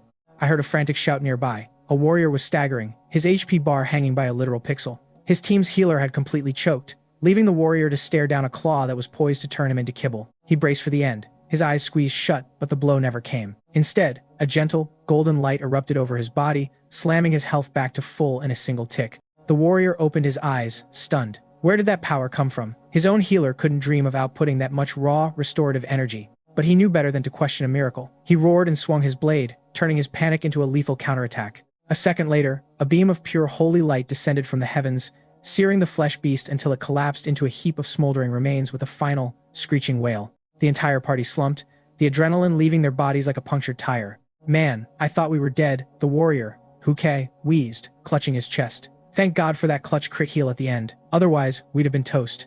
"Wait, seriously, who cast that?" Zhao Shueming muttered, looking around in total confusion. Their healer stood there, equally baffled, clutching a full mana potion in hand. It clearly hadn't been him. "You guys are pretty tough," I said, stepping out from the shadows, taking out 3 out of 4 flesh beasts while surrounded. "Not bad." Huke, Zhao Shueming, and Li Feng whipped their heads around. Huke's face lit up like a Christmas tree. When he realized it was actually me, the realization hit them all at once. The massive heal that had saved them wasn't their own team's doing, it was mine. "Boss, I knew it. I knew you weren't dead." Huke scrambled to his feet, rushing over with an intensity that was frankly exhausting. Zhao Shueming and Li Feng weren't far behind, their faces etched with pure relief. For days, the rumors outside had been relentless. Some said I'd perished in the dungeon, others whispered that a high-level guild had finally taken me out in the dark. But Huke and his boys? They'd never bought into that crap for a second. I rolled my eyes at Huke's blunt enthusiasm. "You know, you could try being a little more subtle, Huke." "Can't help it, boss. That one healing spell of yours? It brought me straight back to peak condition," he cheered. I cut through his excitement with a stern look. "Forget the pleasantries. You guys need to find a hiding spot, and fast. This abyss is way out of your league." "Right, got it. We're heading out to find some other teams to form a coalition." Huke agreed instantly. He knew as well as I did that if I hadn't happened to cross their path, they'd be nothing but meat for the monsters by now. They didn't waste another second. After a quick goodbye, they retreated back the way they came. I watched them vanish into the gloom before shifting my focus back to the bigger picture. Just then, a feed flickered into my consciousness from one of my mechanical crows. My eyes narrowed as I looked at the screen. Su Yao's team was down to just 2 people, and they were cornered. A pack of flesh beasts was closing in, tearing into a pile of carrion with sickening, wet crunches. "Yao, can we stop, please?" Lu Zhengyi's voice was barely a whisper, his body shaking like a leaf as he stared at the carnage. "Darling, listen to me," Su Yao murmured, her voice laced with a terrifying edge. She was trembling, yes, but when she looked at the monsters tearing the corpses apart, there was no fear in her eyes, only a manic, hungry excitement. "If we don't do this, we're the ones who die." She turned back to the scene, her gaze fixed on the blood-soaked ground. That voice, it was right about everything. As long as she steered these flesh beasts toward other professionals to devour, she could harvest their power. By her count, the carnage had already netted her nearly 1,000 attribute points. "We're just doing what we have to for survival," Su Yao purred, stepping into Lu Zhengji's personal space until she was practically whispering into his ear. "We're innocent. You don't need to carry any of that mental weight. And honestly, as long as you keep your mouth shut, we can just pick up our old lives the moment we walk out of this abyss. Didn't you say you wanted to move in together?" Lu Zhengji looked at her, his expression vacant, then nodded frantically. "Only the living have a future, right?" Su Yao chuckled. She straightened up and began walking forward. "Come on. There's another treasure waiting for us up ahead, and we need to find more food for our little darlings." Watching the feed from a hidden corner, I felt a chill run down my spine. Through the mechanical crow's eyes, I realized I'd been hunting for the wrong target all along. Su Yao wasn't just a player. She was the central puzzle of this entire instance. Meanwhile, a tiny shadow darted through the labyrinth of streets, weaving between the grotesque, prowling flesh beasts. It skittered to a halt at a crossroads. In the center, a pillar of brilliant orange light pulsed with a seductive rhythm, an orange-tier item, a prize so potent it would make any professional drool. This was exactly what my mechanical rat had been sent to retrieve. High above, one of my mechanical crows let out a sharp, piercing caw. The sound snapped the nearby flesh beasts to attention. They began craning their necks, sniffing the air and scanning the rooftops. They were so distracted by the noise that they never noticed the small black blur zipping past their feet. My mouse didn't even have to touch the beam. The moment it closed to within 10 meters, the orange light simply vanished into its storage space. Mission accomplished. The mouse turned and vanished into the shadows of the adjacent street. Su Yao and Lu Zhangji rounded the corner just in time to see the tail end of the commotion. That mouse, it just took the item. Lu Zhangji pointed toward the opposite street. Looks like a skilled mechanist, Su Yao mused, her eyes narrowing. Let's go take a look. Lu Zhangji nodded, looking nervous as he trailed behind her. They navigated the streets, dodging the patrolling monsters with practiced, if hesitant, care, and gave chase to the thief. When they finally crossed onto the parallel street, they found the mechanical mouse standing still under a rusted, decaying street lamp. Standing over it was a figure. The mouse scampered up the person's leg and perched firmly on his shoulder. It's that mechanist, Lu Zhangji whispered. But when he saw the face of the man who had reclaimed the mouse, he went deathly pale, his breath hitching in his throat. Lin Mo? You were supposed to have been killed by Gao Lanlin. I stared back at them, my brow furrowing in confusion. Su Yao looked equally stunned to see me breathing. Gao Lanlin? I didn't know who that was, or why Lu Zhangji was bringing up such a random name, but it only took a second for the pieces to click into place. I could practically see the gears grinding in Su Yao's head as she stared at Lu Zhangji, clearly wanting to strangle him for his stupidity. Well, that's not suspicious at all. She'd just been exposed, and by her own lackey, no less. So, they'd been whispering to Gao Lanlin, had they? Do it! Su Yao hissed, a sharp command that snapped Lu Zhangji out of his stupor. He drew his blade and lunged at me, fueled by a mixture of panic and desperation. I didn't even flinch. I just raised a hand, and a bolt of crimson lightning tore through the air, striking him before he could close the distance.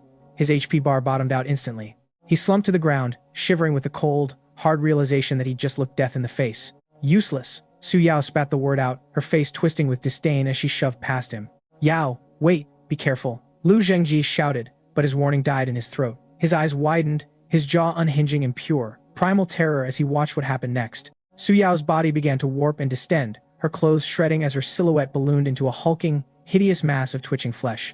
In seconds, she had transformed into a colossal flesh beast.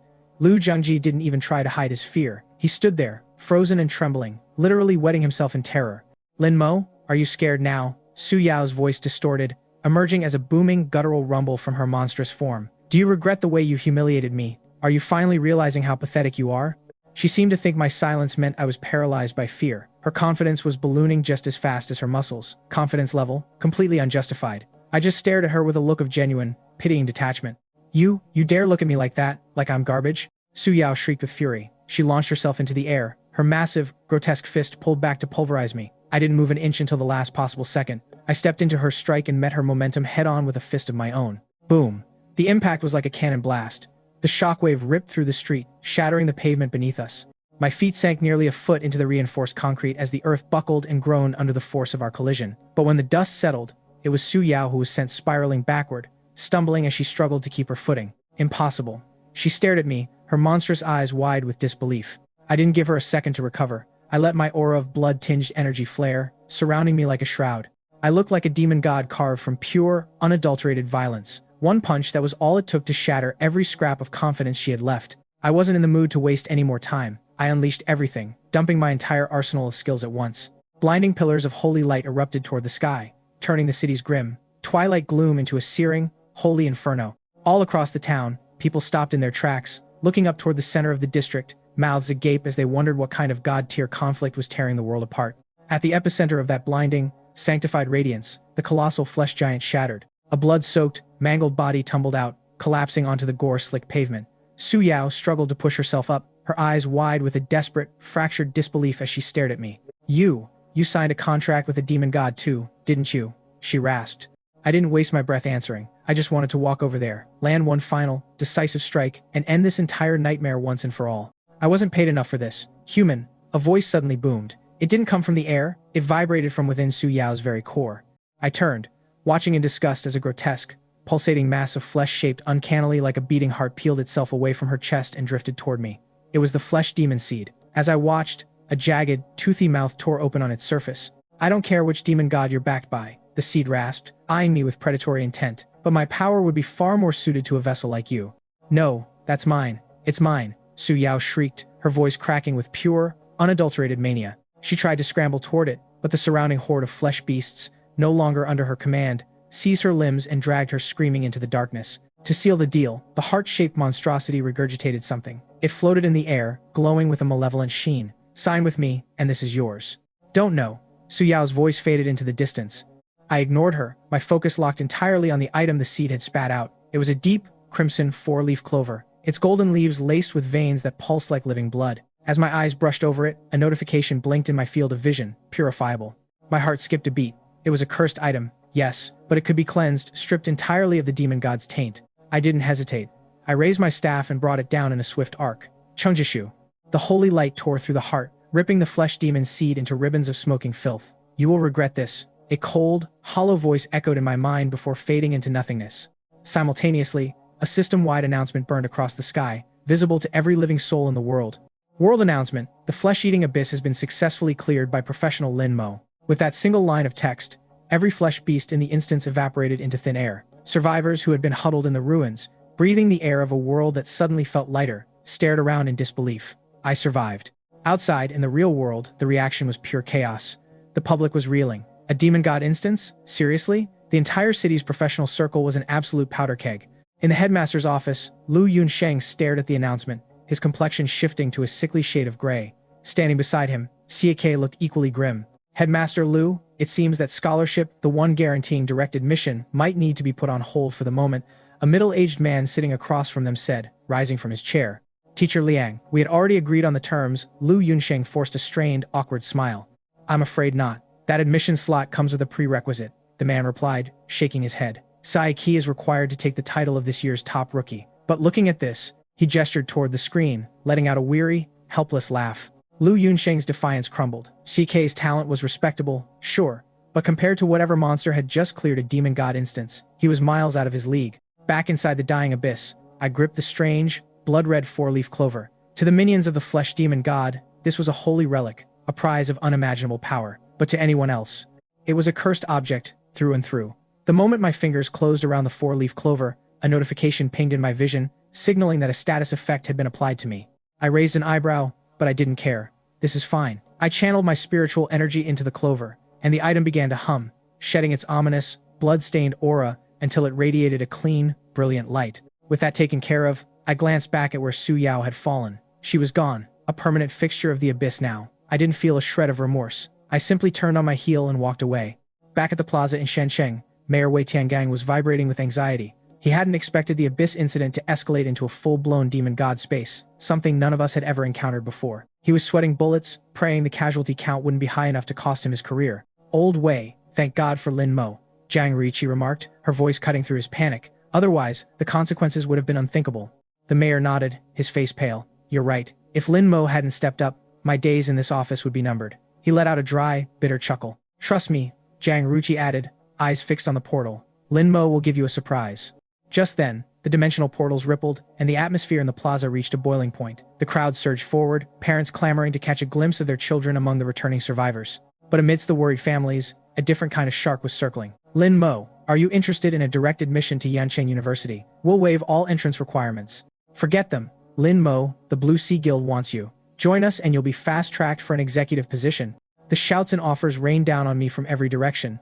I ignored them all. Instead, I wove through the throng, focusing on the girls who had just escaped the clutches of the flesh beasts, casting recovery spells to restore their depleted health. Suddenly, a booming voice commanded the plaza's attention. Soft, glowing motes of light began to drift down from the sky. We all looked up to see an elderly man in flowing green robes hovering above, his eyes focused entirely on me. He raised a staff that glowed with a gentle, transcendent power.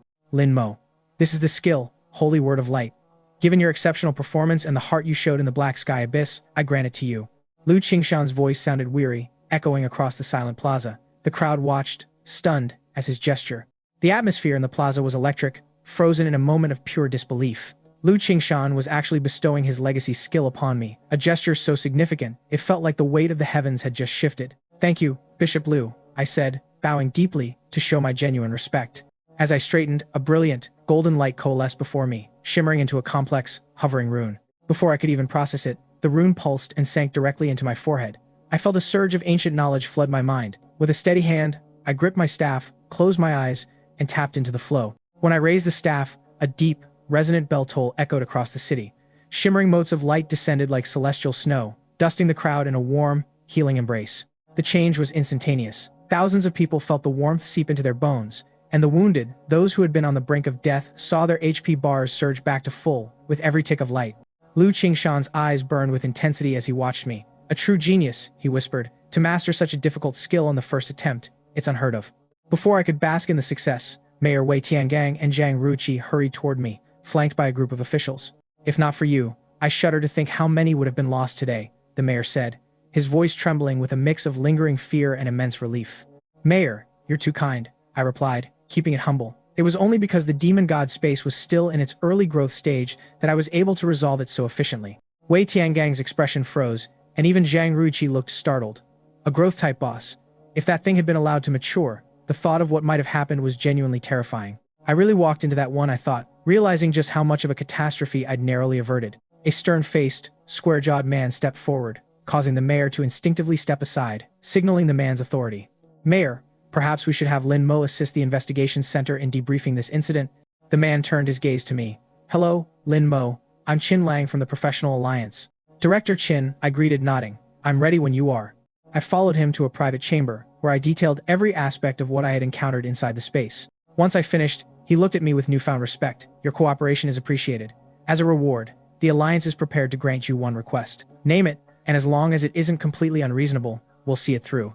I didn't hesitate. "I want a spot in the championship arena." Qin Lang blinked, clearly stunned. I had a 3S. Grade talent, the blazing body, yet I'd famously thrown away the path of a fire warrior to swap for a healer class that, on paper, possessed zero offensive capability. And now, fresh off suppressing a dimensional surge, my one request was to enter the most brutal competition on the planet. "Are you certain?" Qin Lang asked, leaning in. "With your current fame, you could have a dozen high-profile individuals lining up to sponsor you." "I don't care for handouts," I replied coolly. "I suspect that if I asked for what I actually wanted, the Alliance would think I was demanding the moon." Qin Lang laughed, a sharp, intrigued sound. "You've got a lot of nerve, kid. Fine, I'll take your request to the board." I knew what I was doing. The championship arena relied on recommendations, and if I got mine from people like Zhang Ruiqi or Liu Qingshan, I'd be buried in the debt of favors, and favor debts are the hardest to pay back. Meanwhile, in a chamber that looked like the deep reaches of the cosmos, high suspended runes drifted through the air. A shadowy figure watched the screen, a smirk tugging at his lips. "So, he only wants a single entry? And he thinks we'd find his real goals? Extortionate?" The figure mused, his interest visibly piqued. "This kid is interesting, very interesting." Each of those hovering runes represented a titan of humanity. Anyone permitted to exist in this space was, without exception, a level 100 powerhouse, either a political heavyweight holding the reins of power, or an elite who had reached the absolute pinnacle of their specific field. Suddenly, the most radiant light cluster at the very apex resonated, its voice vibrating through the chamber. "In the name of the Alliance, grant him a slot in the arena. And all of you, keep your disciples on a short leash. See to it that they don't provoke Lin Mo." The room erupted in a chorus of immediate, fearful agreement. By then, I was already back at my place, ready to take inventory. Calling this trip to the abyss a harvest would be an understatement. It was a total looting spree. Aside from that peculiar four-leaf clover, a condensed essence of the flesh demon, God's power, I'd swept the entire area for anything of value. Task failed successfully. I managed to walk away with 13 blue-tier items, 2 purple-tier pieces, and 1 orange-tier treasure. I couldn't help but grin. Not today, Satan. The drop rates for a demon god instance were absolutely busted. Most of the loot was gear designed for warriors, but since my own attribute strength was already through the roof, I could equip them, regardless of the class restrictions. I hefted the orange-tier two-handed sword, its design so jagged and menacing that it looked like it was forged in a nightmare. Confidence level, completely unjustified. I held it up, imagining the look on my opponents' faces in the championship arena. One good swing and they wouldn't even have time to scream. The spirit energy required to purify an orange-tier item was astronomical, so I left that project for a rainy day and tucked it away. I shifted my focus to the only piece of mage-oriented gear in the pile, a blue-quality mask. I funneled 9 units of spirit energy into it, gambling on the purification. The item pulsed, the color shifting from blue to a vibrant, polished purple. The mask's inherent stat boost to spell caps doubled from 1 to 2, and it even rolled a random, unexpected new trait. Nailed it, somehow. Satisfied, I shoved the gear aside and finally caught some sleep. The next morning, I returned to the professional plaza. To keep a low profile and dodge any unwanted attention, I pulled on the mask I just upgraded. My own level was still languishing at 10, having been neglected during all the chaos of the dimensional surge, so I needed a spot to grind fast. I scanned the mission board for a suitable leveling dungeon. I selected a large-scale instance and stepped into the portal. Lin Mo has opened the large-scale instance, Evolution of Stratholme, LV15. Remaining entry slots, 1%. A large-scale instance. Isn't that supposed to be a group run? Wait, a high-level player just opened one. I have to get in on this. The plaza turned into a frenzy. What had been a relatively quiet, unpopular dungeon just minutes ago suddenly became the hottest ticket in town. Evolution of Stratholme was a level 15 raid-style instance. It required a specific number of participants before the primary objectives would even trigger. I blinked, and just like that, all 100 slots were filled. I'd only taken a few seconds to shoot a quick message to a friend, and by the time I looked back at the screen, the queue was completely locked. My luck was on airplane mode. Current participants, 100 over 100. Task requirements met. Instance will commence in 30 minutes. Seeing that notification, I couldn't help but grin. This was exactly what I wanted. A 100-player instance meant the spawn rate for mobs would be off the charts, which meant my leveling speed was about to skyrocket. Meanwhile, the other players were already panicking. Where's the big shot Lin Mo? Can you come out and meet us? God-tier player, where are you? I want to be your friend. Before I could even think about answering, an elderly man shuffled into the plaza, his back hunched under the weight of years. He looked out at our group of professional players, his expression a mix of desperate hope and confusion. Kind sirs, he quavered, looking at us with watery eyes. Are you here to defend us from the scourge? All around the plaza, more residents appeared, watching us with the same expectant gaze.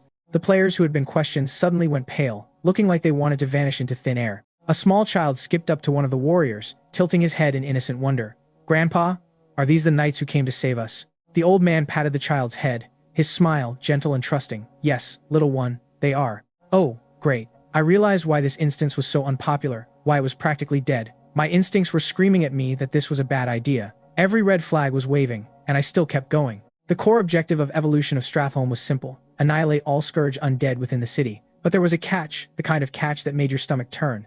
Once the mission officially triggered, every single living resident in the town would be corrupted, transforming into a mindless undead thrall. The only solution to prevent that was to slaughter the innocent civilians before they turned. They were currently looking at us as their only hope for survival, and the thought of killing them was just too brutal for most people to stomach. I'd had enough of the drama.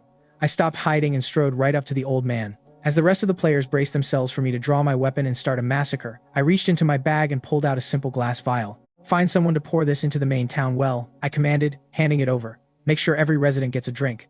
The old man's cloudy eyes seemed to clear, widening in shock as he took the vial. Is this holy water? You would give us something so precious? The other players erupted into whispers. One of the smarter ones clapped his hands together, realization dawning on his face. That's the clearing item from the Broken Town instance. Of course, the holy water can purge the scourge plague before it takes hold.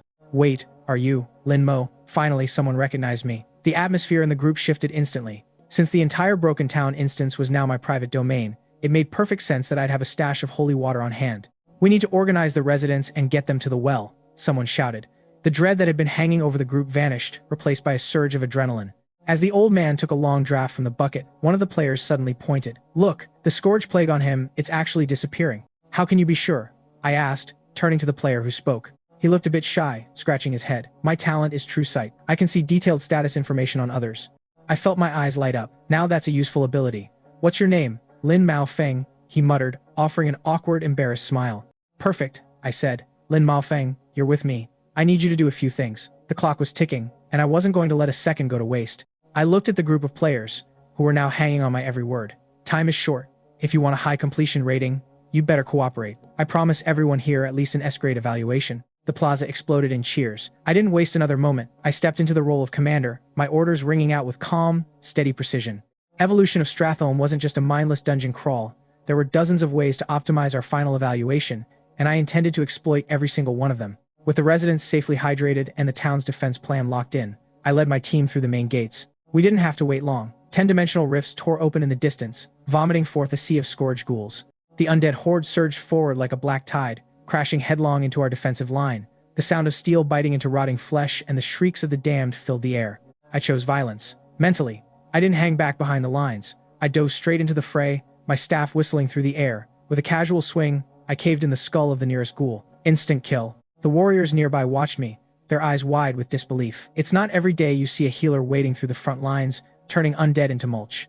As the combat intensified, players began taking heavy hits, but before a single life bar could drop into the red, a flash of brilliant, golden light erupted from me, topping off their health in an instant. I wasn't just holding the line, I was dancing through it. I spent my downtime between heals weaving through the monsters, dispatching them with surgical precision while the rest of the team scrambled to keep up. But the Scourge didn't care about our effort. The portals began churning out reinforcements faster than we could cut them down, and I could see the fatigue starting to set in. The front line was buckling. I planted my feet and hoisted my staff toward the sky. Shengguan Jiyu, holy word of light.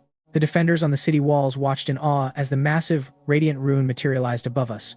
Then, they realized what I was actually doing, and their jaws hit the floor.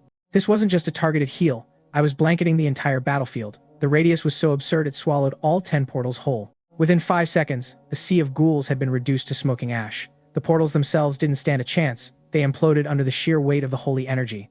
Mission accomplished. Technically, I'd shattered the Scourge's momentum, buying us a temporary reprieve. A system notification flickered into my vision. The Scourge Legion will launch their next offensive in 30 minutes. I let out a long, ragged breath, my shoulders finally dropping as the adrenaline started to ebb away. I was good, but I wasn't made of steel. I couldn't keep this pace up for 3 days and nights without a break. Everyone stand down, I shouted, wiping sweat from my brow. Get some rest while you can. I knew we only had 30 minutes before the next wave of carnage, so I gave a curt order and closed my eyes to recoup my strength. The rhythm of the next few hours became agonizingly repetitive, an hour of frantic combat, followed by 30 minutes of forced recovery. By the time night fell, the cycle had worn us down to the bone. Once again, I unleashed my holy word of light to shatter the 10 portals. As the dust settled and we entered our half-hour break, the other players finally hit their breaking point. Their faces were drawn, their eyes vacant with exhaustion, and the combined weight of hunger and fatigue was clearly pulling them under. Get inside the city, I said, my voice cutting through the heavy silence. You've earned a rest. Today was brutal, but you all did great. Here, take this. I tapped my spatial bag, and a mountain of fresh, high-quality rations appeared. The players scrambled to grab the food, their gratitude palpable. They didn't realize that while I was busy keeping them alive, I'd been farming massive amounts of stats and spirit energy from the combat data. Evasion enhancement, C rank, vigor, C rank, shield specialization, B rank, dual wield mastery, A rank, archery mastery, A rank. I stared at the notifications in my head, feeling a strange sense of existential dread. Am I walking down a weirdly specific path? How had I managed to secure so many physical combat buffs without pulling a single mage-type talent? My common sense took the day off. Before I could ponder my life choices, 10 more portals ripped open outside the city walls. I grabbed the fresh team that had been waiting to swap in and strode out to meet them. These new recruits were vibrating with adrenaline. They didn't care about the final ranking as much as the sheer, unfiltered combat experience they were getting. With me leading the charge, they didn't have to worry about defense, they could go all out. To them, the masked healer wielding a staff was nothing less than a divine guardian. I managed the flow of battle with the same surgical precision as before, keeping the efficiency at an all-time high. Eventually, even this fresh wave reached their limit. Time to rotate. Head into the city, I ordered. I turned to Lin Maofeng. You're up. Lead the next squad.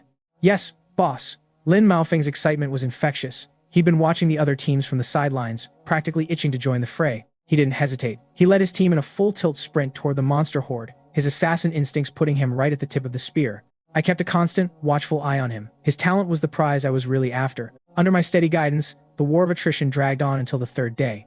By then, the remaining players were walking corpses, their health bars hovering dangerously low. I waited for the perfect moment before unleashing Holy Word of Light again. As the radiant waves washed over the field, healing the living and vaporizing the undead with righteous fury, a roar of triumph went up from inside and outside the city walls. The players were ecstatic. An S-rank rating was practically in the bag. The residents were weeping with joy, realizing that the Scourge invasion was finally being choked out. But as the dust began to settle, a thought occurred to me. Boss time. I scanned the field, noticing a lack of movement. Why hadn't I planned for the boss fight? The intel said this instance was gated by a level 15 Lich, a true 100-player scale boss. And in a dungeon like this, power scales were never as simple as they looked. This wasn't just some small-scale instance. The stakes here were monumental. Beyond the 100-man raids lay the 1,000-man, 10,000-man, and even the world-class battlefields. I stepped forward, my staff held ready. Behind me, the rest of the players were slumped over, their stamina completely tapped out. They were effectively out of the fight. As the thick, unnatural mist parted, a colossal figure loomed ahead. The emissary of the holy light. So it's you who drove away the plague from the town. The Lich rasped, its voice like grinding stones. It peered at me, and its hollow sockets flared with malice. You've actually managed to slay a Lich before. Well, that's mildly terrifying. Before I could even blink, the Lich jabbed a finger in my direction, unleashing its death's finger, a targeted kill spell. In that split second, I gripped the vibrant 4-leaf clover I'd looted from the flesh demon god. I immediately regretted every life decision. Or rather, I regretted the cost. I sacrificed 10 points of my own stats, and the clover pulsed with an ethereal energy. The Lich's crimson lightning bolt lashed out, screaming through the air, but it veered off course at the last possible moment, slamming into a nearby boulder and turning it instantly into scorched dust. The Lich froze, its jaw hanging slack. Task failed successfully. This skill was supposed to be a guaranteed hit. It was coded to lock onto the target no matter what. Yet, here it was, missing completely. I let out a breath I hadn't realized I was holding. The clover was truly a treasure condensed from the origin of a demon god. My arcane mask already had a passive trait that granted a chance to evade attacks, but the clover's effect had amplified that concept of non-lock-on to a ridiculous degree. Honestly, even if I had taken that hit, my health pool was well over 1 million. It wouldn't have been a death sentence. But I preferred to keep my absurd durability a secret. 10 attribute points to dodge a dramatic headache? I'd call that a bargain. While the luck-altering effects of the clover were still coursing through me, I didn't hesitate. I triggered my triple cast combo, Raging Torrent, Eye of Truth, and Smite. The dark, oppressive plains were suddenly illuminated as if a second sun had been birthed in the night. The light was blinding, endless. The Lich tried to stutter out some final, dramatic monologue to stall for time, but I wasn't in the mood for a villainous exit speech. I cut it off mid-sentence with a wave of pure, concentrated, holy energy. Its body began to unravel, disintegrating into ash beneath the white-hot intensity of the light, until nothing remained but particles drifting away on the wind. Silence fell over the area. Even the people watching from the distant city walls were frozen in shock. 100-man boss, just like that, obliterated in seconds. 3 pillars of light erupted from the spot where the Lich had fallen. System: the large-scale instance evolution of Strathholm, initiated by Linmo, has concluded. Mission completion: perfect. Reward: all participants awarded the title Knight of the Holy Light. Player Linmo awarded the title Scourge Terminator. For several seconds, the plaza was deathly silent. Then, it erupted. Holy crap, did he just one-shot the boss? That's not even the main point. The completion rating is perfect. The highest record in history was only excellent. My god, everyone got a title? I'm dreaming, right? Why did I hesitate? One of the players muttered, kicking himself for missing out on the action. If I just stepped up, that reward could have been mine. I didn't care about the envy of the crowd. My mind was on the notification hovering before my eyes. The residents of Strathholm wish to follow you. Will you accept? Mission reward trigger. Title: Master of the Realm. I paused, surprised by the prompt. Accepting them meant taking responsibility for these people. My survival instincts took a coffee break. I didn't overthink it for long. I hit accept. The residents have been relocated to your domain. Broken Town. Current follower count: 1. I blinked at the notification, genuinely curious about what purpose these followers would actually serve in the long run. But there was no time to delve into the logistics. I had an instance to close. I issued the command to finalize the session and exit. Congratulations. Your overall rating for the Evolution of Strathholm Challenge is SSS. Your level has increased to 15. You have earned the titles Knight of the Holy Light and Scourge Terminator. You have received a special reward, Purify. My eyes widened. Purify? I hadn't expected to pull such a high-tier skill from this run.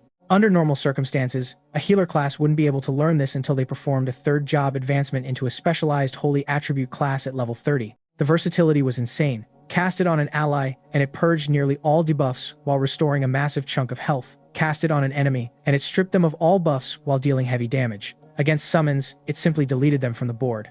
Nailed it, somehow. As the final rewards processed, every other player in the instance was teleported back to the plaza. Large-scale instance, Evolution of Strathholm, LV15. Update. Residents have followed Lin Mo and departed the instance. Instance objectives have been modified: slay at least 100,000 undead. The crowd in the professional plaza erupted in confusion. What the hell? Lin Mo just walked off with all the quest NPCs. Back when I had my 3S, grade talent, body of blazing fire, I'd been expected to become a powerhouse flame warrior, but I'd traded it all for a useless healer class. Now, after leading a 100-man raid to a perfect finish, I'd essentially broken the instance's underlying code by taking the residents with me. People were still staring at the empty instance portal, stunned, until someone finally pieced it together. Wait, if the residents are gone, that means the slaughter the civilians phase at the start of the mission doesn't happen anymore, right? The realization rippled through the plaza. The only reason Evolution of Strathholm had been a dead-end, unpopular dungeon was because of that moral trap, the requirement to massacre the town's population. By effectively kidnapping the NPCs, I turned a horrific chore into a viable, mainstream leveling zone. Meanwhile, at the military barracks, Lin Maofeng stood stiffly, reporting every detail of our exploit. Seated across from him was a row of high-ranking military commanders. The old man in the center, his face a mask of stern authority, didn't say a word. His piercing gaze locked onto the report. The 2 silver stars on the shoulder boards, staring down at Lin Maofeng, felt like the weight of an entire mountain. I immediately regretted every life decision. He hadn't expected a major general to personally oversee the debriefing, but he kept his cool, recounting the events of the operation exactly as they had unfolded. Once he finished, he let out a long, shuddering breath. There was no point in trying to hide anything. Aside from him, there were nearly 100 other players who had witnessed everything. Anyone could go to the professional plaza and get the full, unvarnished truth. A rare talent, the Major General murmured, his voice heavy with resignation. It's a pity headquarters won't allow us to recruit him directly. The other officers in the room nodded in grim agreement, their expressions mirroring the general's disappointment. They had listened to Lin Maofeng's account, and they couldn't deny that Lin Mo's leadership during the instance was nothing short of brilliant. He possessed a rare, iron-fisted command style that somehow inspired loyalty rather than resentment. He hadn't just managed the team, he'd turned every single one of those professional players into his personal, fervent followers. That kind of charisma and natural command was a level of leadership most people couldn't dream of reaching. The dream of building a Holy Light Legion. I never thought I'd see it actually realized by someone like Lin Mo. One of the majors added with a wistful, satisfied smile. Lin Maofeng blinked, his mind drifting to the title he'd been awarded, Knight of the Holy Light. It was a serious boon. Not only did it increase the effectiveness of Holy Light healing by 20% on him, but it also granted a chance to trigger a free smite strike whenever he dealt damage to monsters. For a novice, that was essentially a god-tier perk. That was exactly why the military district was in such a frenzy. 100 new players, all suddenly equipped with the Knight of the Holy Light title. The tactical implications for fighting undead monsters were insane. In terms of sheer combat efficiency, that title could rival an S-rank talent. Yet, in all these years, the military hadn't managed to help even 10 people earn it. Meanwhile, back in my domain, the Broken Town, I was busy inspecting the spoils of war. I held a bone-white staff in my hands, a grin spreading across my face. It was a vicious, beautifully simple piece of gear. It provided a flat 8-point boost to spell power, which, quite frankly, outperformed most gold-tier equipment I'd seen. The catch, triggering the staff's unique passive required a constant supply of ectoplasm as a reagent. At roughly 50,000 credits per serving, it definitely wasn't a cheap hobby. My wallet is already crying. Still, for the sheer, unadulterated power it offered, it was a price I was more than willing to pay. But if the cost of that staff could buy me the ability to one-shot a boss, it was worth every penny. 8 points of spell power was a massive stat injection. When added to my own 5-point base, and the bonuses from the arcane mask, my burst potential could easily reach 14 points. If I triggered the tenfold damage effect of the Ring of Truth, I could effortlessly dish out 1,000,000 points of true damage in a single strike, the kind of output that would make a Death's Finger spell look like child's play.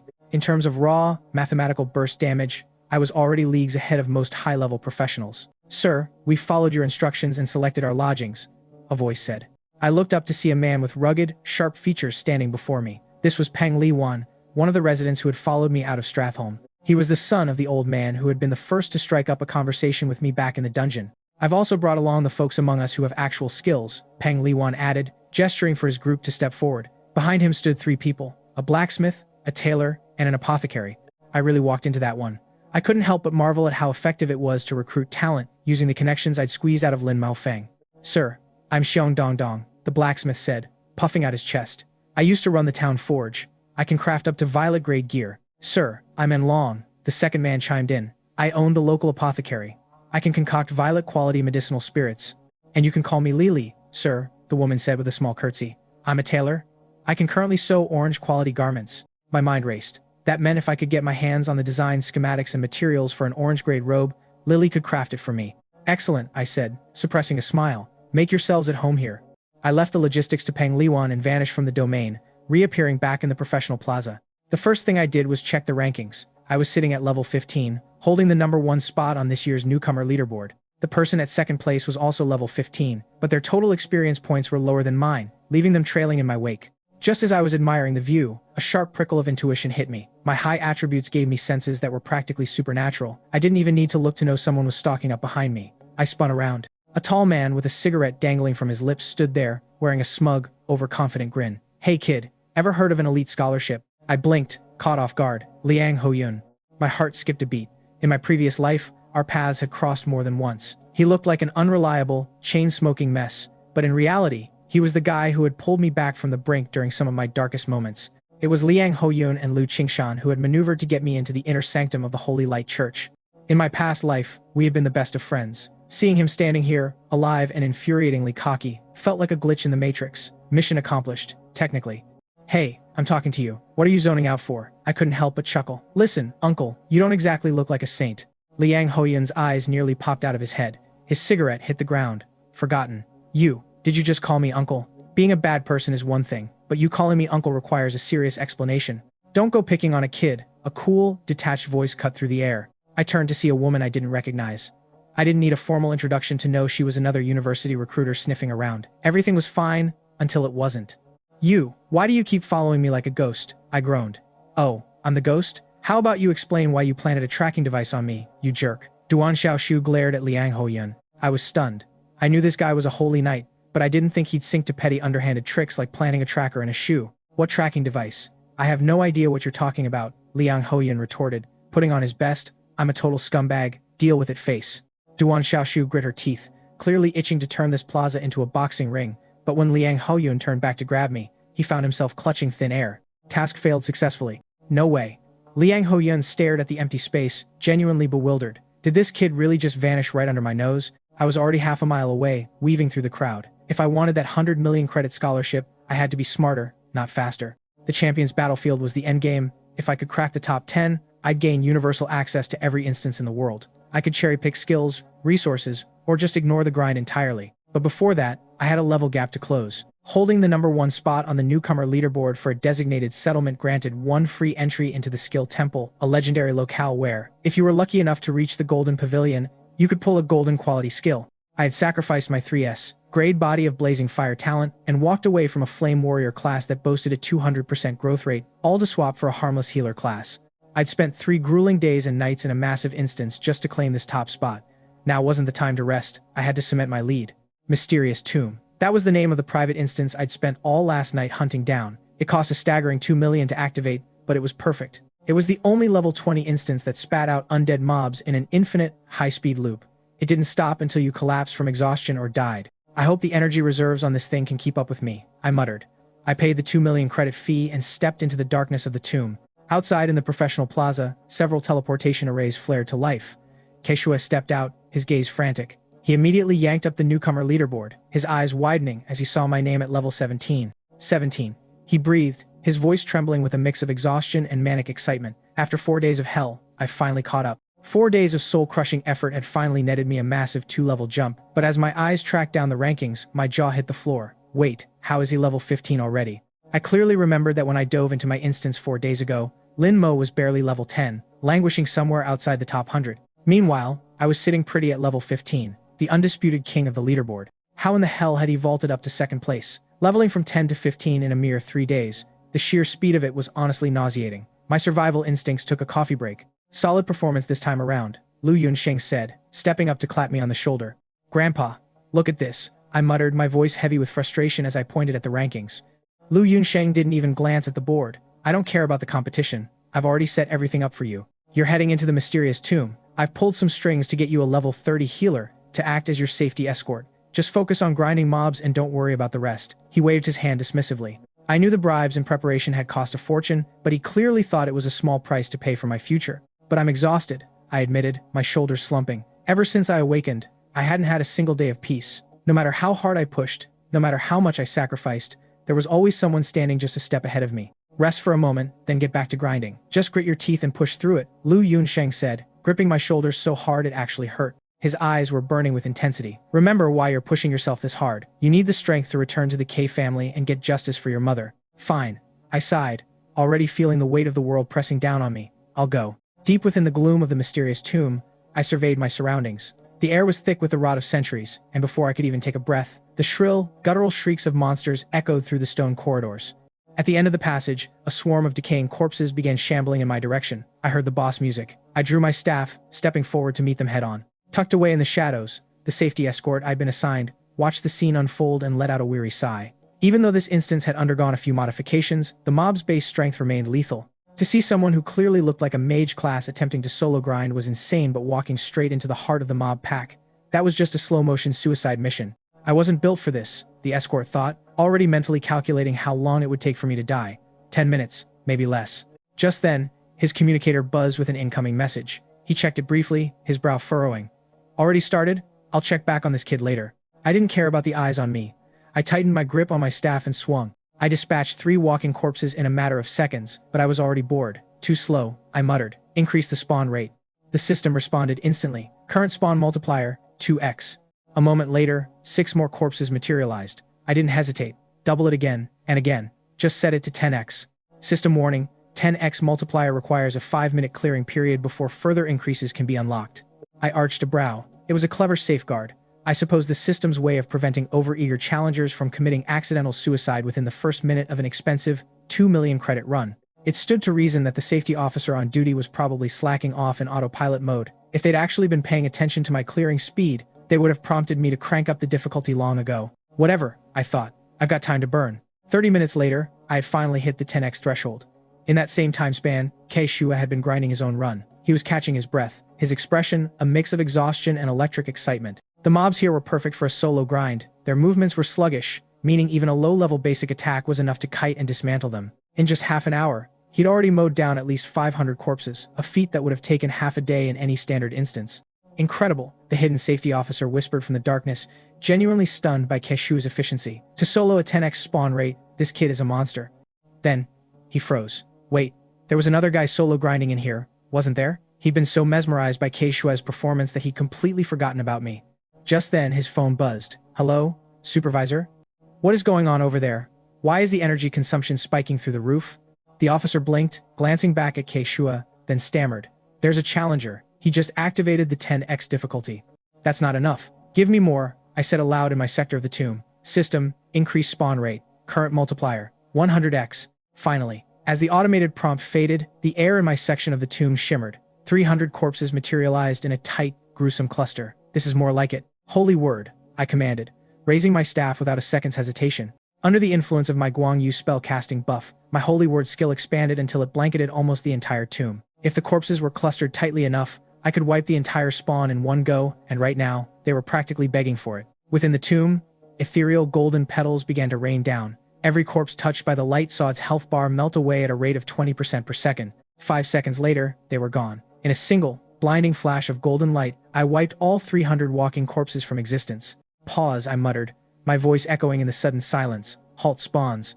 I didn't stop because I was exhausted. Releasing a high-tier record like Holy Word was a drain on both body and mind, sure, but I was nowhere near my limit. However, I was in a private instance under the watch of a safety officer. It wouldn't do to look like a total anomaly. I had to at least pretend I was human. I took a moment to catch my breath, putting on a convincing show of fatigue.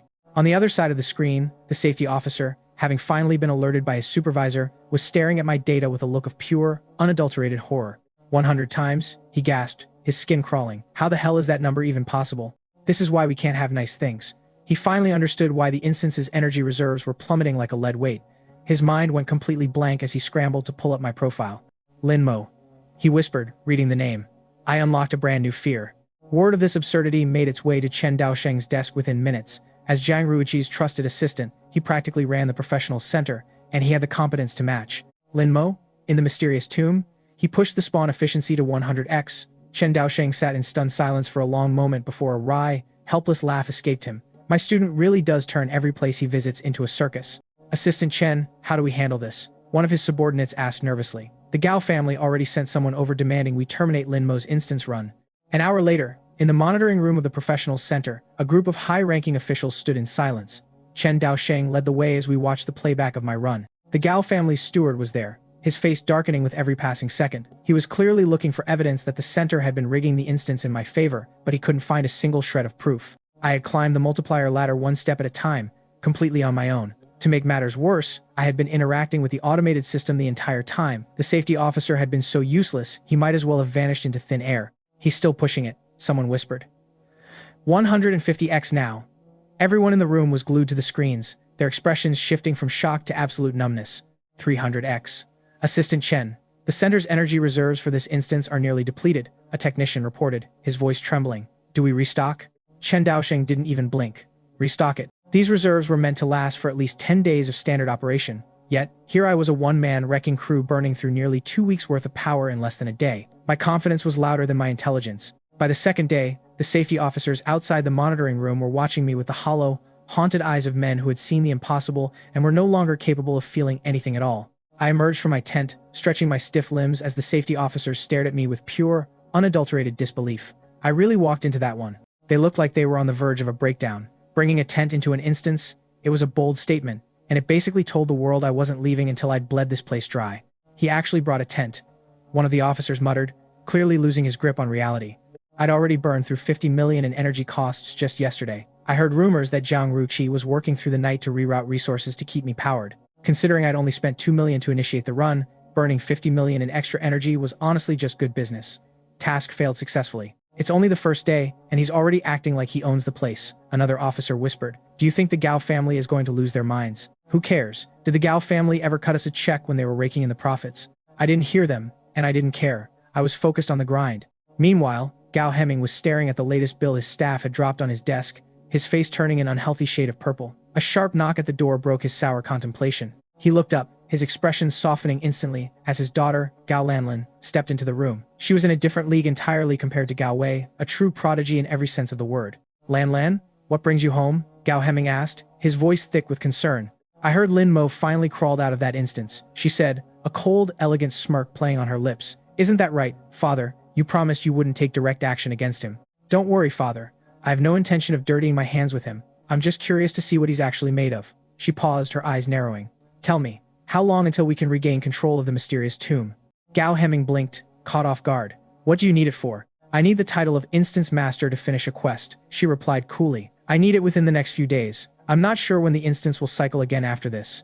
It's not looking good, Gao Hemming admitted, his shoulders slumping under the weight of his exhaustion. Lin Mo is currently inside, and the professional center is packed with his people. There's no room for me to pull any strings. He paused, his teeth gritting together in frustration. If it's too much, just forget it. That boy's backing is too deep. We can't touch him right now. But don't worry with your talent. The day will come when we can take our revenge. They had crossed the line with me. There was no turning back now. Back in the monitoring room, the entire management team of the professional center had gathered, huddled around the screens. They watched me with a mixture of awe and bewilderment as I continued to churn through the mobs. He's a literal machine, one manager breathed, mesmerized. No wonder he managed to bring all 99 professionals back alive. He's monstrous. Doesn't his brain hurt? How can he sustain such frequent, high-level spell casting? 5 days had passed since I first entered the instance. In that time, I'd incinerated nearly 300 million in energy reserves. The experience gains were diminished since I was only killing mobs without quest bonuses or loot drops, but the sheer volume, it was piling up to something truly terrifying. I was making history, not the good kind. The mysterious tomb was, by all accounts, a basic level 20 instance. Even with the massive experience farm I'd been running, the returns should have capped out once I hit level 21. Beyond that, the rewards would essentially turn into chump change. By the 4th day, I'd already maxed out the effective experience gain, yet I showed no signs of stopping. To everyone watching, I was a complete enigma. That kid is genuinely a tragedy, someone muttered, glancing at the neighboring screen. They were talking about Kei Shui. He'd been grinding at 12x efficiency for 5 straight days. Under normal circumstances, his sheer grit and talent would have secured him the title of the newcomer king for the year. It was just his rotten luck to be competing in the same window as a freak of nature like me. Compared to my 300x insanity, his 12x grind looked like a toddler playing with building blocks. I could practically hear my luck laughing. He's done well, Zhang Ruqi remarked, clearly impressed by the boy's resolve. It's just unfortunate that reality is so damn cruel. Chen Daosheng didn't disagree, but his gaze drifted back to my terminal. If Kei Shui was impressive, what I was doing was an absolute anomaly, a grade A headache for the record books. Finally, after 5 days of relentless combat, Kei Shui hit his limit and triggered his settlement. He materialized back in the professional plaza just as the night approached the witching hour. The plaza was electric. It was the end of the month, the absolute deadline for leaderboard settlement. Every ambitious pro was scrambling to finalize their stats before the clock struck midnight. Kei Shui's first instinct, even before catching his breath, was to yank up the level leaderboard. After 5 days of living on the edge, his taut nerves finally snapped into a state of cautious optimism. Level 19, rank 1. A rush of adrenaline hit him. Hitting level 19 within a month of awakening, in any other cycle, that would be absolute peak performance. He let out a shaky breath, feeling like he'd finally clawed his way to the top. Then, he scrolled down to find my name. He blinked. Then he scrolled again. He couldn't find me in the top 10. His heart did a double flip. If I wasn't in the top 10, it meant I hadn't settled yet. The clock was ticking closer to midnight, and with every passing second of my absence, his anxiety spiked. He let out a long, ragged exhale. I think I actually won, he thought. I finally caught a break. Yes, I cracked the top 100. Damn it, I'm so close. I missed the skill temple by a hair. Haha, I made the top 50. The plaza was swelling with people, mostly newcomers comparing their final standings. Did you see? Kei Shui is level 19. The guy in second place is only 16. How did he pull that off? It's insane. A 3-level gap in this kind of competition. Where did Lin Mo go? He's been MIA for 5 days. What has he even been doing? Did he drop out of the top 10 entirely? The chatter was relentless. The seconds ticked away 3 minutes until midnight. 2 minutes.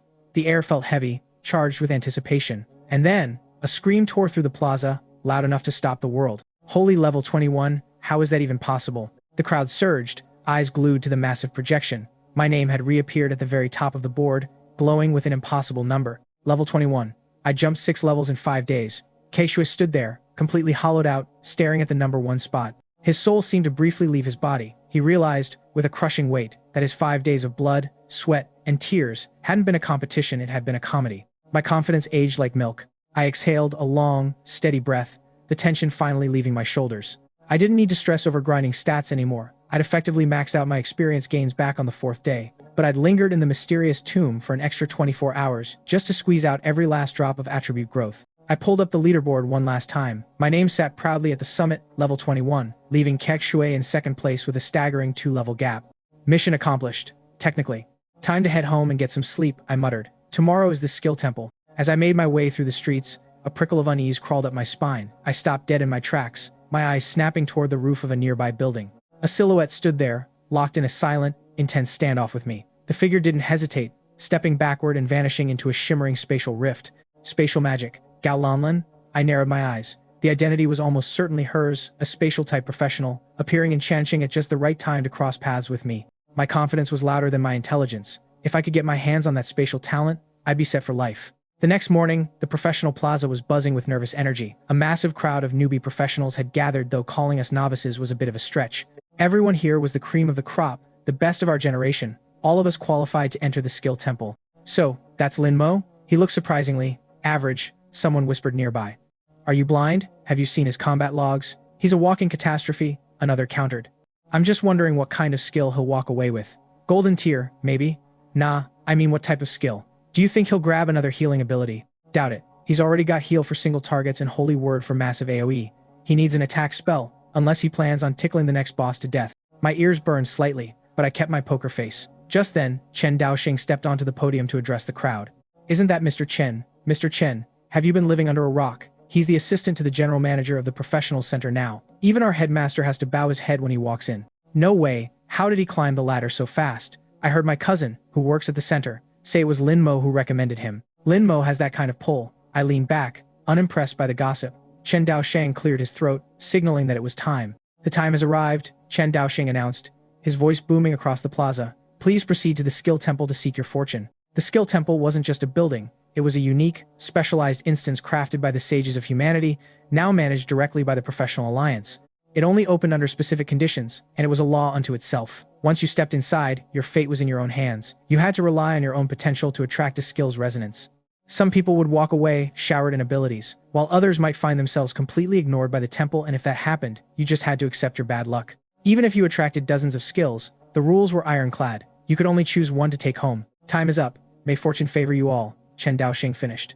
The crowd surged forward, pouring into the portal. I stepped into the shimmering gateway, my senses blurring as the world shifted around me. When I finally opened my eyes again, the landscape had completely changed. I stood in the center of a bizarre, impossible space. Beneath my feet lay nothing but an expanse of perfectly clear, seamless glass, as if I were walking on thin air. Ahead of me hovered a strange, inverted mountain, its peak pointed toward the void below. Glowing, brilliant characters were etched into its side, spelling out 2 words: Book Mountain. All around, the horizon stretched into an endless, ink-black void, speckled with countless shimmering stars that looked for all the world like a galaxy trapped in a jar. It was breathtaking. Legend had it that the Skill Temple was a manifestation of the will of humanity's ancestors.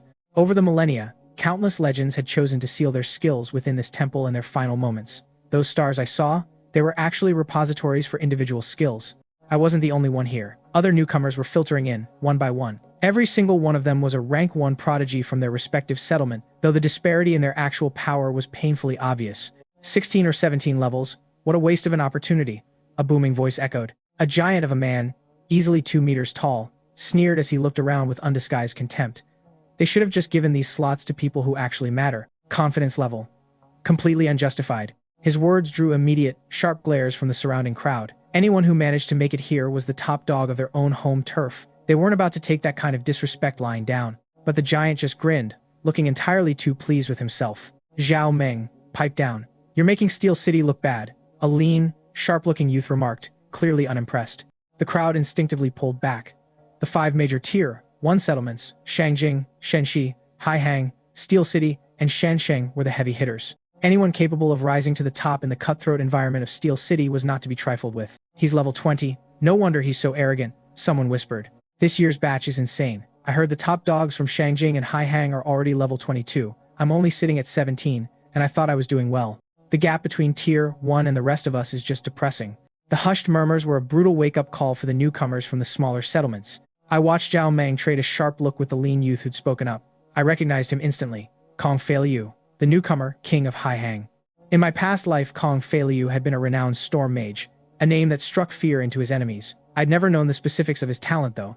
Curiosity got the better of me. I activated my True Sight skill. Even though he was level 20, my superior mental strength stripped away his defenses like they were made of paper.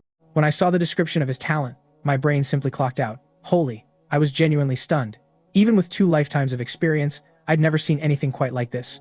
Basically, if you didn't end a fight against this guy in a hurry, you were finished. As soon as he started stacking his buffs, he became a monster.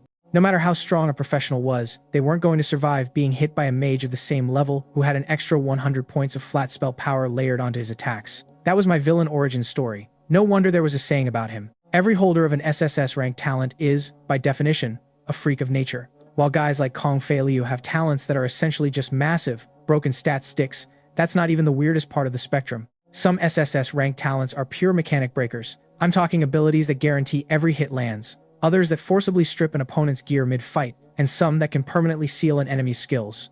Honestly, compared to the sheer absurdity of some of these powers, SSS rank talents start to feel less like gifts and more like nerf versions of minor deities. Of course, my own healing overlord talent is clearly a league above even that nonsense. My confidence was louder than my intelligence. If none of you are going, I'll go first, a cool, silver-haired girl said, stepping out from the crowd and heading toward the Book Mountain. That's Zhang Muxue, the newcomer king from the Zhang family in Shangjing.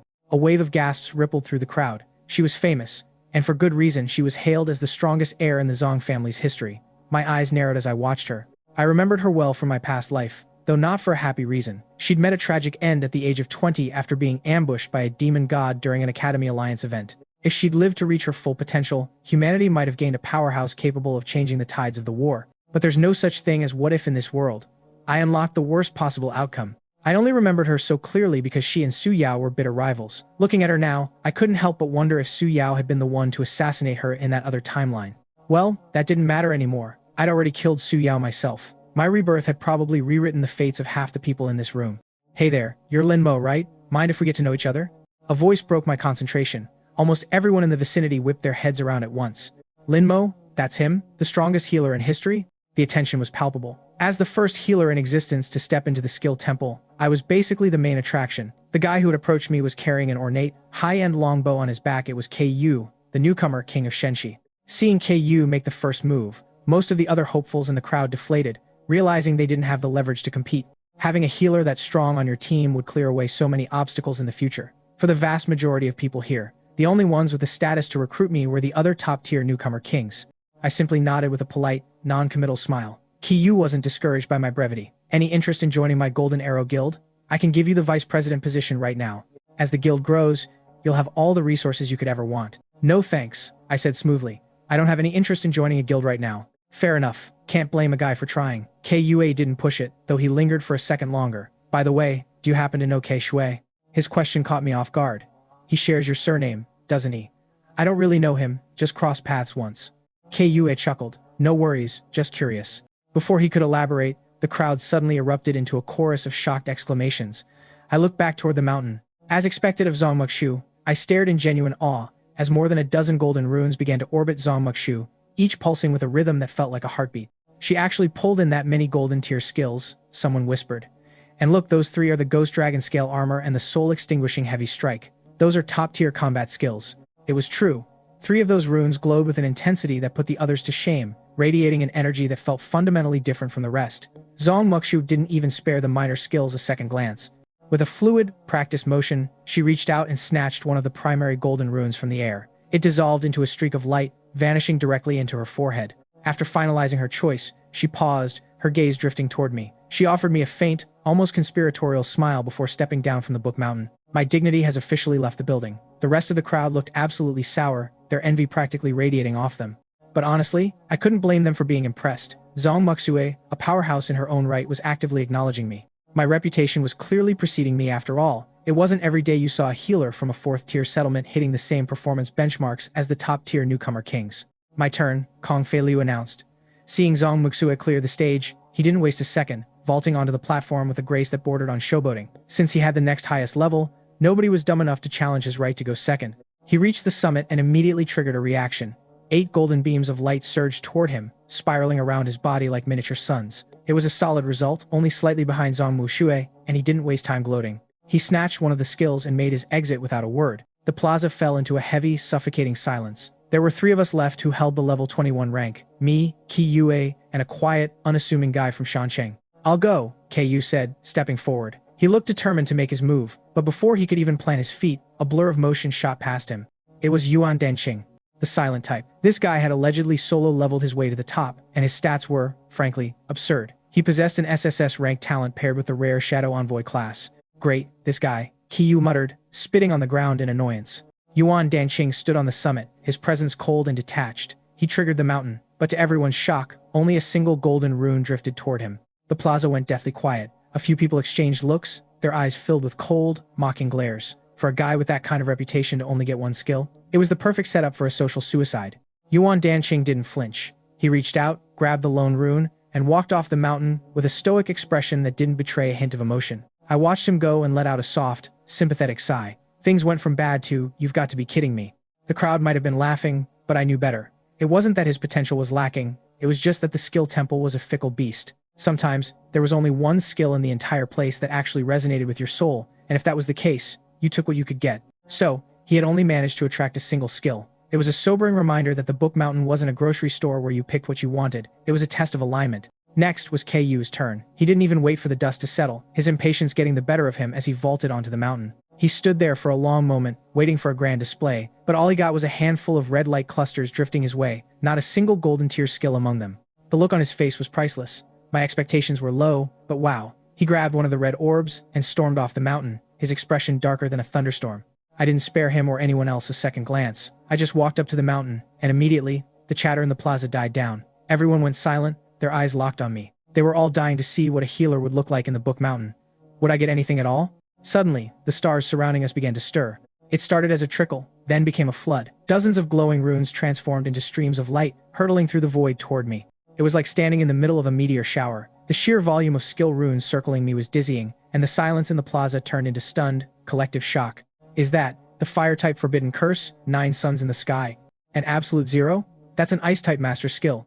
Okay, the magic stuff I get, but why are physical melee skills like Steel Wall also flying toward him? What is happening? The whispers were frantic. People were clearly digging up my history. I heard he originally had a Fire Warrior class with a 200% compatibility rating, but he ditched it to trade for a zero-damage healer class with the school beauty, someone noted. Kong Feilu stood by, his brow furrowed as he watched the spectacle. He started with a warrior badge and had great compatibility with it. That proves he's not just a blank slate, he has a foundation in combat, but this... He gestured vaguely at the whirlwind of golden light surrounding me. This is just abstract. I felt the weight of their stares, but I was focused on the show. I was 100% winging it. I activated True Sight to cut through the blinding glow. Seeing this, many skills actually orbit me was a bit more than I'd anticipated, but then again, I had so many SSS-ranked talents stacked on my profile that it was probably inevitable. As my eyes scanned the chaotic swarm of lights, my focus finally locked onto a specific, brilliant golden rune, shimmering with the warmth of pure holy light. It called to me, standing out amidst the sea of chaos. Meanwhile, back in the real world, the atmosphere in the various professional plazas across the country had reached a boiling point. Across the city's professional plazas, giant projection screens flickered to life, broadcasting a live feed from inside the Skill Temple's Golden Hall. The sight of me standing amidst that golden tidal wave of skills didn't just stun the crowd, it broke them. "Is he for real?" someone shouted. "That's enough recognition from the ancients to qualify as a saint, even if he can't use half of those. The sheer spectacle alone is something we'll never see again." In the Changqing Professional Plaza, the atmosphere was electric. People were practically vibrating with pride. For a humble tier 4 settlement like ours, witnessing one of our own outshining the top-tier elites felt like a fever dream. The buzz was deafening, but beneath the excitement, a question lingered. What would I actually choose? Being a healer, I was naturally starved for high-output skills. Everyone assumed it was a given that I'd reach for a devastating attack spell to plug that hole in my kit. Of course, if you looked at it from the perspective of humanity's survival, my best play was to pick a high-tier light attribute skill. It was the virtuous thing to do, the kind of choice that truly benefits the greater good. My confidence was purely cosmetic. I reached out into the swirling golden torrent. A brilliant, blinding ray of light peeled away from the mass, settling gently into my palm. The moment the light solidified, a wave of shock rippled through the plaza. He actually picked a high-tier holy light skill. I heard someone whisper in disbelief. "He's a saint." I'm literally tearing up. Kong Feiliu seemed to visibly deflate, his shoulders dropping as if a massive weight had been lifted. It's sacred jade tree, he muttered, sounding relieved. Clearly, he'd been worried I'd grab a high-damage nuke that would turn me into a terrifying rival. To him, a healer who stuck to holy support was a harmless teammate, not a threat to his dominance. Task failed successfully. I leaped off the book mountain with my new skill in hand. As I touched down, the crowd shifted. The glares and envy were replaced by looks of genuine, albeit misguided, reverence. Brother Lin, you are hands down the most idealistic healer I've ever met, Kong Feiliu said, walking over with a look of sincere respect. I just picked the skill that suited me best, I replied, staying humble. It's nothing quite as lofty as idealism. You're too modest, he insisted, extending his hand. If you don't mind, I'd love for us to have the chance to cooperate in the future. I gripped his hand, offering a polite smile. I'd be honored. Deep down, my thoughts were elsewhere. I was actually quite hungry for his SSS rank talent. Choosing Sacred Jade Tree wasn't purely an act of charity. There were other, more strategic considerations at play. In an instant, I had become the most sought-after person in the entire hall. A healer who mastered the Sacred Jade Tree was, by any metric, a top-tier asset to any team. Even though the Sacred Jade Tree was categorized as a healing spell, its true potential was something else entirely. Most people only see the surface of the Sacred Jade Tree, but it's affectionately and aptly called the mini-resurrection. Within the confines of a secret realm, this skill can straight-up bring a fallen teammate back to life. Outside of those boundaries, its effectiveness takes a hit. I can't exactly pull someone back from the afterlife, but it can still perform miracles, like healing near-fatal wounds or even regenerating severed limbs. I pulled up the skill description to double-check the fine print. In a secret realm, it restores a target to the state they were in the moment they first entered. The catch: each person can only be resurrected by it once per run. Outside of a realm, it's strictly for body restoration, and it comes with a steep price tag. It demands a massive consumption of life essence and holy light crystals. If I'm trying to cast it on someone significantly higher level than me, the failure rate scales up with the level gap. Considering a single holy light crystal costs a cool million, and the life essence runs 10 million, it's a luxury service, but for those wealthy enough to pay, the chance to regrow a limb is worth every penny. As the other newcomer kings took their turns on the book mountain, it became painfully obvious that none of them possessed the luck or the alignment to attract a single golden skill. All personnel have completed their turn on the book mountain. The temple will close in 1 minute. Please prepare to exit. The notification popped up in everyone's field of vision simultaneously. Right on cue, KU has sauntered over to me, looking like a man with a business proposition. Look, word is you're entering the championship battlefield, he started, skipping the pleasantries. I'll be straight with you. My talent and class are top tier, but they aren't enough to carry me against the absolute monsters at the top. You're strong, but you're still a healer. If you want a top rank, we need to team up. You get it? I had exactly one job. I didn't even hesitate. Sure, let's cooperate. KU looked like he'd just won the lottery. With a healer this cracked on his side, he wouldn't even have to break a sweat, squaring off against Kong Feiliu. He was practically vibrating with excitement. I watched him swallow the bait, barely holding back a laugh. Plot twist, I had no idea what I was doing. Great, how do I reach you when the time comes, he asked, eager to lock it in. Just find Kei Shui. Have her reach out to me. KU went absolutely statue still, his jaw practically hitting the floor. Before he could process the sheer absurdity of that request, the timer hit 0. Reality warped, and we were forcefully teleported out of the skill temple. I reappeared back at my starting position, and the roar of the crowd was instantaneous. The cheering was deafening, a sea of voices chanting my name. To them, a healer who resisted the temptation of overpowered offensive spells to stick to his roots and choose a holy support skill was a paragon of virtue. Meanwhile, KU was standing nearby, looking like he wanted to punch a wall. Being told to go through his illegitimate half-sister to contact me, it was insulting. He was half convinced I was just messing with him at this point, and he wasn't entirely wrong. Brother Lin, you've done us all so proud, Zhang Riqi shouted, rushing over to me with a look of pure excitement. Keep this badge. The military asked me to pass it on to you. He pressed a badge into my hand. I frowned, looking at it curiously. The military? That was odd. I didn't recall having any significant dealings with the armed forces. This wasn't on my bingo card. I took the small, unassuming box from Zhang Riqi and pried it open. Inside, resting on a velvet lining, lay an exquisitely crafted metal badge. It was heavy, cool to the touch, and featured a detailed engraving of a scepter crossed with a holy hammer, a design that hummed with a faint, dignified aura of sanctity. Beneath it, however, were two smaller, distinct insignia that immediately caught my eye. I looked up at Zhang, brow furrowed in confusion. What's the meaning of these? The military is planning to assemble a special elite force, Zhang explained, his voice low and professional. They're calling it the Holy Light Legion, and every member will hold the honorary title of Holy Light Knight. That foundation was laid by those 99 professionals you brought back from Stanos. To recognize your contribution, the brass decided to grant you the title of Honorary Legion Commander. This wasn't on my bingo card. It all clicked into place. I see, I murmured, nodding slowly. The uniform will arrive once it's tailored, he added. I'll have someone drop it off for you. Much appreciated, brother. As I stepped out of the vehicle and into the familiar surroundings of my home, my mind was already racing. With the dust finally settling, it was time to focus on my own progression. I had two specific talents that needed immediate attention: mechanical manipulation and true sight. I channeled my resources, and the upgrade took hold. Mechanical manipulation reached S rank. Now, I could control machines up to orange quality. My base control limit was 10 units, with an additional unit gained for every 100 points of spirit, and my effective operating range had expanded to 500 meters. Then true sight leveled up to S rank. It was a massive leap. Without even actively channeling it, I could passively glean basic information about any object I focused on. Activating it allowed me to pierce through layers of deception and partial concealment. The utility of these upgrades caught me off guard. My common sense took the day off. I glanced at a half-dead cactus sitting in a decorative pot across the room. The display flickered with a readout of its condition. I walked over to the window, peering down at the street below. A woman walked by. Qing Lang, human, female, level 19, total stats 34. A man followed close behind. Liang Liangkang, human, male, level 36, total stats 86. This capability was absolute gold. I realized these two were Qing Lang's subordinates, the very people who had been tailing me and protecting me from the shadows for days. It was the first time I'd ever known their names. If I wanted to dig deeper into truly critical systems or hidden statuses, I'd have to manually engage the True Sight panel. But for general situational awareness, this was a game changer. I should have asked for a tutorial. Truly, the jump to S rank was the line that separated the average professional from a genuine genius. I decided to test my new mechanical limit. I needed a scout, so I grabbed a mechanical crow and began the process of refinement. I poured my soul essence into it, watching as the quality shifted and polished until, finally, it stabilized as an orange quality puppet. I checked the status screen and couldn't help but grin.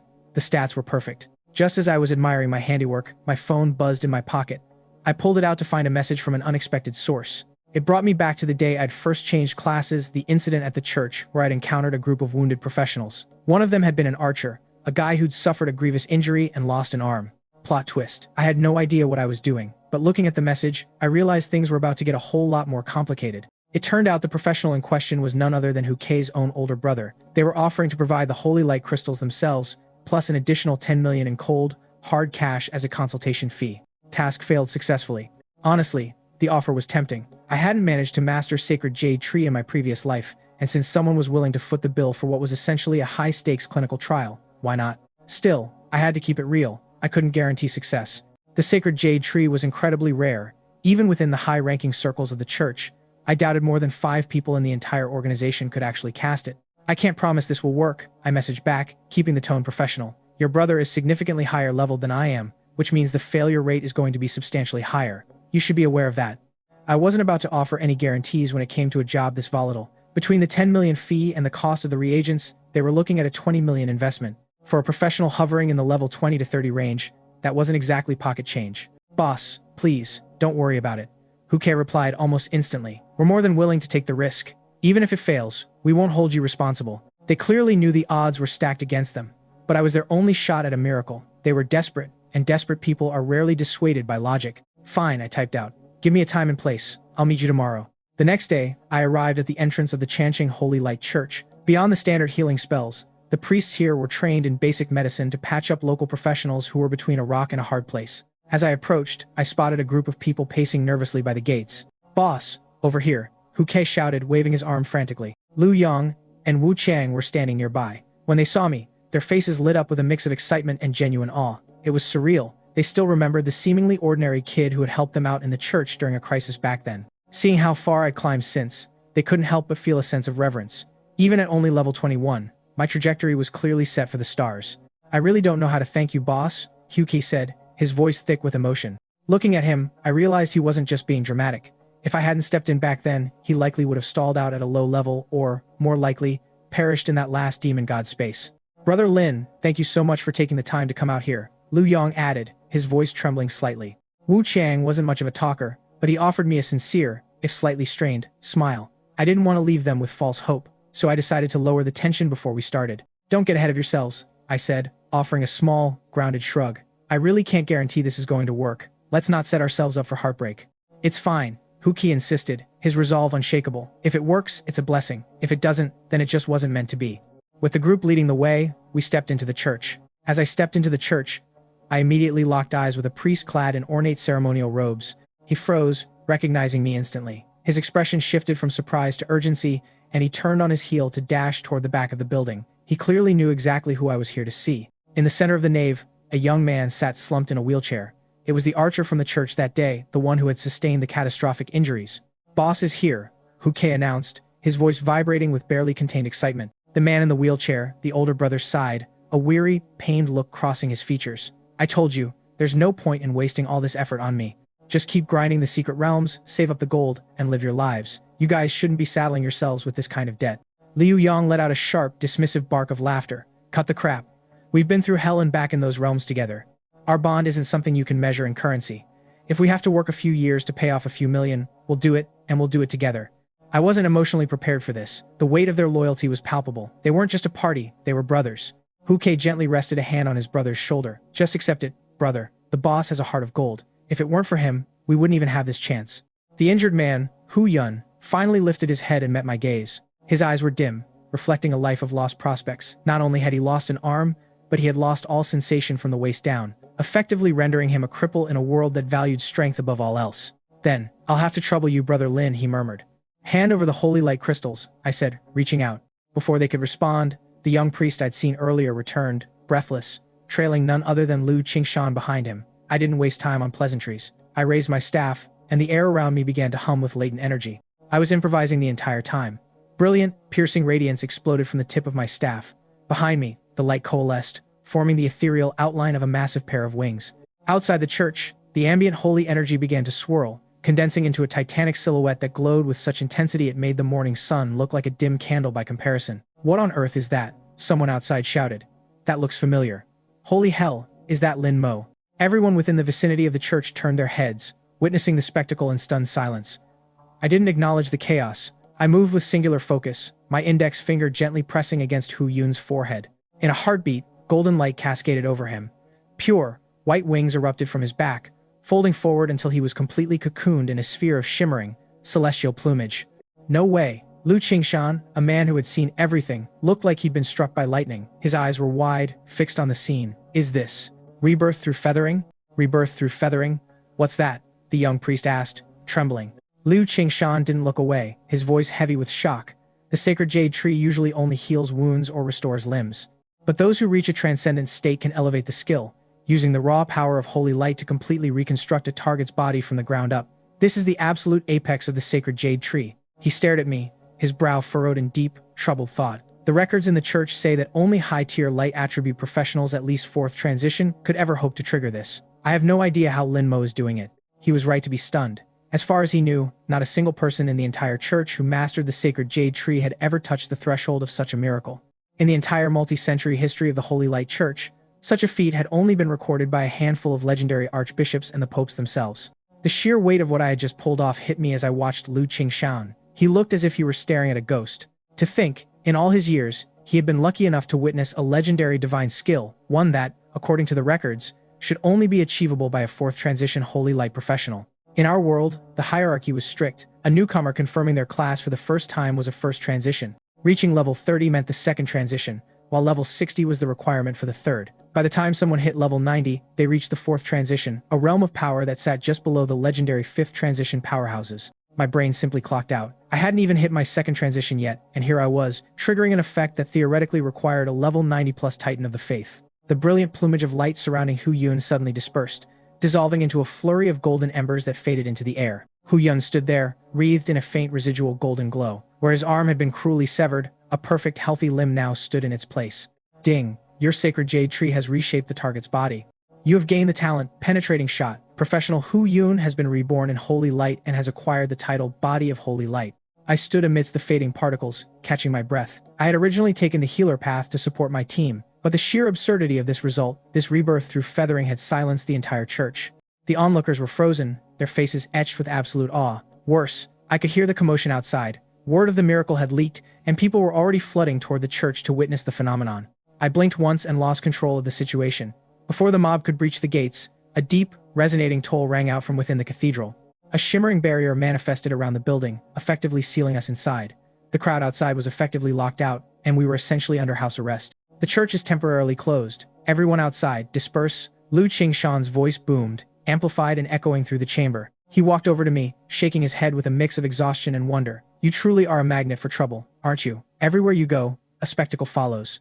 "My apologies, Bishop Lu. I didn't intend to cause such a scene," I said, feeling a genuine sting of regret for the chaos. He gestured around the room. Don't worry about it. They're just showing their devotion to the light. It's expected. He wasn't lying. The expressions on the faces of the people inside the church were bordering on religious fervor. They were looking at me with undisguised worship. Find me in the back hall later, Lu Qingshan said, his tone shifting to something more serious. There are some things we need to discuss. With that, he turned and disappeared into the inner sanctum. Brother Lin, I don't know how I can ever thank you, Hu Yun stammered, stepping forward with Huki's help. He was overwhelmed, tears shimmering in his eyes. After a month of being confined to a wheelchair, feeling his own body fail him, he was finally standing on his own 2 feet. I took emotional damage. It was hard not to feel moved, watching him regain the one thing he thought he'd lost forever. Hu Yun looked slightly disoriented, as if he were still processing the sensation of having limbs that actually worked. But the shift was undeniable. He wasn't just restored, he was enhanced. Beyond the sudden surge in his attributes, that powerful new title pulsing in his status window was a total game-changer. This was, in every sense of the word, a new lease on life. Brother Lin, Liu Yang said, stepping forward and holding out a check. This is the 10 million we agreed upon. I paused for a moment, weighing the implications before waving it away. I flat out refused the payment. Liu Yang looked visibly panicked. You can't do that. I won't let you take a loss on this. I offered him a thin smile. Do you honestly think I'm doing this just for the money? Liu Yang choked on his words, his expression shifting into an awkward, self-conscious grin. He knew I was right. With a skill like the sacred jade tree in my arsenal, I'd never have to sweat about making ends meet. The line of people willing to pay a premium for a miracle worker like me would likely wrap around the block. I peaked 5 minutes ago. Brother Lin, words can't express my gratitude, Hu Yun said, his voice thick with emotion. Before I could stop him, he dropped to one knee. Seeing a level 30 professional kneeling before a level 21 healer would have looked ridiculous to anyone else, but in that moment, it felt entirely appropriate. I had given him his life back. That kind of debt doesn't get paid off in cash. I accepted his gesture with a nod, feeling I had earned it. Get up, I said, keeping my tone steady. I have business with Bishop Liu. Once the barrier dissipates, find your own way out. I didn't stick around for the pleasantries. I turned on my heel and headed straight into the depths of the church. A thought struck me. Was my class advancement quest really triggering this early? I found my way to a small cabin tucked away in the back courtyard of the church. I pushed the door open to find Lu Qingshan waiting for me. He gestured for me to take a seat, his eyes sharp and analytical. I'm not one for long-winded speeches, Lu Qingshan began, skipping the formalities. But you are, without a doubt, the most promising young talent I have ever encountered. Take this. He slid a charred, blackened object across the table toward me. Even before I touched it, I knew exactly what it was. I feigned a look of confusion, playing the part, but my heart was racing. It was the catalyst for the second transition, the legendary priest class advancement item. It's useless to me, Lu Qingshan said with a dismissive wave. Keep it. Once a professional hits level 30, they stop gaining experience unless they complete their second transition. It's the gatekeeper to level 31. Most professionals stuck to their original path for the second, third, and fourth transitions. It was the path of least resistance. But this charred relic was specifically the key to the Wrathful Flame branch of the Holy Light path. It was the exact road I had walked in my previous life, the path that led me to the fourth transition. Bishop, this is too valuable, I said, making one last attempt to decline. He rolled his eyes. I've already passed down the whispers of holy light to you. Do you really think a piece of bone matters more than that? My confidence left the chat. A legacy skill? That was the kind of treatment reserved for direct disciples, a status I'd never even sniffed in my past life. I gripped the charred bone fragment, and a rush of familiar, electric energy flooded my senses. My journey to the top had started with this very relic in my previous life. Legends claimed it was the remnant of one of the 12 apostles, the bone left behind after the Pope went down in a suicide pact with a demon god. While it looked like a simple remnant, it was actually a rare, highly specialized catalyst. Wait, my eyes widened as I checked the item's properties again. The Martyr's Bone was part of a special series, a tool meant to unlock a secret trial realm. I couldn't believe it. The advancement item itself was something that could be refined with soul essence. Bishop, I said, bowing deeply with my hands clasped. This debt is one I will never forget.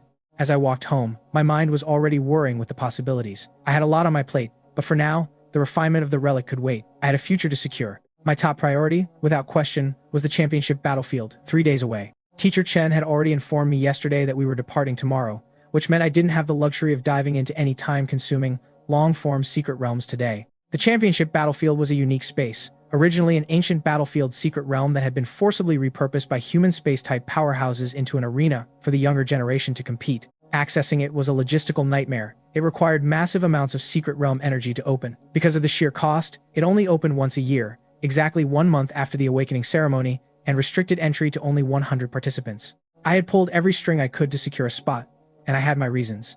Anyone capable of qualifying for the championship battlefield was, by definition, an elite with top-tier talents. Even if I only managed to copy 1 or 2 of their abilities, the gains for me would be astronomical. An S-rank talent might be a rare prize out in the wild, but inside that battlefield, S-rank was essentially the entry-level standard. My confidence was purely cosmetic. Still, between the Lich's forbidden grimoire and that massive hammer, I was well equipped to handle the arena. The grimoire was an orange quality, level 15 staff that would easily carry me through to level 30. As for my core gear, the Ring of Truth and the Lich's Crest, those were non-level dependent artifacts. They weren't subject to level suppression mechanics. Relying on those, combined with my already monstrous base attributes, I was confident I could essentially steamroll the competition. Ha ha ha, I just killed a treasure chest monster in Mr. Gongsun's Secret Realm game and got a purple weapon. This is so satisfying. I'm going to go try my luck too. Knock yourself out, but be careful. I heard you can get turned into a sheep. I paused, squinting as I heard the voices drifting from up ahead. Mr. Gongsun's Secret Realm game? To the average professional, this Mr. Gongsun was just a bizarre, mysterious billionaire. Unlike others who ran private secret realms solely for profit, Mr. Gongsun seemed to treat his realms as personal playgrounds for his own twisted entertainment. There was almost no entry barrier. As long as you agreed to abide by his arbitrary rules, you were in. His realms didn't focus on slaughter. They were games, like the one those guys just mentioned. Hunt the treasure chest monster. The rules were simple. You were only allowed to attack or cast skills 3 times. If you managed to kill the monster, whatever loot dropped was yours to keep. But, in true eccentric fashion, the penalties for failure were legendary. If you botched the kill, a figure riding a skeletal horse might appear and hurl some indescribable, foul-smelling substance at you that was impossible to wash off, or you might trigger a giant frog that would zap you into a sheep, forcing you to roam the realm as livestock for 3 days and nights. It was, to put it mildly, deeply perverse. The universe clearly woke up and chose chaos. But unlike everyone else, I knew exactly what was hidden beneath that absurdity. This so-called Mr. Gongsun was, in reality, a full-blown demon god.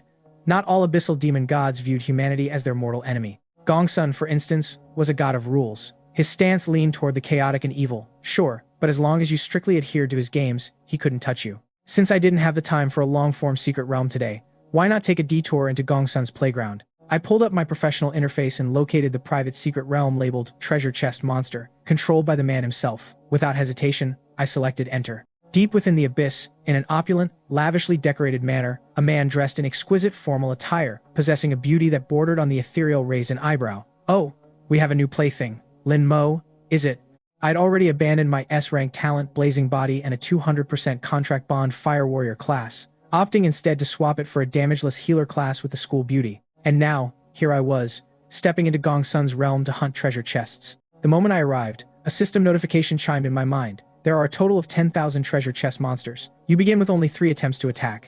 The drops for every chest are predetermined. Whether you receive a treasure or a punishment, you must accept it unconditionally. No methods of evasion are permitted. If you exhaust your attempts without successfully killing a single treasure chest monster, you fail the game, and unknown penalties will be enforced. A screen materialized before my eyes. Please read the rules carefully. The game begins now. Your fate will be executed strictly according to the established rules. You can only leave once the game is completed. To finish, you will need skill and perhaps a bit of luck. The difficulty and the quality of the loot were directly tied to the challenger's level.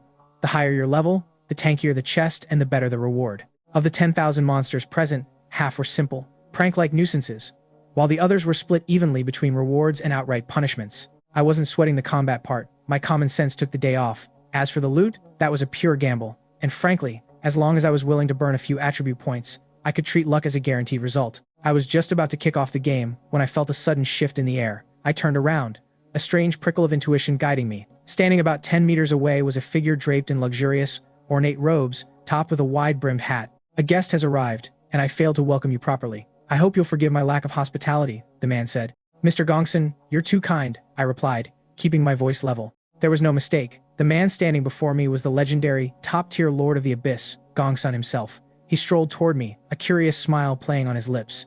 I'm genuinely surprised. You actually dared to step into my demon god space. He made no effort to mask his identity as a demon god.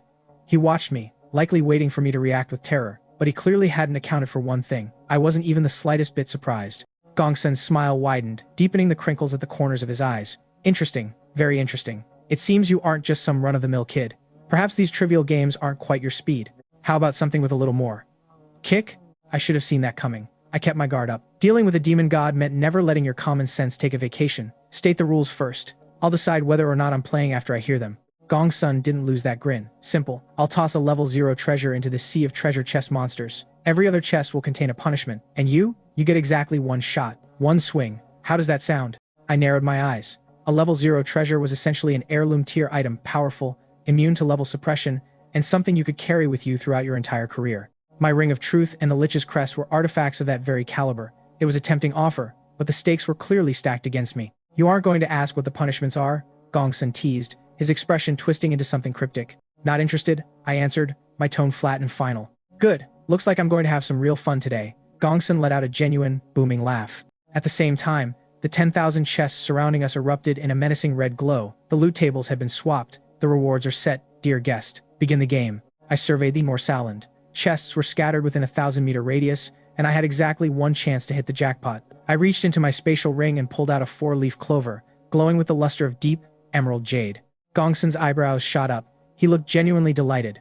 Ah, so that's where your confidence comes from. He was clearly amused, and I wasn't surprised that he pegged the general effect of the item. Being a demon god of immense power, he probably thought the influence of luck was negligible in his presence. But he was dead wrong. The power of this 4-leaf clover wasn't something he could simply dismiss. If sacrificing 10 points of attributes didn't yield enough luck, I'd just bump the ante. 100 points? 1,000? 10,000? I had attributes to spare. I was operating on pure luck, sacrificing 100 points. I muttered internally. Instantly, a chunk of my panel stats vanished into the ether, and the 4-leaf clover began to pulse with a faint, verdant rhythm. Now that's a bit more interesting, Gongsun murmured, his grin twitching with a hint of genuine surprise. It still wasn't enough. I didn't hesitate. I pushed the limit, dumping another 1,000 points into the sacrifice. The clover in my hand erupted with a blinding, majestic golden radiance. Gongsun's smile stiffened, and for the first time, he looked entirely speechless. I looked out at the sea of chests, and suddenly, one of them stood out, practically screaming at me. Gotcha. I summoned my staff and swung, the brilliant light of the sacred jade tree tearing through the air and obliterating the target. The remaining 9,999 chests vanished into thin air. System, congratulations, you have obtained the cursed object, Rule Coin. I glanced over at Gongsun. He was still staring, his expression hovering between shock and a weird, carefree amusement. Where did you even get that trinket? He asked, genuinely curious. I didn't answer. I just stared at the coin in my palm. A cursed object as a reward? It was a bold move. I'll give him that, a prize worthy of a demon god. It's one of the best rewards available. Why wouldn't it count as a proper apology? Gongsun chuckled. To a demon god, a cursed object was a prize of the highest order. A gift that would make even the most seasoned professionals drool. What's wrong? Don't want the prize. Turning it down would be a violation of the rules, you know, Gongsun teased, clearly savoring the tension in the air. I took a moment to inspect the item's properties. Ignore rules. My eyes practically lit up. The effect of this thing was even more game-breaking than my 4-leaf clover. Luck could help you dodge a bad hand, but ignoring rules allowed you to bypass the fundamental laws of reality itself. You like it, don't you? If you're interested, I've got plenty more trinkets like that lying around, Gongsun said, sensing my sudden interest and immediately switching to his salesman persona. I didn't give him the satisfaction of a response. I wasn't here to shop. I was here to upgrade. 1,000 soul essence. I tapped the command without a second thought. The refining process began instantly. Refinement complete. A notification flashed before my eyes, and a grin spread across my face. What did you just do to my cursed object? Gongsun's voice dropped, his playful demeanor vanishing in a heartbeat. He felt the connection, the link between him and the coin had been severed entirely. He stared at me with a mix of genuine irritation and alarm. I didn't bother explaining. I just stepped out of the pocket dimension. I reappeared back on the bustling professional plaza in Changqing. Almost immediately, a global announcement rang out across the network. The grand prize of the treasure chest monster Secret Realm has been claimed by the professional Lin Mo. As the ultimate reward has been granted, this realm will cease operations permanently. I narrowed my eyes. The universe really has jokes. Gongsun was as cunning and treacherous as they came. To the average Joe, that announcement would just make them jealous of my luck. But those who knew Gongsun's true identity, the demon god's lackeys and worshippers lurking in the shadows, they'd be looking at me like I was the main course for their next meal. I took a look at the refined properties of the coin. Once per day, you may override a rule that limits you to 90% of your maximum mana output. I decided to put it to the test immediately. I wanted to see how this thing handled one of the more restrictive rules I was currently laboring under. I tossed the coin into the air, a simple metallic flip, and caught it. It landed with the face up. Level suppression has been disabled for you. Duration, 10 seconds. My breath hitched. I can't believe that actually worked. 10 seconds. It sounded short, but it was absolutely broken. Level suppression was one of the core pillars of the Abyss, the very foundation upon which the world functioned. To force it to glitch out, even for a moment, was nothing short of miraculous. When attacking higher-level targets, I wouldn't suffer damage reduction penalties. When being attacked, I wouldn't take the extra, amplified damage usually reserved for lower-level fodder. 10 seconds in a life-or-death confrontation, that was an eternity. It was the difference between a funeral and a coronation. I looked up, my gaze hardening as I thought of the Dujiao Cao Guild, the self-proclaimed top power in Changcheng. They were about to learn that the rules of the game had just shifted, and they were no longer the ones holding the deck. The Dujiao Guild, famed for its vast resources and a supposed surplus of powerhouses. As I approached the bustling plaza, a wave of shouting reached my ears, drawing my gaze forward. A massive crowd had swarmed around a central exhibition stand. "Give me an application form. I want one too." They were mostly young, fresh-faced professionals who had just awakened this year, all desperate for a shot at joining what everyone called Chancheng's Hason Guild. I should have seen that coming. In reality, that #1 title was a total sham, based entirely on quantity rather than quality. The barrier to entry for the Dujiao Guild was practically on the floor. They were built solely on headcount. In the center of the platform, a man decked out in flashy, ornate plate armor stood surrounded by a gaggle of sycophants. Yang Yuanwu, a human male, level 55, second transition warrior. I barely spared him a glance before his basic info card materialized in my vision. Level 55. I suppose that was enough to play king in a backwater place like Chancheng. I decided this was the perfect moment to test my new toy. I activated the rule coin, focusing my intent on Yang Yuanwu to pry open his interface. It worked, but as I scanned his stats, the data began to warp and distort. My brow furrowed until I remembered that my Ring of Truth had evolved into an S-rank talent, granting me the extra ability to shatter illusions. Well, that's mildly terrifying. The interface was a fake, a carefully crafted deception. Once I pierced the veil, the true data that of a lust demon was laid bare. I couldn't help but let out a dry, humorless laugh before quickly closing the panel. Just as I did, the 10-second window of the rule coin expired. I blinked, and everything got worse. I'd stumbled upon a lust demon masquerading as a human. My luck finally decided to stop being a disaster and actually do something useful. Lust demons were seasoned veterans when it came to infiltrating humanity, though they usually operated through proxies. They would manipulate their followers into deep exchanges with other humans, sapping the potential of future generations to awaken high-tier talents. It was an insidious, invisible poison. It was notoriously hard to defend against, mostly because, well, let's just say heroes rarely fare well when faced with a beautiful face. Seeing a male lust demon like Yang Yuanwu was a rarity, though. I have a bad feeling about this. He was clearly here to feed information to Qin Lang. I slipped into a deserted alleyway, my mind racing. I grabbed a scrap of paper, scribbled a warning, and tied it to the leg of a passing crow. With a flap of its wings, it vanished into the evening sky. At the professional center in Chancheng, Qin Lang had just trudged back to his office, looking thoroughly exhausted. As he settled into his chair, a crumpled paper ball on his desk caught his eye. His instincts as a veteran professional kicked in instantly. He didn't even have to read it to know it was trouble. Time to get the Demon Hunter Corps involved.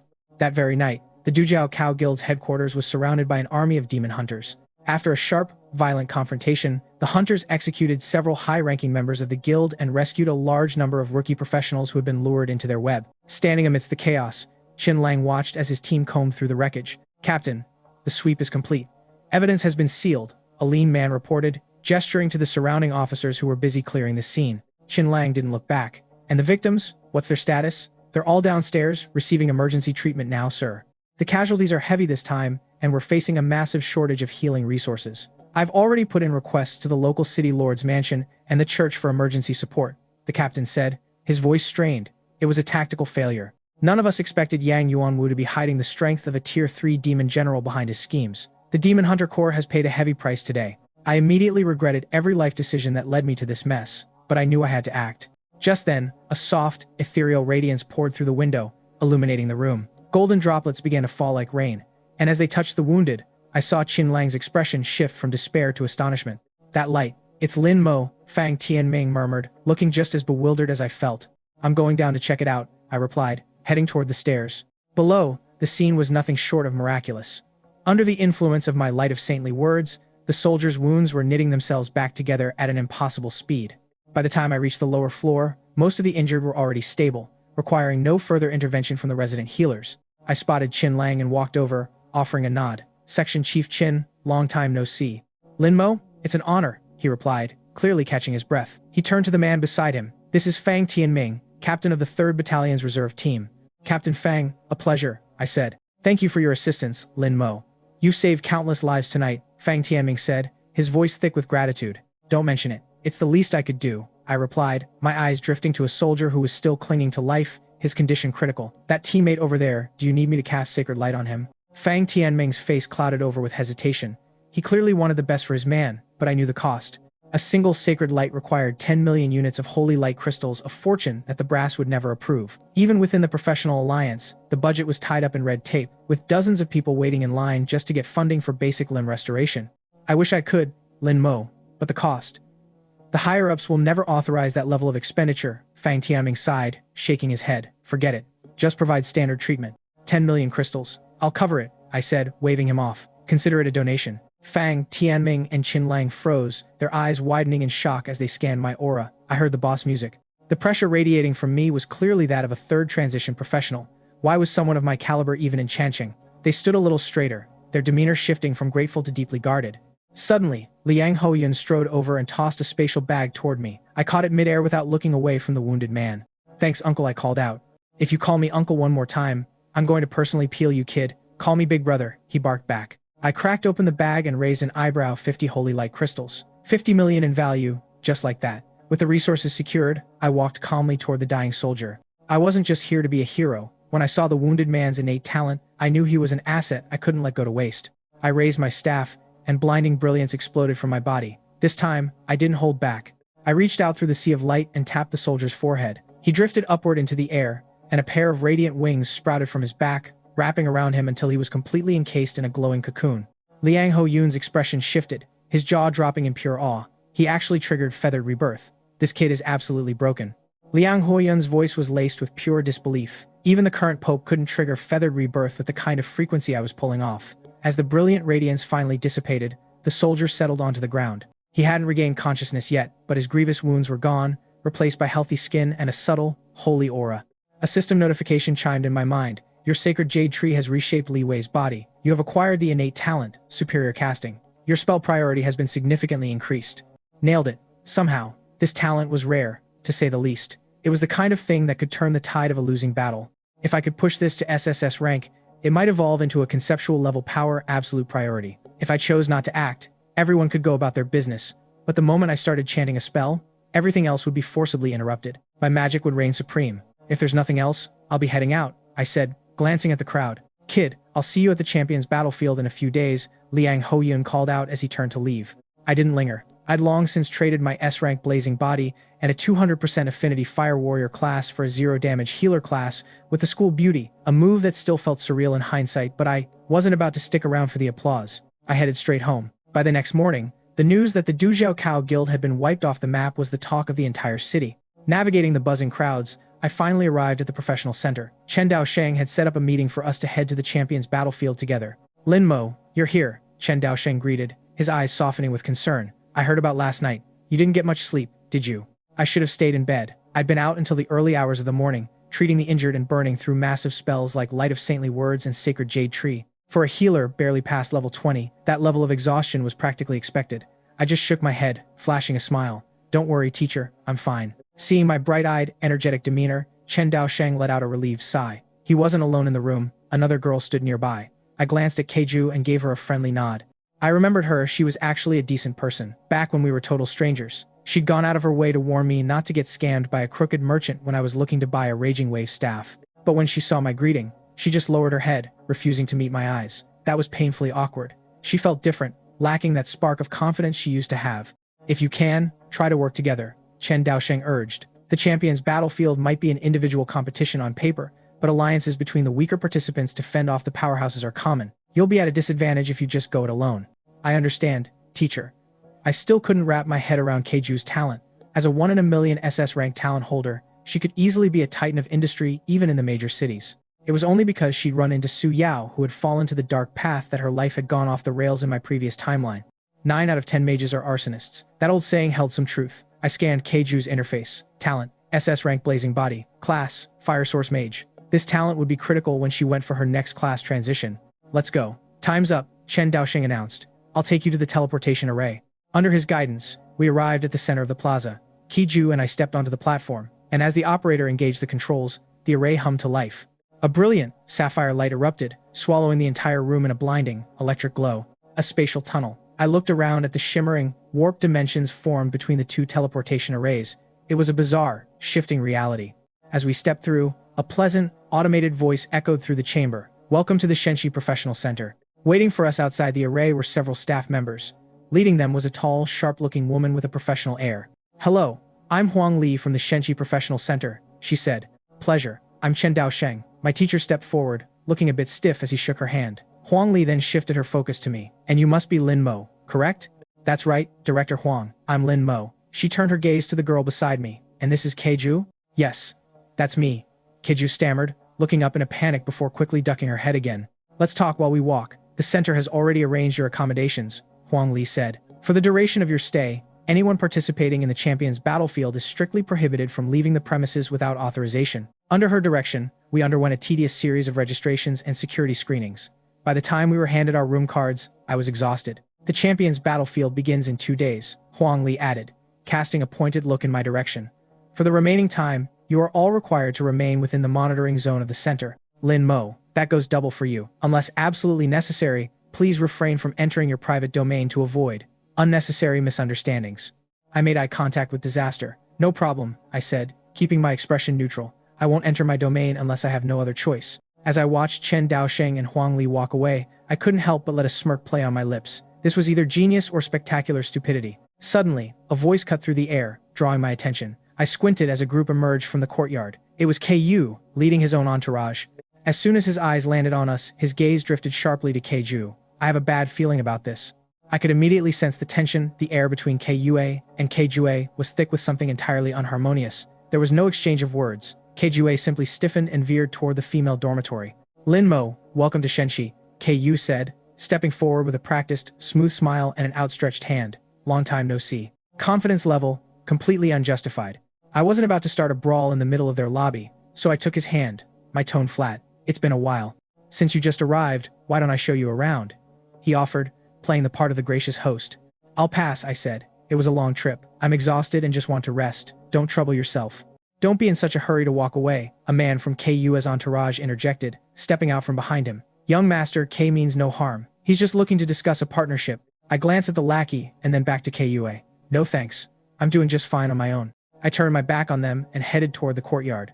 I could feel Keyu's eyes burning into my spine, his frustration palpable, but he kept his mouth shut. Things went from bad to you've got to be kidding me. I didn't care. I had exactly one job, winning, and I was going to do it my way. This is my blood. I trust you'll keep your end of the bargain. Deep within the ruins of a city, far beyond the reach of human civilization, Gao Lanlin stood amidst the crumbling remains of a desolate plaza. Rest assured, our transaction is witnessed by the rule demon god himself, a voice replied. He is famous for being utterly impartial. He cares only for the integrity of the deal, not for who lives or dies. A spectral, flickering figure manifested before Gao Lanlin. Between them, hovered a globule of deep crimson liquid, pulsing rhythmically, Gao Lanlin's blood. Precisely. I never take sides, the phantom added. Gong Sun, the notorious troublemaker and professional spectator, was the third party in this transaction and our only witness. Oh, by the way, Gong Sun added, a playful glint in his eyes. I neglected to mention something. That little brat swiped one of my cursed objects. If you're planning to kill him, it might not be as straightforward as you think. The shadow figure fell silent, brooding for a long moment before finally letting out a frustrated curse. Why are you only mentioning this now? Look at the bright side, Gong Sun said, clapping his hands together. The entertainment value just skyrocketed, didn't it? I unlocked a brand new fear. I had long since traded my 3S, rank talent, blazing body, and a 200% affinity fire warrior class for a 0 damage healer class, a trade I made with the school beauty that felt more like a fever dream every day. And finally, the moment I'd been waiting for arrived, the opening of the champion's battlefield. Early that morning, a staff member arrived to guide us toward the entrance. I was herded along with the other contestants into an indoor stadium within the professional center. It was a modest venue, capable of holding only a few thousand people. My eyes swept over the spectator stands, and I quickly spotted some familiar faces. Jiang Ruqi, Chen Daosheng, and Liang Hoyun were all there. But the most striking figure in the arena was undoubtedly the old man in the crimson robes sitting in the front row. He was a cardinal, a man whose standing in the church was second only to the Pope himself. So that's the boy? That clean-cut kid is Lin Mo? I've seen his photo. That's him. I'm genuinely curious. What kind of results can a pure healer possibly get on a battlefield like this? Whispers rippled through the stands. Cardinal Qing, what is your take on the boy? A refined, middle-aged man sitting beside the cardinal asked. Cardinal Qing didn't even bother to hide his annoyance. My confidence left the chat. He hadn't come here for Lin Mo. His own grandson was competing down there, and he had zero interest in wasting his breath on some random healer. I hope he finds a decent team and gets a respectable ranking, he replied, his tone icy and indifferent. A tall, broad-shouldered boy stood next to Keju, the very same paladin who had previously rushed to Chanchang to help her grind through secret realms. His eyes kept darting toward me with unconcealed hostility. Just then, the portal to the battlefield finally began to unfurl in the center of the stadium. A massive, swirling blue gateway expanded, its stabilization maintained by a level 60 arcanist. Contestants, please enter the arena. With that official declaration, the champion's battlefield was officially underway. The rules were simple. Once a participant's health dropped to 0, they were automatically teleported out of the arena. It It was a failsafe that allowed us to fight with reckless abandon. We didn't have to hold back for fear of actually killing our opponents. "Let's move," Kiyue said, taking the lead as he stepped toward the shimmering gateway. The rest of the contestants followed in a steady stream.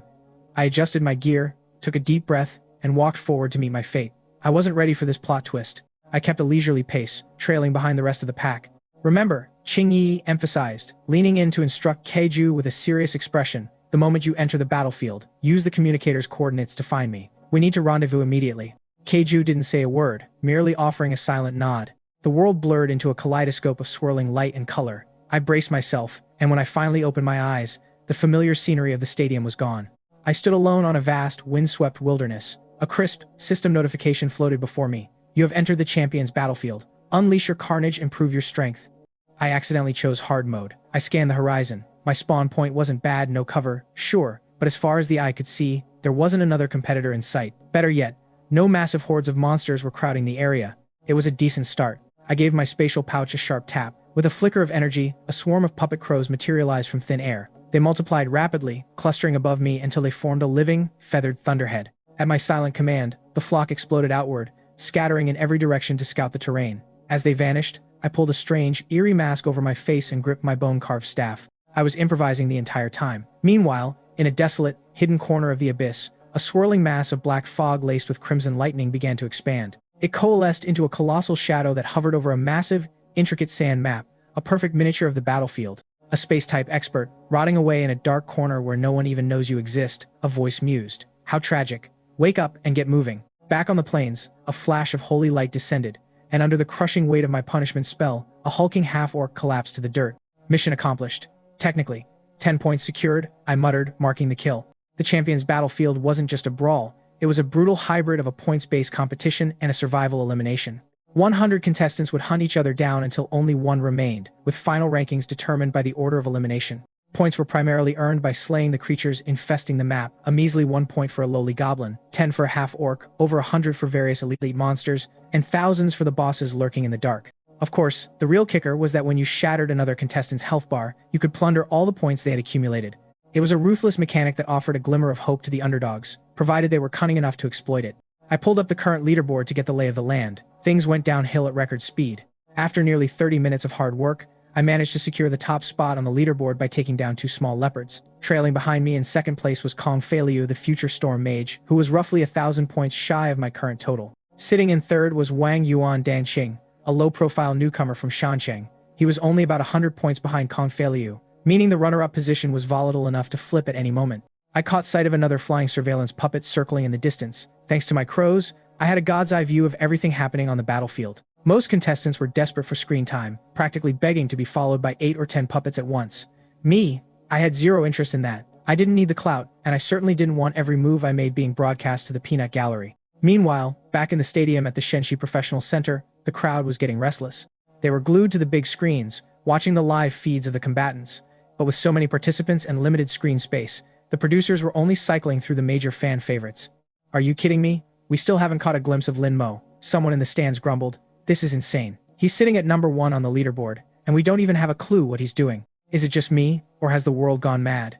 A healer, a literal healer, is topping the champion's battlefield rankings. It was obvious to anyone paying attention. I possessed a level of reconnaissance capability that allowed me to systematically dodge those flying eyes in the sky. Suddenly, through the shared vision of my crows, I saw something interesting. About 8 or 9 people were locked in a standoff just ahead of me. A few familiar faces were in the mix. Kiyue was there, squaring off against Keiju and Qingyi. It seemed they'd all been drawn to the same local treasure, and by some stroke of irony, the rivals had crossed paths. I watched them trade glares, itching for them to just start swinging. I chose violence, mentally. My gaze drifted to the prize they were fighting over, a coastal earth dragon. I was 100% winging it. "Qingyi, forget it. Let's just go," Keiju said, clearly wanting no part of this feud. "It's fine. I don't believe he'd dare try to snatch this from me," Qingyi replied. A cocky, one-sided smirk plastered on his face. He didn't know the full extent of his own backing, but Keiju certainly did. To Qingyi, Keiju wasn't even in the same league as his own prestigious family. That Earth Dragon was a massive jackpot, 10,000 points. If he could secure that kill, he'd catapult to the top of the leaderboard and utterly humiliate that wild-born healer. He was dead set on taking it. "Qingyi, I can share this with you, but I will not let you have this dragon all to yourself," Keiju said, his expression darkening. He knew exactly who Qingyi was, a disciple of the Cheer family. the shadowy power brokers behind the church. Even the southern church's archbishop was Qing Yi's own grandfather. But Ku wasn't about to back down now. He might have been willing to give Qing Yi face under other circumstances, but not in front of this illegitimate daughter. Share with you. Do you even have the right? Qing Yi sneered, radiating pure contempt. Ku's face went livid. Fine. You want it. Keep it. I'm leaving, Ku said, turning away without a second thought. She was truly done with Ku's drama. Hey, Ku, don't walk away, Qing Yi shouted, but his voice was drowned out by a thunderous roar echoing from the distance. The ground beneath our feet began to tremble violently. Everyone whipped their heads around, their expressions twisting into masks of pure shock. The coastal earth dragon, which had been aimlessly roaming far away just moments ago, had apparently decided it wanted us dead. It was charging our position at a terrifying speed. Boom, boom, boom. The impact of its stride felt like a localized earthquake.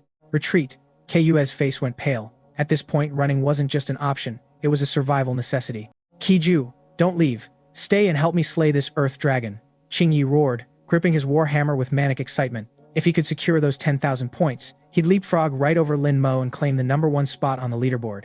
Keiju actually skidded to a halt. Seeing Qing Yi so hopelessly fixated on the kill, she let out a weary sigh and turned back to assist him. No one noticed that amidst the chaos, a tiny palm-sized mouse was caught in the dragon's path and crushed into nothingness under its massive claw.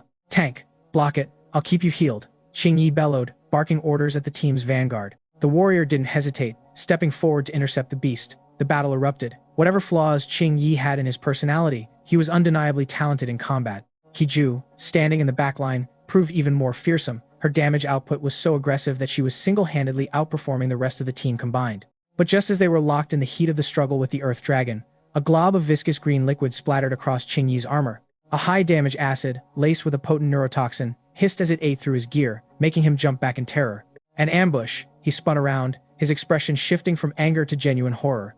It wasn't a person, it was a massive, black two-tailed scorpion. Well, that escalated quickly. Another one, Qing Yi's heart hammered against his ribs. Dealing with the Earth Dragon was already pushing them to their limit. Adding a second sub-boss level threat like this scorpion meant they were firmly in the danger zone.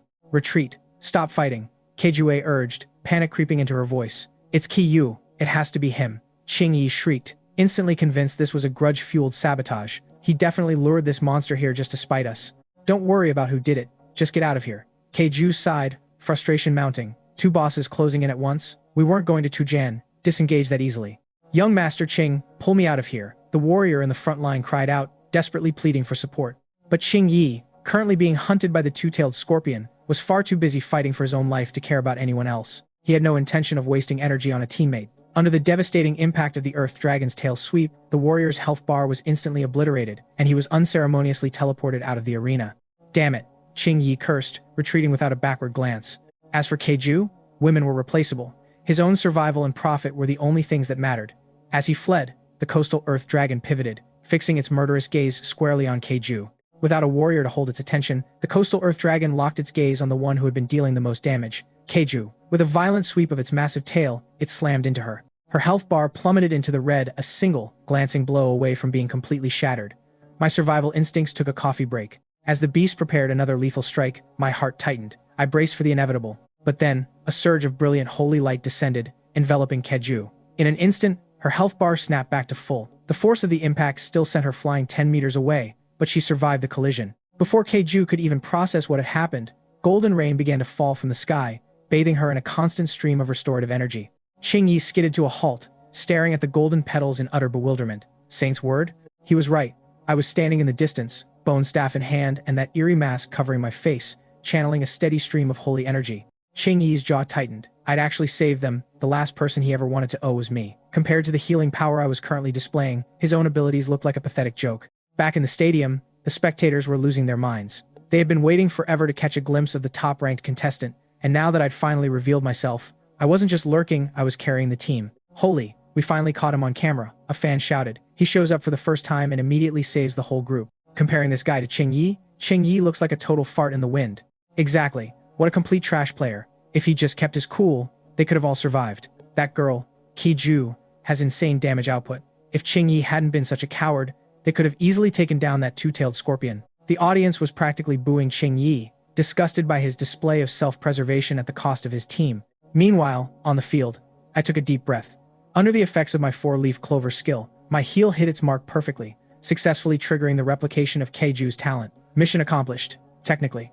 But I had a bigger problem. Both the coastal earth dragon and the two-tailed scorpion had immediately shifted their aggression toward me. I unlocked a brand new fear. I traded away a 3S, rank blazing body, and a 200% affinity fire warrior class for this no-damage healer role, and now the consequences were staring me in the face. My healing blast had snatched Keiju from the jaws of elimination, and using Saint's Word had topped off the others, but it also painted a giant bullseye on my back. The two-tailed scorpion was fast, terrifyingly so. It didn't hesitate, arching its tail to spray a high-velocity stream of toxic, emerald venom directly at my face. Linmo, watch out, Keiju screamed. But the scorpion's attack was already mid-flight. Even a fully armed combatant like Qing Yi was struggling to cope with the onslaught, let alone me, a lowly healer. The acid hissed through the air, closing in with lethal intent. Without missing a beat, I flicked my wrist and tossed a small white object into the trajectory of the venomous spray. It struck with surgical precision, intercepting the stream mid-air. It was one of my sheep puppets, acting as a makeshift shield. Task failed successfully. Back in the arena, the crowd erupted. Holy, how is he that smooth? Someone shouted from the stands. I've never seen anyone play like that in my entire life. A wave of disbelief washed over the spectators. They'd clearly been taken aback by my unorthodox tactics. I didn't give them much time to process it. I leveled my bone staff at the two-tailed scorpion, channeling a surge of dark energy. With a sharp snap of my wrist, a grotesque, snarling skull icon seared itself directly onto the beast's carapace. I heard the boss music. Before the night could truly close in, I extended my left hand, and the world seemed to hold its breath.